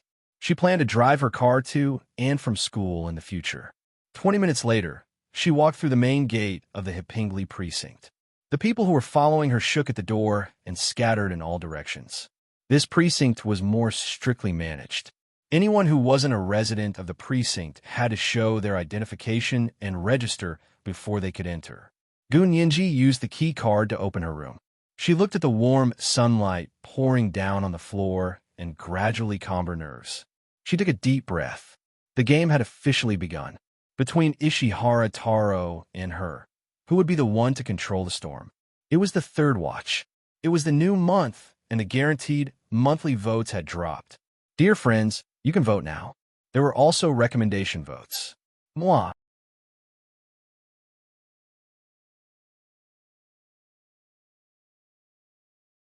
Chapter 940. On Saturday morning, Gunyinji arrived at the apartment she had bought in the Hepingli district. She could tell that no one had been in the apartment. Although the doors and windows were tightly shut, there was still a thin layer of dust on the windowsill and furniture. Gunyinji was very satisfied. She treated the apartment as her own little world and did not intend to share it with unrelated people, even if it was a part-time cleaner. Putting down her suitcase and computer bag, Gunyinji went to the kitchen to find a rag and began to carefully wipe the apartment. First, she used a dry rag to wipe away the dust, then used a wet tissue to wipe again and disinfect it. By the time she had wiped all the rooms until they were sparkling clean, 3 hours had passed. She could not even straighten her back. Gunyinji threw herself onto the sofa and lay on the extremely flexible corner sofa. She covered her eyes with one arm and did not want to move for a long time. After her breathing stabilized, she felt her stomach growl. It was time for lunch. Gunyinji rubbed her stomach and sat up from the sofa. She suddenly remembered that she did not know how to cook. How would she solve the problem of eating alone for 2 days? There was no food in the fridge except for water. There seemed to be rice in the kitchen cupboard, but other than that, there was nothing else. She weighed the options of buying groceries, ordering takeout, and eating out for a while before deciding to eat out. She did not know how to cook even if she bought groceries, so why waste them? As for ordering takeout, it was more troublesome. There were too many uncontrollable factors, so it was not suitable for her at the moment. Moreover, she needed to go out more to contribute more parameters to Ishihara Taro's algorithm. The corners of Gunyinji's lips curled up into a sly smile. She walked to the bedroom to get her small backpack and saw herself in the mirror, smiling like a little fox. She quickly used her hand to rub the corners of her lips and revealed the most tranquil smile. Coming out of the apartment, Gunyinji entered the elevator and pressed the button for the first floor. At this time, there was no one outside the apartment. She was the only one staring at the mirror in the elevator in a daze. The elevator was an important parameter. When Gunyinji came out of the elevator, she had already silently calculated the probability of the elevator accident. If she were Ishihara Taro, she would not let go of such a good tool like the elevator. After exiting from the main gate of the Hepingli district, he walked along a quiet path, walked all the way out, turned left, and walked for about 200 meters before arriving at a commercial street. There were supermarkets, restaurants, cafes, internet cafes, gyms, and bars. From small shops that only served porridge for breakfast to high-end restaurants that could treat people to a Manchu Han imperial feast in the evening, there was everything that one could wish for. For someone with terrible cooking skills like Gunyinji, this place could be considered a treasure trove. Gunyinji randomly walked through a few shops and found a shop that looked pleasing to the eye. She bought a basket of small steamed buns and a bowl of millet porridge. When she saw the crispy fried dough sticks, she couldn't help but buy a thick fried dough stick and a bowl of salted tofu pudding. She put them in a lunchbox to take away. After walking for a while, she remembered that she had bought food for breakfast, and it was already noon. Gunyinji stopped in her tracks and found another luxurious restaurant. She ordered a few dishes and sat by the window, lost in thought as she stared at the scenery outside. Outside the window, there was a sidewalk paved with colored stones, and the sidewalk was lined with sycamore trees. It was winter, and the leaves of the sycamore trees had already fallen off, leaving only bare branches. Further ahead was the main road. Although it was winter, the streets were still bustling with traffic, and it was very lively. Small, evergreen shrubs were planted under the windowsill, and they were still lush in winter. During Christmas, they could also be used as small Christmas trees to hang colored lights. There weren't many people in the restaurant. Gunyinji only looked out the window for a while before two people opened the door and entered the restaurant. They looked like a couple. They sat down not far from Gunyinji. They leaned their heads against each other and whispered to each other, looking very intimate. If they didn't constantly look at Gunyinji from the corners of their eyes, Gunyinji would really believe that they were a couple. Not long after, the dishes she ordered were served. A dish of glistening yellow shredded banana served as a dessert. A dish of milky white and tender Shishi's tongue soup. A dish of light yellow soft minced meat pot tofu. And a small bowl of fragrant Thai rice were placed on the table, steaming hot. Gunyinji was so hungry that she buried her head in the food alone. The people in the restaurant all noticed the young girl sitting by the window. She looked to be 18 or 19 years old, but she ate with an incomparable satisfaction and sweetness. Everyone's appetite increased when they saw her, and they didn't know what kind of delicacy she was eating. Although there wasn't much food in front of her, the portion was enough for two men, but she finished it all by herself. After eating, she looked at the empty plate in front of her, longing to lick it again. The chef of the restaurant saw this and rubbed his hands in joy. She really liked his food. There was nothing that made a chef happier than this. In his excitement, he asked someone to give Gunyinji a 20% discount card, saying that as long as she ate here, she would get a lifetime discount. Gunyinji didn't expect to have such good luck for lunch, and she smiled at the waiter who gave her the discount card. She was born delicate and beautiful. When she was young, she was mostly cute. Now that she was an adult and had sex, she couldn't help but have a hint of gentleness in her eyes. When she smiled at people without any subtlety, it made people's hearts pound. They only felt that the smile was like the first handful of snow on the plum blossoms in winter, bright and beautiful. Under the pure whiteness, there was a gorgeous color that was half hidden, and it was even more moving. Thank you. Gunyinji took the 20% discount card and wrote a 20% tip on the bill, returning almost all the discount. Gunyinji lowered her head. The waiter couldn't see her face, but he still felt dazzled. Although he was in the restaurant, it was like he was in a garden. The breathtaking scenery just now was like a dream. He returned to the checkout counter with the bill and card in hand, and then slowly came back to his senses. Gunyinji didn't know anything about this. She put away her things and waited for the waiter to take her card back. She still looked out the window at the sidewalk. During the meal, she counted about 98 people passing by the sidewalk outside the window. She didn't know how many of the 98 people were permanent residents here, and how many were just passing by. This would affect their calculations. The waiter came back and returned Gunyinji's card to her. He mustered up his courage and said, "Tomorrow we have a chef we hired from out of town to do a food exhibition. Miss, if you're free, you can come by again." Gun Yinji saw that the people here were polite and generous, and the food tasted to her liking, so she agreed immediately. Okay, I'll come back tomorrow. Thank you, handsome. She said it casually, and the waiter blushed. He personally walked her out and even helped her open the curtain and pushed the door open. After returning to the apartment, Gun Yinji put the breakfast she bought in the fridge. She planned to have some for supper and the rest for breakfast the next day. She was actually very lazy, and even if she went out every day, she only wanted to go out once. Saturday passed in a blink of an eye. The next day was Sunday, and Gun Yinji slept in. When she woke up, it was already noon. She ate the leftovers from yesterday's breakfast for lunch, then took a shower, changed her clothes, and tidied up the room. She then looked at her schedule for the next week. After making a few changes, she realized it was already 4 in the afternoon. She slowly packed her suitcase again and carried it downstairs. This time, she went to the apartment's underground parking lot. The flashy red custom-made Ferrari that Hua Xiaoheng had given her was parked there. Gun Yinji threw her suitcase in the back seat, then opened the door to sit in the driver's seat. She checked the condition of the car, and only after everything was in good condition did she drive out with peace of mind. Long after she drove out of the Hepingli precinct, the people loitering at the entrance finally realized that she had actually driven away. When she arrived at the restaurant she went to yesterday, Gun Yinji parked the car on the side of the road. It wasn't even 5 o'clock yet, and people didn't have dinner that early, so it wasn't difficult to find a parking space. Gun Yinji pushed the door open, and the waiter from yesterday immediately jogged over with a smile. "Miss, you're here." Gun Yinji nodded. "I'm here to try the signature dishes of the chef you specially hired. Please take a seat here.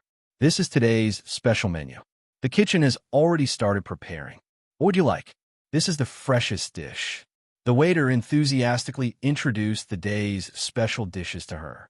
Gun Yinji looked very attentively and picked a few dishes that she hadn't tried before, but that Ma Chi-Chi would also like. The waiter happily took the menu and went to report the dishes to the kitchen. Because there weren't many people, and because the chef wanted to try his hand first, the 4 dishes that Gun Yinji ordered were prepared quickly and well. Gun Yinji only ate 1 dish, and had the waiter pack the other 3 dishes for her takeaway. The waiter saw that she only ate one of the 4 dishes she had ordered this time, and thought that she didn't like these dishes. He couldn't help asking in confusion, "Are these dishes not to your taste?" Gun Yinji shook her head and smiled. "No, these dishes are very delicious. I want to take these 3 dishes back to share with my friends. They're so delicious." So that was how it was. The waiter was happy again and carefully packed the dishes for Gun Yinji before personally seeing her out. However, when he saw Gun Yinji's bright red luxury car parked on the side of the road, his attitude couldn't help but become even more respectful. Gun Yinji got into the car and waved at him before quickly driving away. As soon as she left, a few people also got into their cars and drove away. Gun Yinji drove all the way back to the university and parked in the paid parking lot. This was one of the few times that she drove, so she was still a bit rusty and didn't drive very fast. It took her half an hour to drive a distance that could have taken her 20 minutes on foot. However, when she returned to the dormitory, Ma Chi-Chi's enthusiastic cheers made Gun Yinji feel that the trip was worth it. "Yinji, where did you find such delicious food? It's so good, I can have it all myself." Ma Chi-Chi excitedly picked up a small bowl and scooped herself a bowl of rice. Although she had already eaten dinner, it wasn't impossible for her to have another meal with such delicious food in front of her. Gun Yinji waved at her. "Eat slowly, I'm going to the library." After resting for 2 days, she resumed her routine at school. Every day was the library, cafeteria, and dormitory. A week had passed. Ishihara Taro crossed his arms in front of his chest and sat in his high-rise apartment in San Juan. He closed his eyes and listened to his subordinate's report on Gun Yinji's whereabouts.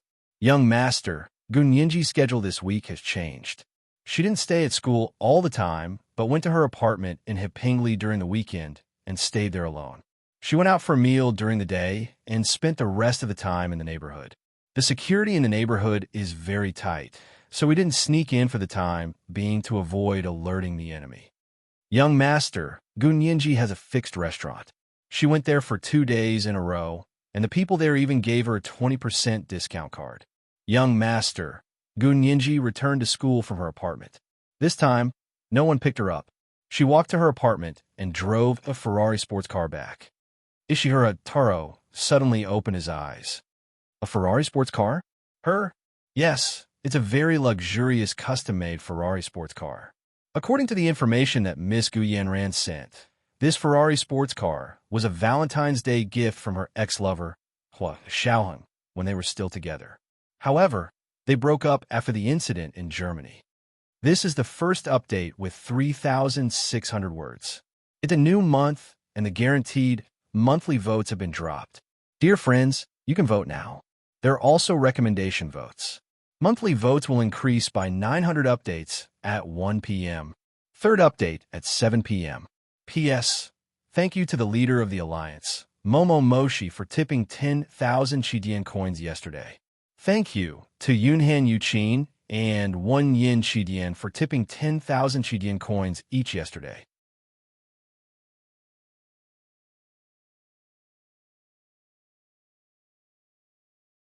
Chapter 941. Are you sure they broke up? Ishihara Taro asked suspiciously. Absolutely. The person was very certain about this. Other than Miss Guyenran, there was another ally who didn't want to be named who confirmed this.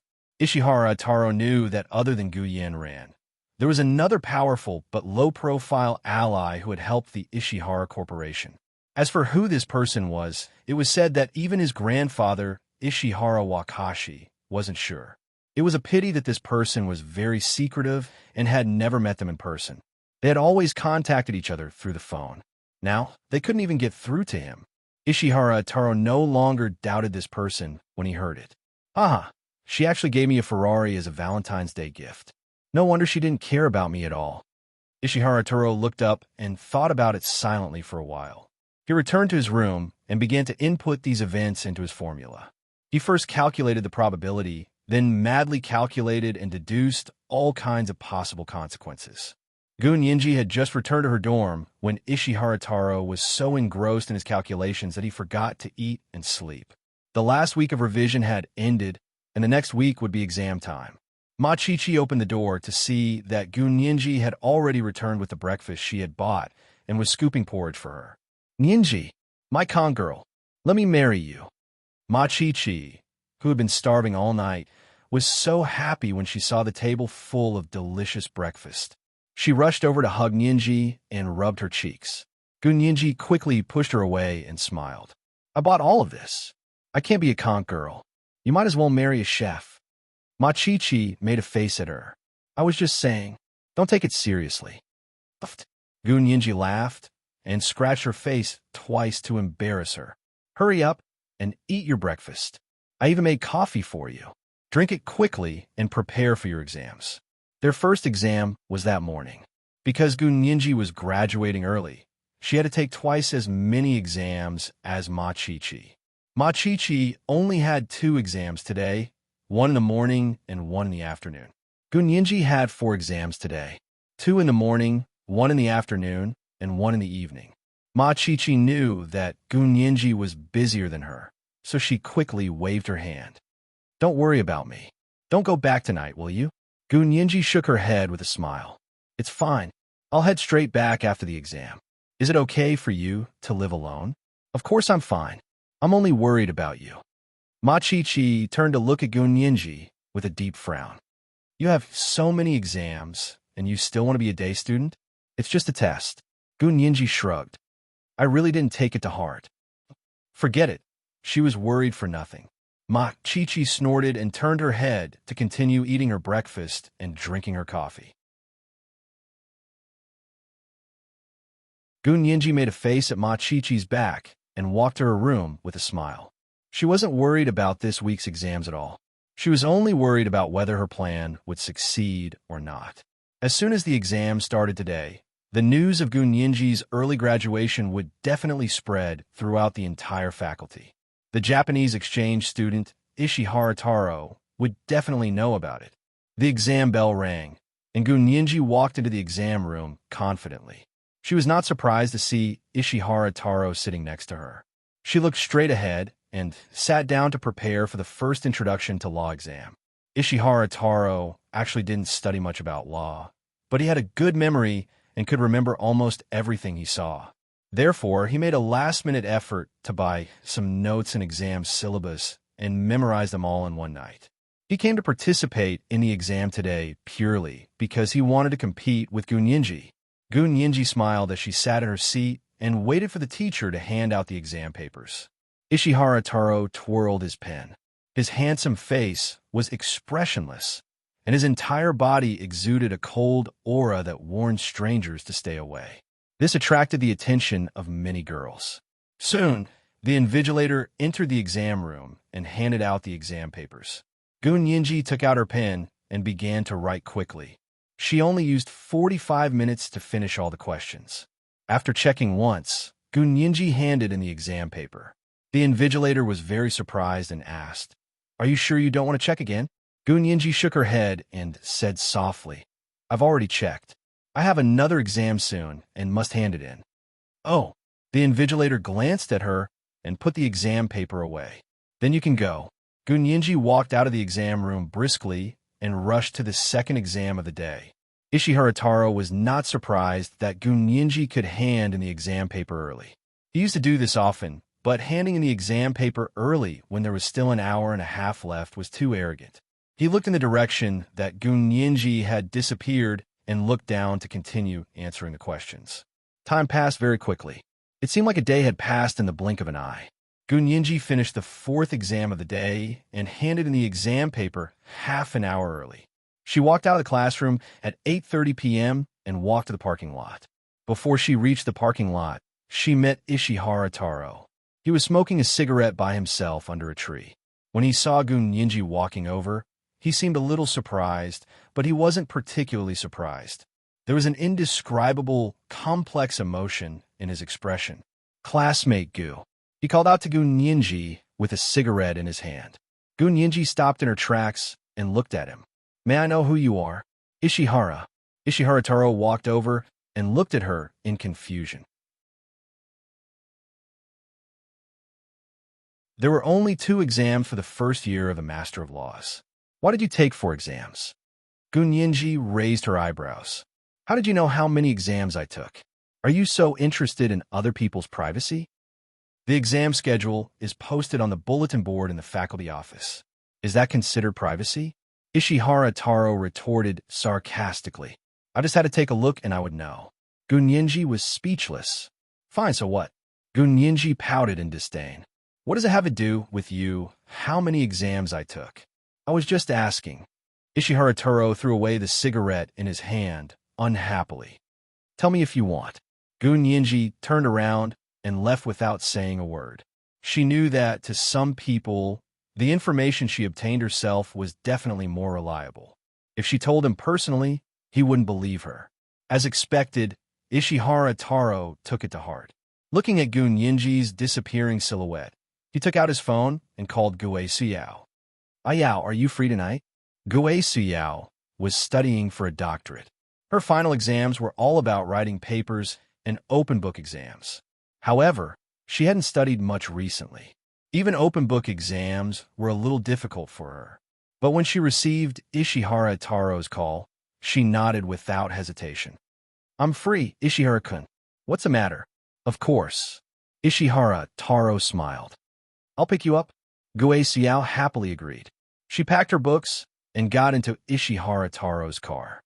"Ayao, that first-year student, Gunyinji, why does she have to take 4 exams?" Ishihara Taro asked casually as he drove to his apartment. Gue Suyao was a little unhappy that Ishihara Taro mentioned other women in front of her. But because it was Gunyinji, she didn't say anything. She knew that Ishihara Taro wanted to deal with Gunyinji, so she told him everything she knew. "I also only found out today. Turns out she wants to graduate early. That's why she has to take twice as many exams as a first-year student." "What?" Ishihara Taro slammed on the brakes. The luxury sports car screeched to a stop on the shoulder of the road. "You said she wants to graduate early. When?" Ishihara Taro was extremely nervous. Why did he only find out about such important news now? It's this semester. 1 week of exams and the weekend of oral defense. I only helped her pass the message today and told her that the last oral defense professor has already been confirmed. Gue Xiao thought about it. If she graduates and leaves, what will you do? Will you still have to deal with her? Ishihara Taro looked at her coldly and turned to drive back to B University. Hey, where are you going? Gue Suyao was very surprised. She turned to look at Ishihara Taro. What's wrong? Are you unhappy? Ishihara Taro shook his head. I just remembered that I still have something to do. I'll send you back first. I'll pick you up to see my grandfather after the exams. Gue Xiao was originally very unhappy because Ishihara Taro went back on his words. But when she heard that she would be meeting Ishihara Taro's grandfather after the exams, and that he was his only relative, she immediately cheered up. This was the prelude to meeting his parents. Gue Xiao became bashful and said embarrassedly, Isn't it a little too fast? Will your grandfather mind that I'm older than you? Although Ishihara Taro didn't mind, it was impossible for Gue Xiao not to. You're thinking too much. My grandfather is a very reasonable person, Ishihara Taro said calmly. His expression was so cold that a layer of ice could have been scraped off. But Gue Xiao, who was immersed in the sudden happiness, couldn't feel it. She only felt that Ishihara Taro's personality was just right. He was aloof, and she liked it. This time, Ishihara Taro sent Gue Xiao all the way to the dormitory of the female law students.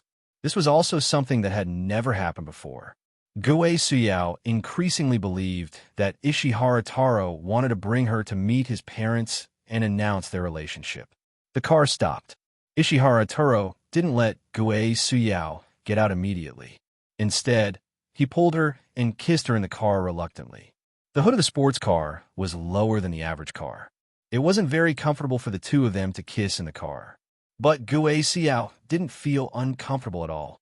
Instead, she couldn't bear to part from him. Ishihara Taro looked at the watch on his wrist as he kissed Gue Xiao. 9:10 p.m. It was almost time. Ishihara Taro let go of Gue Xiao and kissed her face again. He smiled and said, You can go in. Gue Xiao was reluctant and wanted to stay a little longer. But Ishihara Taro had already unbuckled her seatbelt. Let's go. We have plenty of time. Okay, Ishihara-kun. Gue Xiao was finally willing to get out of the car. She bent down and waved at Ishihara Taro in the car. She smiled sweetly and said, Ishihara-kun, see you tomorrow. See you tomorrow. Ishihara Taro smiled slightly as he watched Gue Xiao walk into the dormitory. At this time, her best friend happened to return from the library. The two of them stood in the lobby of the dormitory building and chatted. They didn't enter the elevator immediately. At this time, most of the students were still studying. Only Gue Xiao and her friend were in the lobby downstairs. Ishihara Taro smiled coldly. Everything was going according to his plan. He would use Gue Xiao to practice his skills again. Only this classmate knew about his relationship with Gue Xiao the best. He couldn't guarantee that the blabbermouth Gue Xiao hadn't told this person about his plan to deal with Gunyenji. Ishihara Taro started the car with a cold expression and backed out. When he drove to the blind spot of the camera in front of the dormitory building, he quickly threw a gold coin out of the car.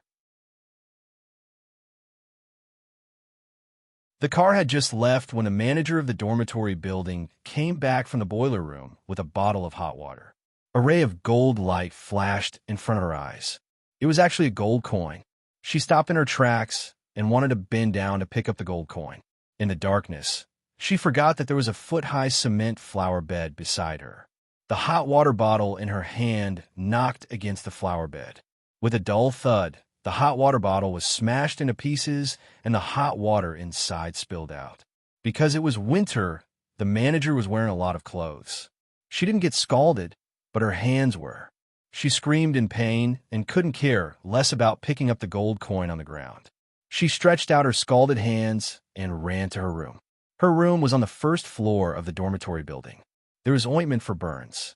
When the manager rushed into her room, Gue Xiao and her classmate walked towards the elevator. Their conversation happened to last a perfect 15 minutes. It was exactly as Ishihara Taro had planned. "Where's my burn ointment? Where's my burn ointment?" The manager's hands were scalded. The pain made her anxious, and she rushed to the place where she kept the ointment.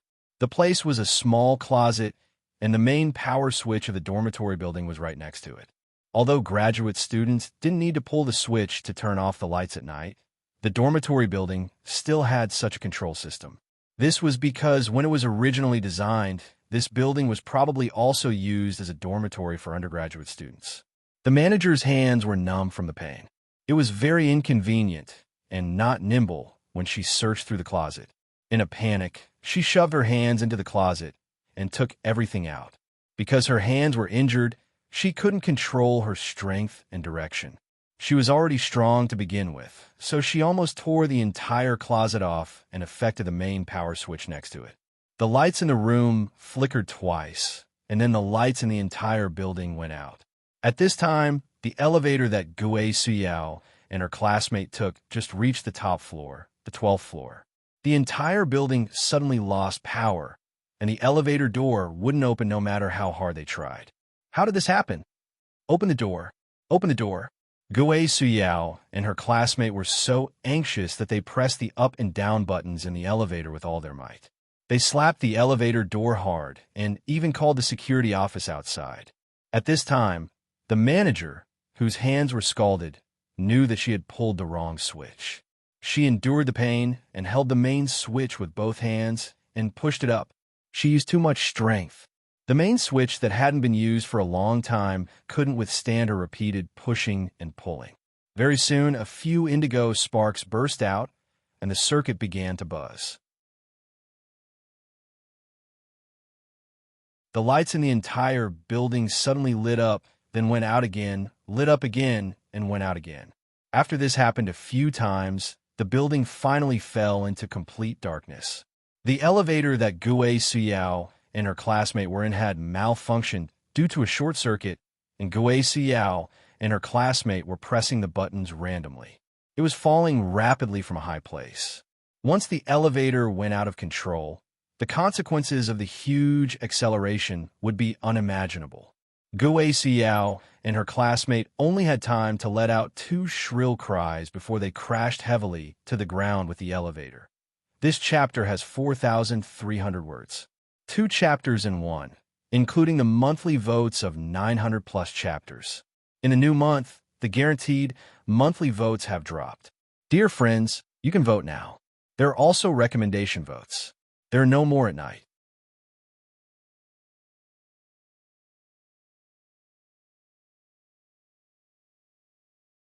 Chapter 942. The crash of the elevator was so loud that almost everyone in the building heard it. Everyone walked out of the dormitory with their phones lit up and looked at each other in the dark hallway. What happened? I think I heard a loud noise from the elevator. I heard it too. I thought it was an earthquake. Everyone chattered and raised their phones as they walked to the corridor where the elevator was located. There were originally 2 elevator doors side by side, but they were still closed. Because of the power outage, the elevator doors could not be opened. If everyone wanted to go downstairs, they could only take the stairs. The dormitory manager finally realized what had happened. She let out an earth-shattering scream and made a phone call in a flurry. She called the school security department, the off-campus police station, and even the elevator's warning number. 5 minutes later, police sirens blared frantically as they drove in from outside the school. The people from the school security department had arrived long ago.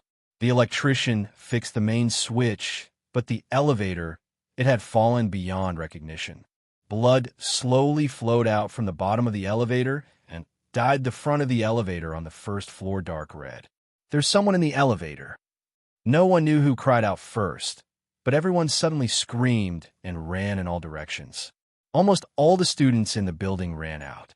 Some didn't even put on their coats and were shivering in the cold winter night. Machichi had just returned from self-study and was shocked to see her classmates surrounding the front of the dormitory building. She went over to a girl on the same floor and asked, "What happened? Why did everyone run out? Was there a fire alarm?" No. The girl's face was full of fear. There was a problem with the circuit, and then the elevator broke down and fell from a high place. There were people inside. As she spoke, the girl couldn't take it anymore and found a place to vomit. Ma Chi-Chi's face turned pale when she heard that.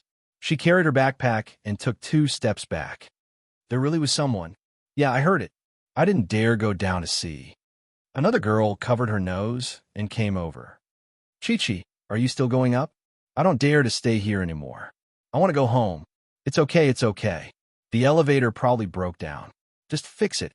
Ma Chi-Chi was confused and tried to persuade the girl. Soon, the police arrived and pulled up a yellow line at the place where the elevator had fallen.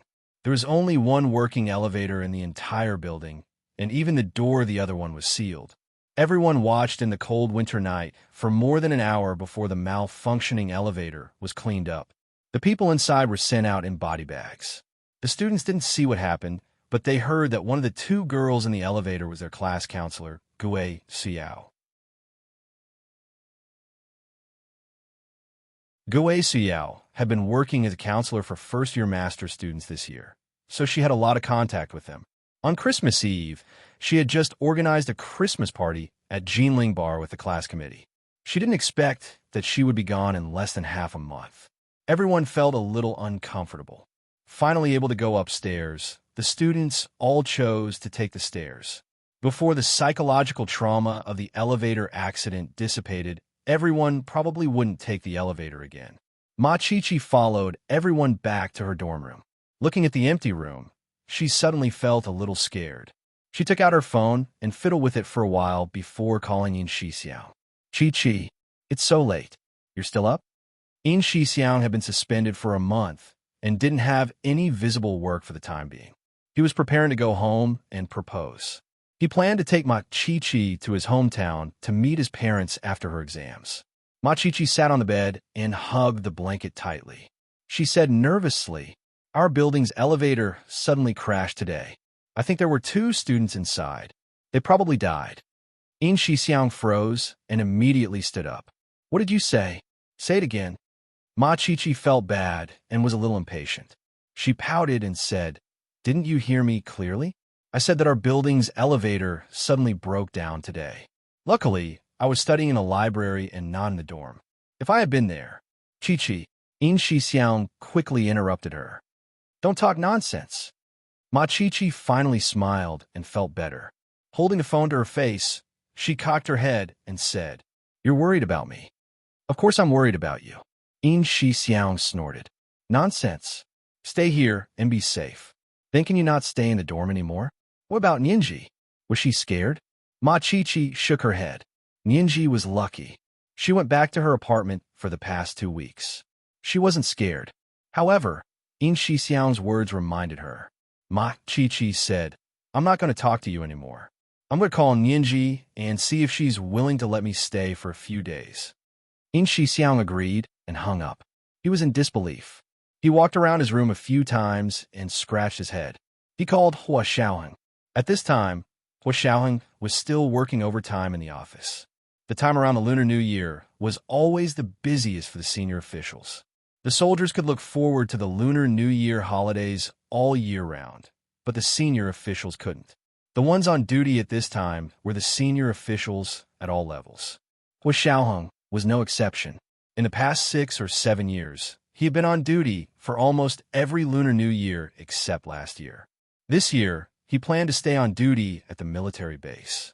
The operator connected In Xixiang's call. He wore a Bluetooth headset and typed quickly on the computer as he asked, "Big Xiong, what's wrong? You're not happy with your suspension and want to work?" In Xixiang chuckled. "How could that be? Hua Xiao, I'm not going to talk nonsense with you. I have something to tell you." "What is it?" Hua Xiaoheng looked at his watch. It was 11:30 at night. Something at this hour was usually not a small matter. As expected, In Xixiang lowered his voice and whispered, "Hua Xiao, I just heard from Chi-Chi that her dorm building's elevator suddenly broke down. There are 2 students in the elevator. They probably won't be able to survive." Hua Xiaoheng's hand paused for a moment. Then he continued typing on the keyboard as if nothing had happened. "Okay, is there anything else? Hua Xiao, you're not worried about Ninji at all?" In Shixiang almost screamed. If you keep this up, you'll really not have a girlfriend. I'm telling you. Hua Xiaoheng's hand paused again before he calmly snuffed In Shixiang out. If you keep talking to me like this, you'll not have a wife. I'm telling you. Why? I'm going to propose soon. In Shixiang rolled up his sleeves proudly. Even if you're my boss, you can't separate us. Is that so? Hua Xiaoheng laughed dryly. I heard that the poorest outpost in the southwest corner of Africa is short of manpower. I'm considering who to send. In Shixiang was stunned for 2 seconds before he wailed and apologized to Hua Xiaoheng again. Hua Xiao, I was wrong. Please don't send me so far away to Africa. At least wait until after I get married. If he sent him to Africa right now, even if Ma Chi-Chi didn't care, her parents would definitely object. They wouldn't let their daughter follow him to a remote place in Africa, and they wouldn't let their daughter live apart from her husband at such a young age. So Hua Xiaoheng wasn't exaggerating when he said he'd make him not have a wife. Hua Xiaoheng typed the last letter and turned off the computer. He calmly told In Shixiang to scram as far away as he could. As long as you know. In Shixiang understood that the alarm had been lifted. He chuckled. Hua Xiao, you really have the demeanor of a general. I just received Chi-Chi's call. My heart almost jumped out of my throat. Hua Xiaoheng's gaze froze for a moment. He stood up from behind his desk and calmly packed up the things on his desk and locked them up. He said, the fact that you called me so happily means that Nianji must be fine. Big Xiong, you really disappoint me. You're making me panic over such a small matter. Hua Xiao, you can't say that. This is human nature. Chi-Chi is special in my heart. Even if I know she's fine, I'll still worry. To be honest, when I think about how Chi-Chi was so scared at such a dangerous moment and how I couldn't be by her side, my heart feels like it's being scratched by a cat. I want nothing more than to fly over and hug her right now. Hua Xiaoheng felt In Shixiang's words were a bit harsh. He calmly interrupted him. You're suspended right now. You can visit Chi-Chi at any time. Why are you showing off your affection to me? You would have kicked me over a long time ago. I wanted to, but Chi-Chi said she's going to squeeze in with Nianji. You don't say you're so relaxed because you can sense it, right? Nianji is so lucky.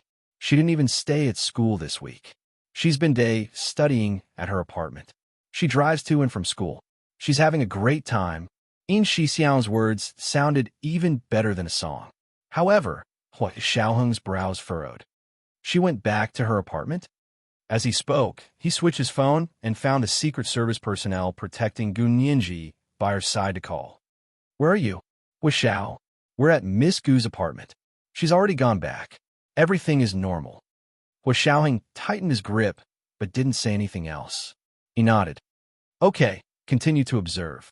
After hanging up, Hua Xiaoheng called Gu Nianji again. However, her phone showed that it was busy. At that moment, Ma Chi-Chi was calling Gu Nianji. Nianji, I'm begging you. Let me stay with you for a few days, okay? The final exams will be over in 4 days. Then I can go home. Ma Chi-Chi gripped her phone and stomped her feet in the dorm. Oh, why do you want to stay with me? Gu Nianji hugged her iPad and leaned against the bed to yawn. Rubbing the corners of her eyes, she saw that it was almost midnight. She wanted to sleep. Nianji, you're lucky. You just don't know what horrible thing happened in our dorm today. Ma Chi-Chi vividly described the incident of the elevator falling from the 12th floor and said, I heard that there were 2 people inside. One of them was our counselor, Gu Xiao. Gu Nianji immediately sat up straight. Her voice trembled as she asked hoarsely, What did you say? The elevator really had an accident? Yes. Why would I lie to you? Just now, the police, ambulance, fire truck, and people from the school security department all came. They surrounded us so tightly that we couldn't even squeeze through to see what was happening. Ma Chi-Chi waved her fist. Nianji, can I stay with you? I'm really scared. Gu Nianji was stunned for a long time before slowly shaking her head. Chi-Chi, I'm sorry. I can't for the next few days. You should stay in the dorm. It should be safer. Staying with her would only be more dangerous. This is the first update. It's a new month. Asking for monthly votes and recommendation votes. Monthly votes and 1,200 updates at 1 p.m. Third update at 7 p.m. P.S. Thank you to Yunhan Yuqin for the 10,000 Chidian coins yesterday.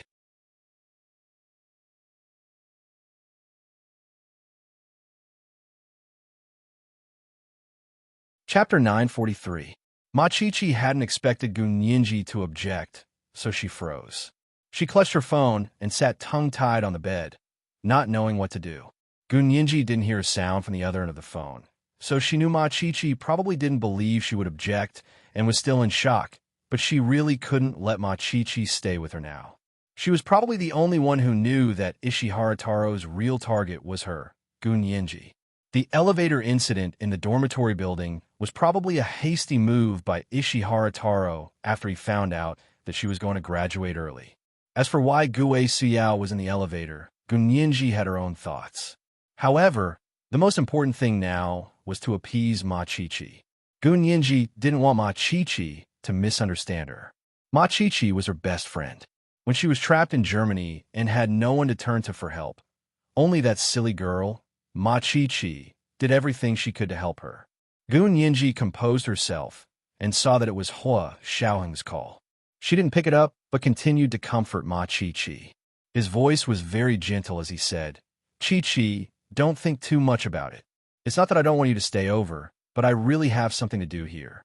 The dormitory is actually safer. Wait for a few more days. After the exams are over, I'll pick you up to live here, okay?" Ma Qiqi bit her lip. She wanted to beg Gun Yinji again, but when she heard Gun Yinji say that, it sounded like she really had a problem, so she couldn't bring herself to ask. In the end, he nodded and said softly, "All right, I understand. It's late, let's go to bed. Good night." Gun Yinji was silent for a moment. "Good night." After hanging up, Ma Qiqi still felt uncomfortable. After this incident, she wasn't afraid anymore, but she didn't understand Gun Yinji's behavior. She played with her phone listlessly and dialed In Shixiang's number. "Brother Xiong, Ninji won't let me stay at her place." Ma Qiqi's voice was muffled, and her nose was sniffling. She seemed to be crying. In Shixiang's heart, liver, spleen, lungs, and kidneys hurt. He hurriedly said, "Qiqi, don't be afraid. How about I pick you up and let you stay at my house? I also have an apartment outside." Ma Qiqi snapped out of her daze and immediately objected. "That's not necessary, Brother Xiong. Maybe Ninji has some difficulties, but I'm fine. They would talk about it after the exam. Bye-bye." Ma Qiqi finally stopped. She hung up the phone and rolled over to sleep. In Shixiang became worried again and quickly called Hua Xiaoheng to complain. "Hua Xiao, what's wrong with Ninji? She wasn't that kind of person. Qiqi said she wanted to stay at her place for a few days, but she actually objected." Hua Xiaoheng saw that Gun Yinji's phone was busy, so he didn't call her again. He thought Gun Yinji would take Ma Qiqi to her apartment for a few days. After all, someone had just died in the elevator of the dormitory building. It was reasonable for the little girl to be afraid. She hadn't expected Gun Yinji to object to Ma Qiqi staying with her. This is too abnormal. When he thought about how Gun Yinji had suddenly abandoned the school dormitory and returned to her own apartment as a day student, Hua Xiaoheng clearly sensed that something was wrong.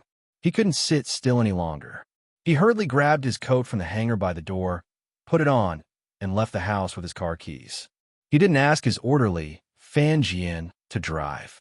Instead, he personally drove to Gun Yinji's Hipingli apartments. Gun Yinji found out what had happened in the school elevator and couldn't fall asleep. She got up and went to the kitchen to warm some milk for herself. Just then, her phone rang again. Gun Yinji picked it up and saw it was He Jichu. She swiped open the phone and answered it. "Professor He? It's so late. You're still awake?" He Jichu was wearing a Valentino Haute Couture gray camel cashmere half-length coat. He stood in front of Gun Yinji's dormitory building and called her. "Yinji, are you asleep? You didn't get scared today, did you?" He had just learned that Gun Yinji's dormitory building's elevator had an accident, so he specially came to see her. Gun Yinji quickly shook her head. "I'm fine. Professor He, it's late. Aren't you resting?" He Jichu looked up in the direction of Gun Yinji's dormitory. "I'm downstairs. I'm worried. Turn on the lights and let me see." Gun Yinji was speechless. When she came back from Hua Xiaoheng's place, she said she wanted to return to her Hepingli apartment as a day student. He Jichu had objected at the time. However, Gun Yinji still agreed on the surface but opposed him on the inside. She secretly began studying on her own. She adapted very well this week. Even He Jichu didn't notice. But now, she couldn't hide it anymore. Gun Yinji sighed softly and took a sip of warm milk from the microwave. She said calmly, "Professor He, I'm not in the dormitory." He Jichu was speechless for a long time. After a while, he finally said in a low voice, "Where are you?" "I'm in the Hepingli apartment," Gun Yinji said softly. Her voice was very gentle and slow. She was trying hard to appease He Jichu's anger. "Didn't I tell you not to go anywhere last time?" He Jichu raised his voice. His grip was so strong that he almost flattened the phone. Gun Yinji smiled and said gently, "Professor He, it's actually okay. You see, I returned to the Hepingli apartment just in time to avoid the dormitory building's elevator accident. I didn't make it in time, and I wasn't scared. Isn't that perfect?" Also, Gun Yinji paused and stirred the milk with a small silver spoon. She added some cranberries and oatmeal. "Also, I'm scared after what happened in the dormitory building. I don't dare to go back." This was a valid and logical reason. He Jichu rubbed his temples and finally took a step back. "That's fine. Then I'll pick you up tomorrow morning for the exam. I'll send you back after the exam. Anyway, I'll tie you to my side for the next few days." He Jichu didn't know why, but he also felt inexplicably uneasy. The elevator accident in Gun Yinji's dormitory building was clearly a coincidence. He had a feeling that Gun Yinji had escaped a disaster and couldn't get better. Gun Yinji was shocked when she heard He Jichu wanted to pick her up every day. She immediately refused. "Professor He, you don't have to pick me up. I'm very safe." "What's wrong with being very safe? You don't want me to pick you up because you're safe? There's only 4 or 5 days left anyway." He Jichu refused to give up. Gun Yinji panicked and used Hua Xiaoheng's name to stop He Jichu. "Professor He, you really don't have to. Actually, Hua Xiaoheng has other plans for me. If you interfere, I'm afraid Hua Xiaoheng." He Jichu was very insistent at first. However, when he heard Gun Yinji say Hua Xiaoheng had other plans, he hesitated and asked doubtfully, "Hua Xiaoheng really has other plans?" "Yes." Gun Yinji nodded vigorously. She knew that He Jichu would never confront Hua Xiaoheng, so she could use the time difference to her advantage. She would explain to He Jichu and Ma Qiqi once things were settled. However, Gun Yinji thought about what she had to do and didn't dare tell Ma Qiqi the truth. The kitchen was lit with a yellow ceiling light. The light was soft and silky, and the ivory cabinets were gentle and silent under the yellow light. She extended her hand and looked at her snow-white fingers. They were clean and without a single blemish. Although her hands were small, they had their own unique strength and energy. Gun Yinji clenched her fists. Her delicate face was expressionless. She was as cold as an ice sculpture, elegant and cold. "Professor He, did you know? The girl who died in the dormitory building's elevator today was our counselor, Gue Suyao. You're familiar with her, right? She was also your doctoral student." Gun Yinji changed the topic without batting an eyelid. He Jichu walked to his car and opened the door to get in.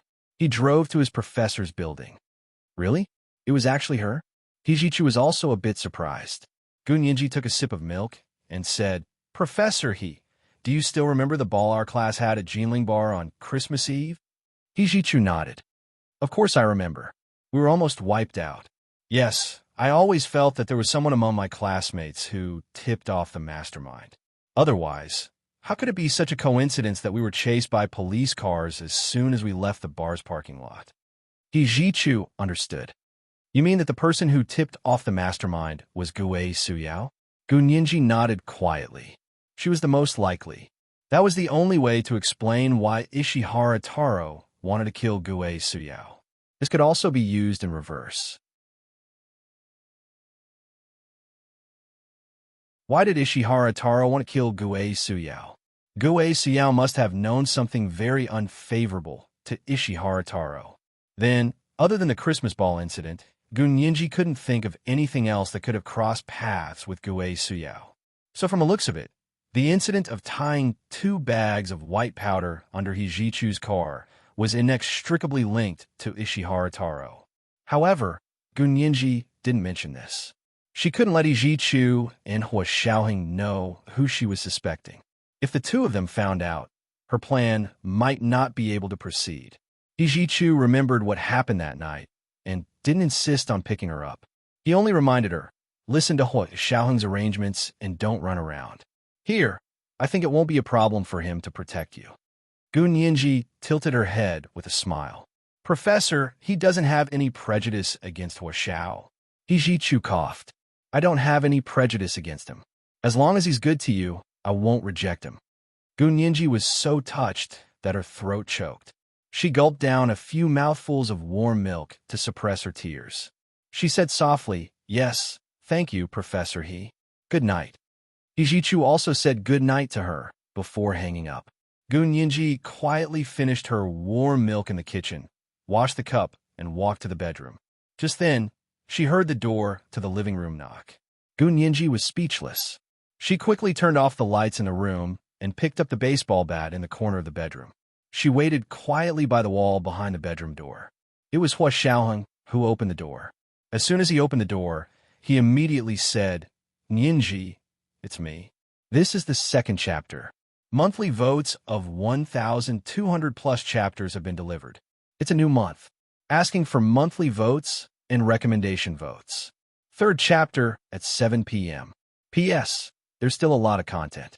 I've already tried my best to speed up the progress, but there's still a lot I haven't written. It's been serialized for such a long time. Do you still like it?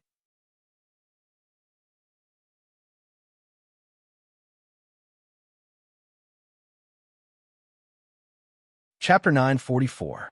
It was Hua Xiaoheng's voice. Gun Yinji let out a long sigh and hugged the baseball bat as she sat down against the wall. She wasn't being pretentious, but she was too nervous just now. She thought that Ishihara was so powerful that even a thief could be used. There were also many cases of burglary and murder. As a single woman living here, she was most afraid of this kind of thing. Well, Xiaoheng probably understood what she was thinking, so he immediately told her his name when he opened the door. Gun Yinji raised her voice. Hua Xiao, what are you doing here so late? Hua Xiaoheng pressed the switch on the wall to turn on the living room lights. The recessed ceiling lamp lit up the dark living room as if it was daytime. Gun Yinji, who was sitting against the wall in her bedroom, rubbed her eyes. Letting go of his arm, a pair of long legs appeared in front of him. Hua Xiaoheng, who was still wearing his military uniform coat, stood in front of her and looked down at her. His expression was the same as usual. It was warm yet distant, calm yet dignified. He looked at Gun Yinji quietly. However, Gun Yinji could sense his anger from his body. He couldn't help but hold the baseball bat tighter. Hua Xiaoheng stared at Gun Yinji for a while and extended his hand helplessly. Why are you sitting on the ground? Get up. Gun Yinji looked closely at his hand. His palm was slightly wide, and there was a thin callus on his palm. There was also a faint smell of gunpowder on his hand. It was the smell of bullets. His fingers were slender and strong. She could not see the joints, but she could see that his fingers were very straight. There were no fingernails, and his fingertips were trimmed neatly. When he extended his fingers to her, it was as if he could give her the whole world. Gun Yinji didn't want to hold his hand to stand up, but for some strange reason, she was bewitched by his perfect hand shape and placed her little hand on it. Hua Xiaoheng held her hand tightly, his heart fluttering. Her little hands were as soft as silk, and there was a sense of toughness in them. Such a soft pair of small hands should be properly stored and safeguarded, so that she would not be exposed to the elements. However, this thought only flashed through his mind for a moment before he discarded it. Gun Yinji wasn't the kind of helpless little girl who only knew how to hide behind him and tremble. He would not break her wings that wanted to fly. However, it wanted to fly away from his control before its wings had fully grown. That was just wishful thinking. Hua Xiaoheng calmly pulled Gun Yinji up from the ground and pulled her forward. Gun Yinji couldn't stand still and hugged the baseball bat as she fell into Hua Xiaoheng's arms. Hua Xiaoheng wrapped his arms around her and smiled. Darling, you don't have to be so passionate. Gun Yinji Fortunately, the baseball bat was between them. Otherwise, Gunyinji felt that she really wouldn't be able to explain herself. She pressed the baseball bat against Hua Xiaoheng's chest and slowly pushed him away. She looked at Hua Xiaoheng with a half-smile.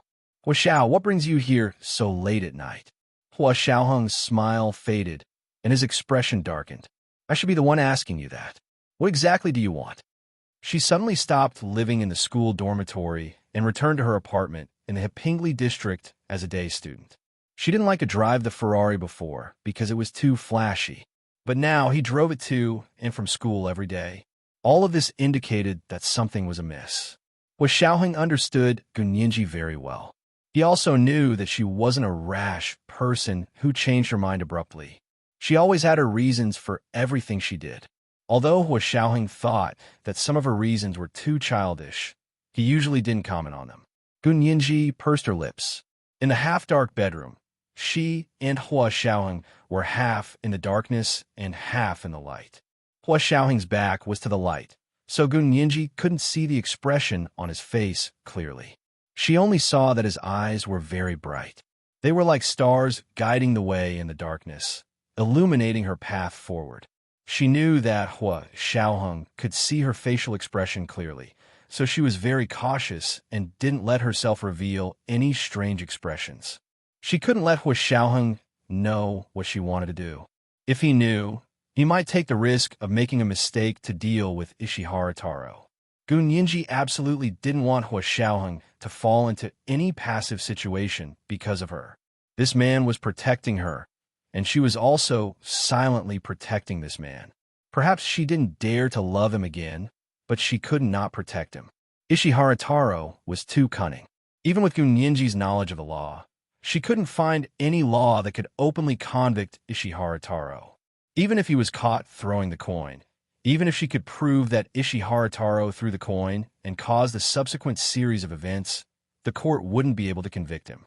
Because the connection was too weak, it was almost impossible to determine that there was criminal evidence. Under such circumstances, she couldn't drag Hua Xiaoheng into this. The people in the system couldn't do what she was about to do, not even a little bit. Hua Xiaoheng looked down at Gunyinji. He wasn't surprised to see the stubborn expression on her face that he was very familiar with. It was just like the year she started following him. She was only 12 years old, but she was so stubborn that it gave him a headache.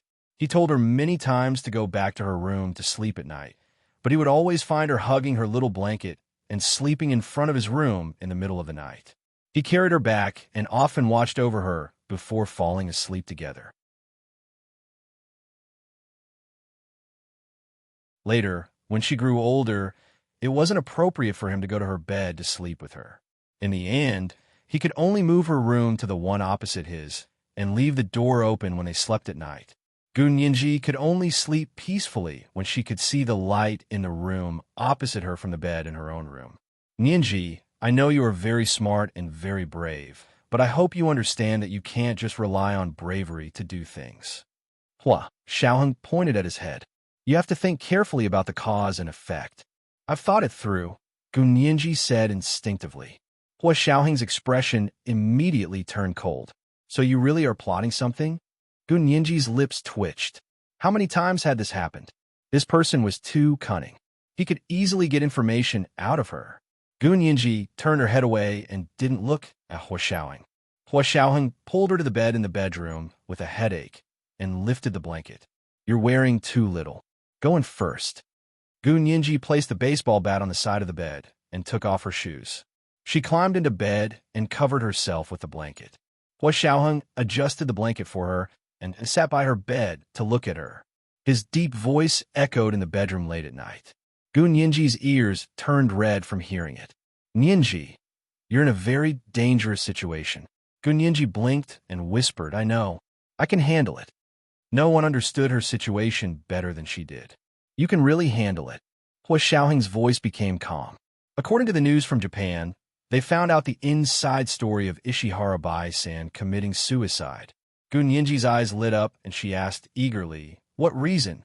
Hua Xiaoheng said word by word, "Ishihara Bai-san committed suicide because he was directly provoked by your father, Gu Xiangwen. Gu Nianji was speechless. Little Japan's psychological endurance was too weak, and he was jealous of people with talent. How can he blame my father? Gu Nianji snorted disdainfully. I don't believe it. Your father personally told Ishihara Bai-san in front of many people in the Ishihara family. Useless. You think you're worthy of comparing progress with me?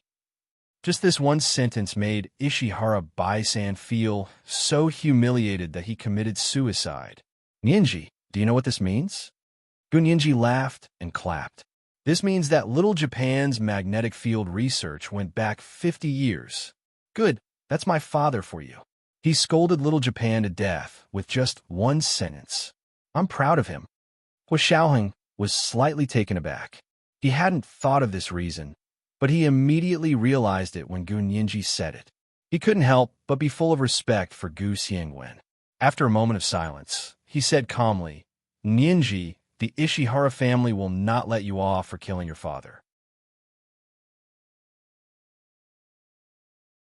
Gu Nianji didn't expect Hua Xiaoheng to be able to guess that the Ishihara family was the mastermind, even though he didn't know about Ishihara Taro's relationship with Dollar. Her whole body trembled, and she used all her strength to calm her racing heart. She laughed coldly and said, Then come at me. Who's afraid of who? It was the third watch. It was a new month. Please get monthly votes and recommendation votes. P.S. It's good as long as you like it. I hope more people come to Cheating Girls Network to support Hello, Major General. Vote and subscribe. Thank you. Cheating readers also had official subscriptions. You can also use Cheating readers to vote. Yin Chi and Cuckoo Reading's dearest friends were kissing.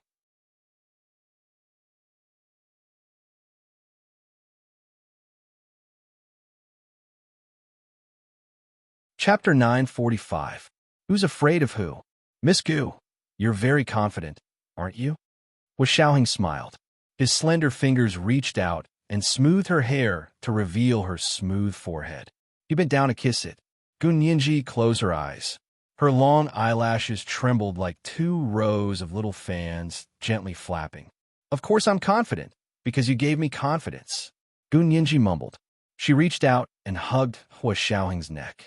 Hua Xiaoheng stared at her, and the smile on his face faded. Okay, tell me, what's your plan? Don't think that you can fool me by acting cute. Gu Nianji opened her eyes. Her pupils were so dark that they were shining. She shook her head slowly and rejected his threat. No, I don't have a plan. You really don't. Hua Xiaoheng grabbed her arm and pulled it away from his neck. Then he clamped both of her wrists with one hand and pressed them onto the pillow. His imposing figure pressed dangerously down and completely covered her. You really won't tell me?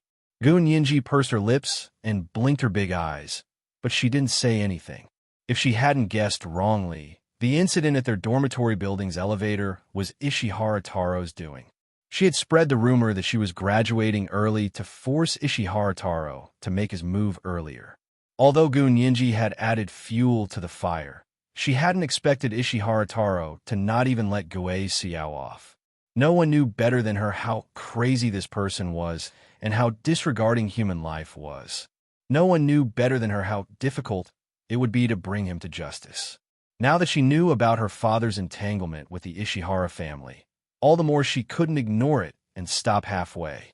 This matter wasn't something Hua Xiaoheng could interfere with. She didn't want him to interfere either. He had many tricks up his sleeves, but there were too many constraints from the Special Operations Forces in the Huaxia Empire. If he let his guard down even a little, it would be a devastating blow to Hua Xiaoheng's career. Gu Nianji smiled, revealing her pearly white teeth. I really don't have any plans. She paused and continued. Even if I do, it's a foolproof plan. You don't have to worry. Hua Xiaoheng stared at Gu Nianji. His calm gaze gradually became more anxious and uneasy. He let go of Gu Nianji's wrist and straightened up to sit on the armchair next to the bed. He crossed his legs, his tall frame casting a shadow, and his gaze gradually became serious. Gu Nianji, look at me. Do you know what you're doing? Do you know who your enemy is? Do you know what they have up their sleeves? How much energy does it have? If you know all this and still stubbornly refuse to tell me what you want to do, I really have to wonder if you're still the Gunyinji that I raised. It was the first time in both of their memories that he had spoken to Gunyinji so harshly. Gunyinji sat up from under the blankets and took a deep breath.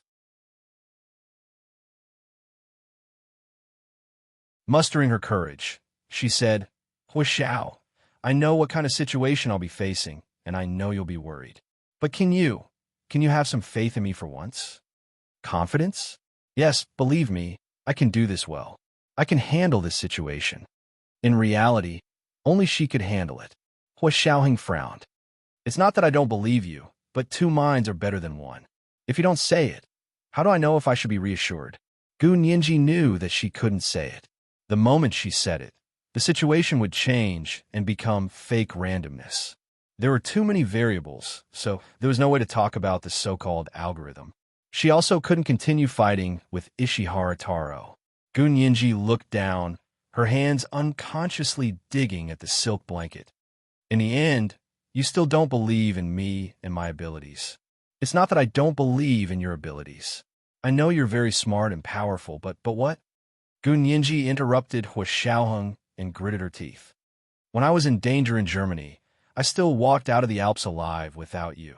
Hua Xiaoheng's voice stopped abruptly.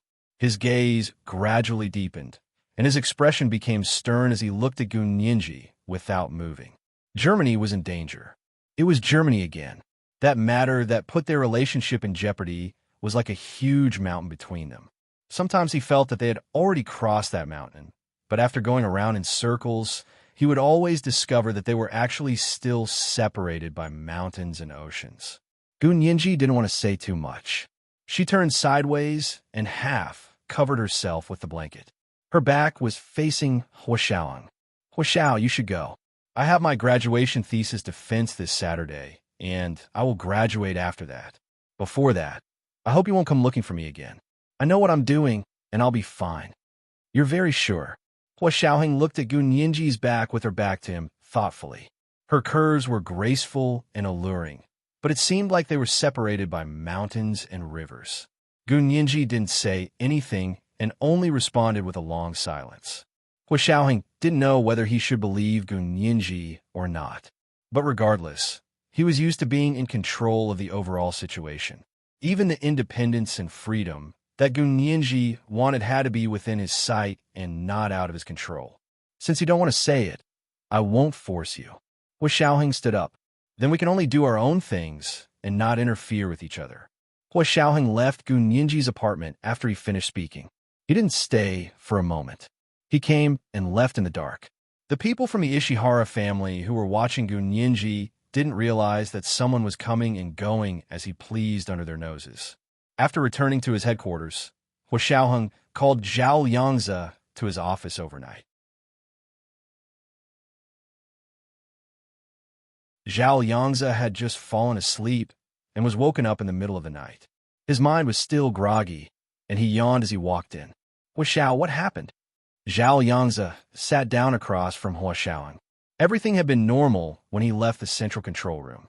Could something big have happened in less than an hour? Zhao Liangzi looked at Hua Xiaoheng in confusion. Hua Xiaoheng didn't know where to start. Holding the mouse in his hand, he flipped through a poker game on the computer.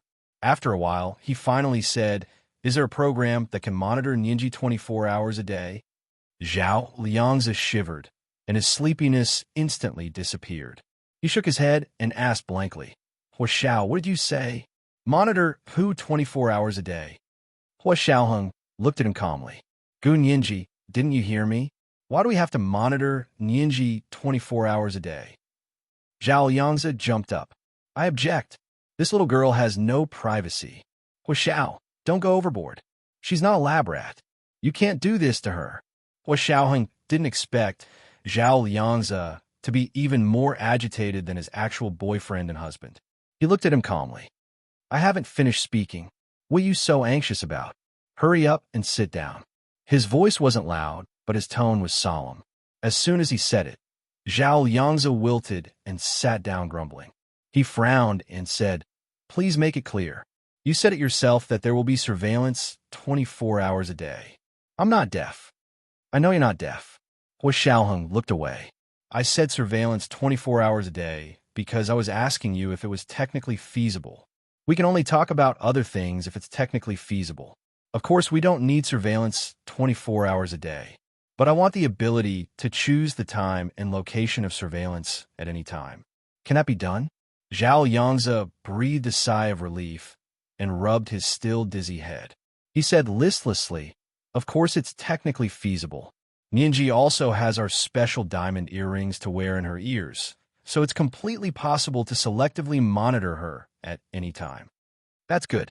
Hua Xiaoheng was silent for a long time. He turned on the computer and started the program that connected Gu Nianji's diamond earrings to the big screen in the office. "This is Nianji's positioning system. Create an algorithm for me and connect it to the public surveillance system throughout the city. For the next week, every public place Gu Nianji appears and will have at least 4 cameras covering her from all 4 directions." "Yes, Chief." Zhao Yangzi stood straight and accepted the order. "Activate an idle satellite to cover the public places Gu Nianji appears in from above. All the demons and monsters that appear around her will have nowhere to hide in the following week." Hua Xiaoheng raised his head and looked at Zhao Liangzi sternly. "Can you do it?" "Yes, Chief." Zhao Yangzi answered loudly to show his determination. In fact, only the initial algorithm was more troublesome. The subsequent camera coverage and the satellite's aerial view were all a piece of cake. Zhao Yangzi was an expert hacker and computer technician. He was also obsessed with algorithms.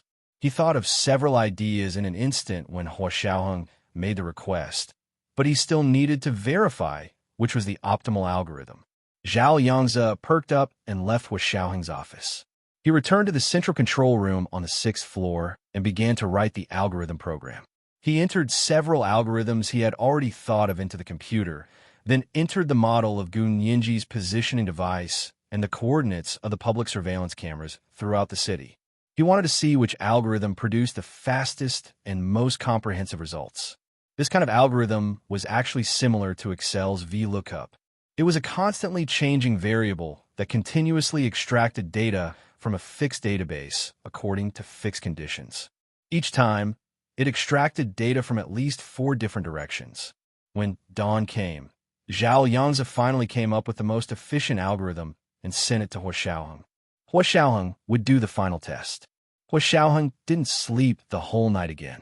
When it was almost dawn, he lay on his desk and closed his eyes for a while. He woke up as soon as the computer beeped. He looked closely and saw that it was Zhao Yangzi who had sent his algorithm over. Hua Xiaoheng quickly turned on the computer and tested Zhao Liangzi's algorithm. He was still somewhat dissatisfied with the results, so in the end he personally modified it and sent it back to Zhao Yangzi for him to cross-review. Zhao Yangzi ran Hua Xiaoheng's modified algorithm program and almost knelt down. It was 10 times faster than his previous algorithm program. The CPU usage saved simply increased geometrically. With this algorithm program, Gu Nianji really had no privacy when she went out.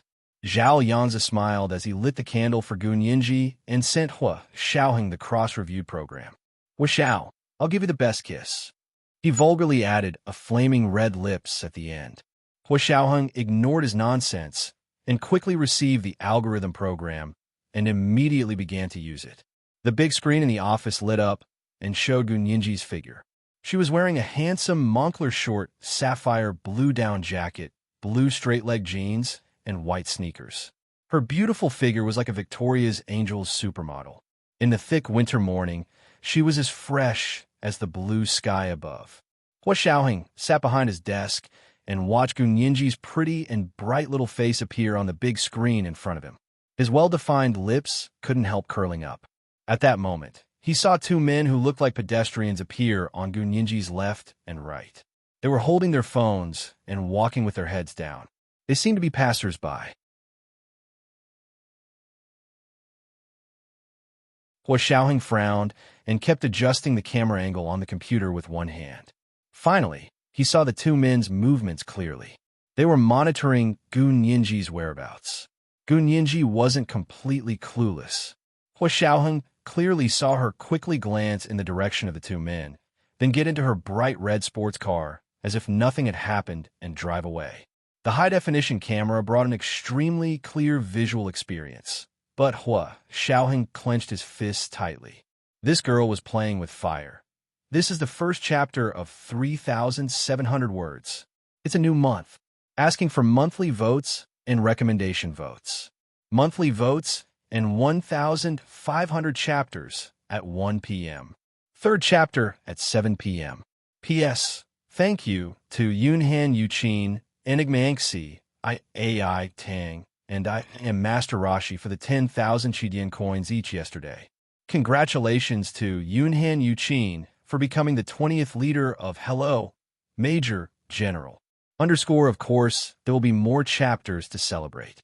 Don't worry, leader. I've written it all down in my notebook. You're tuning in to the Romance Rendezvous YouTube channel. We're so grateful for your support, and don't forget to subscribe to join us on this incredible journey through captivating stories. Your generosity through donations truly makes a world of difference, as it's the primary source of revenue that allows me to expand and enhance this channel for you. Thank you from the bottom of my heart for being a part of this adventure.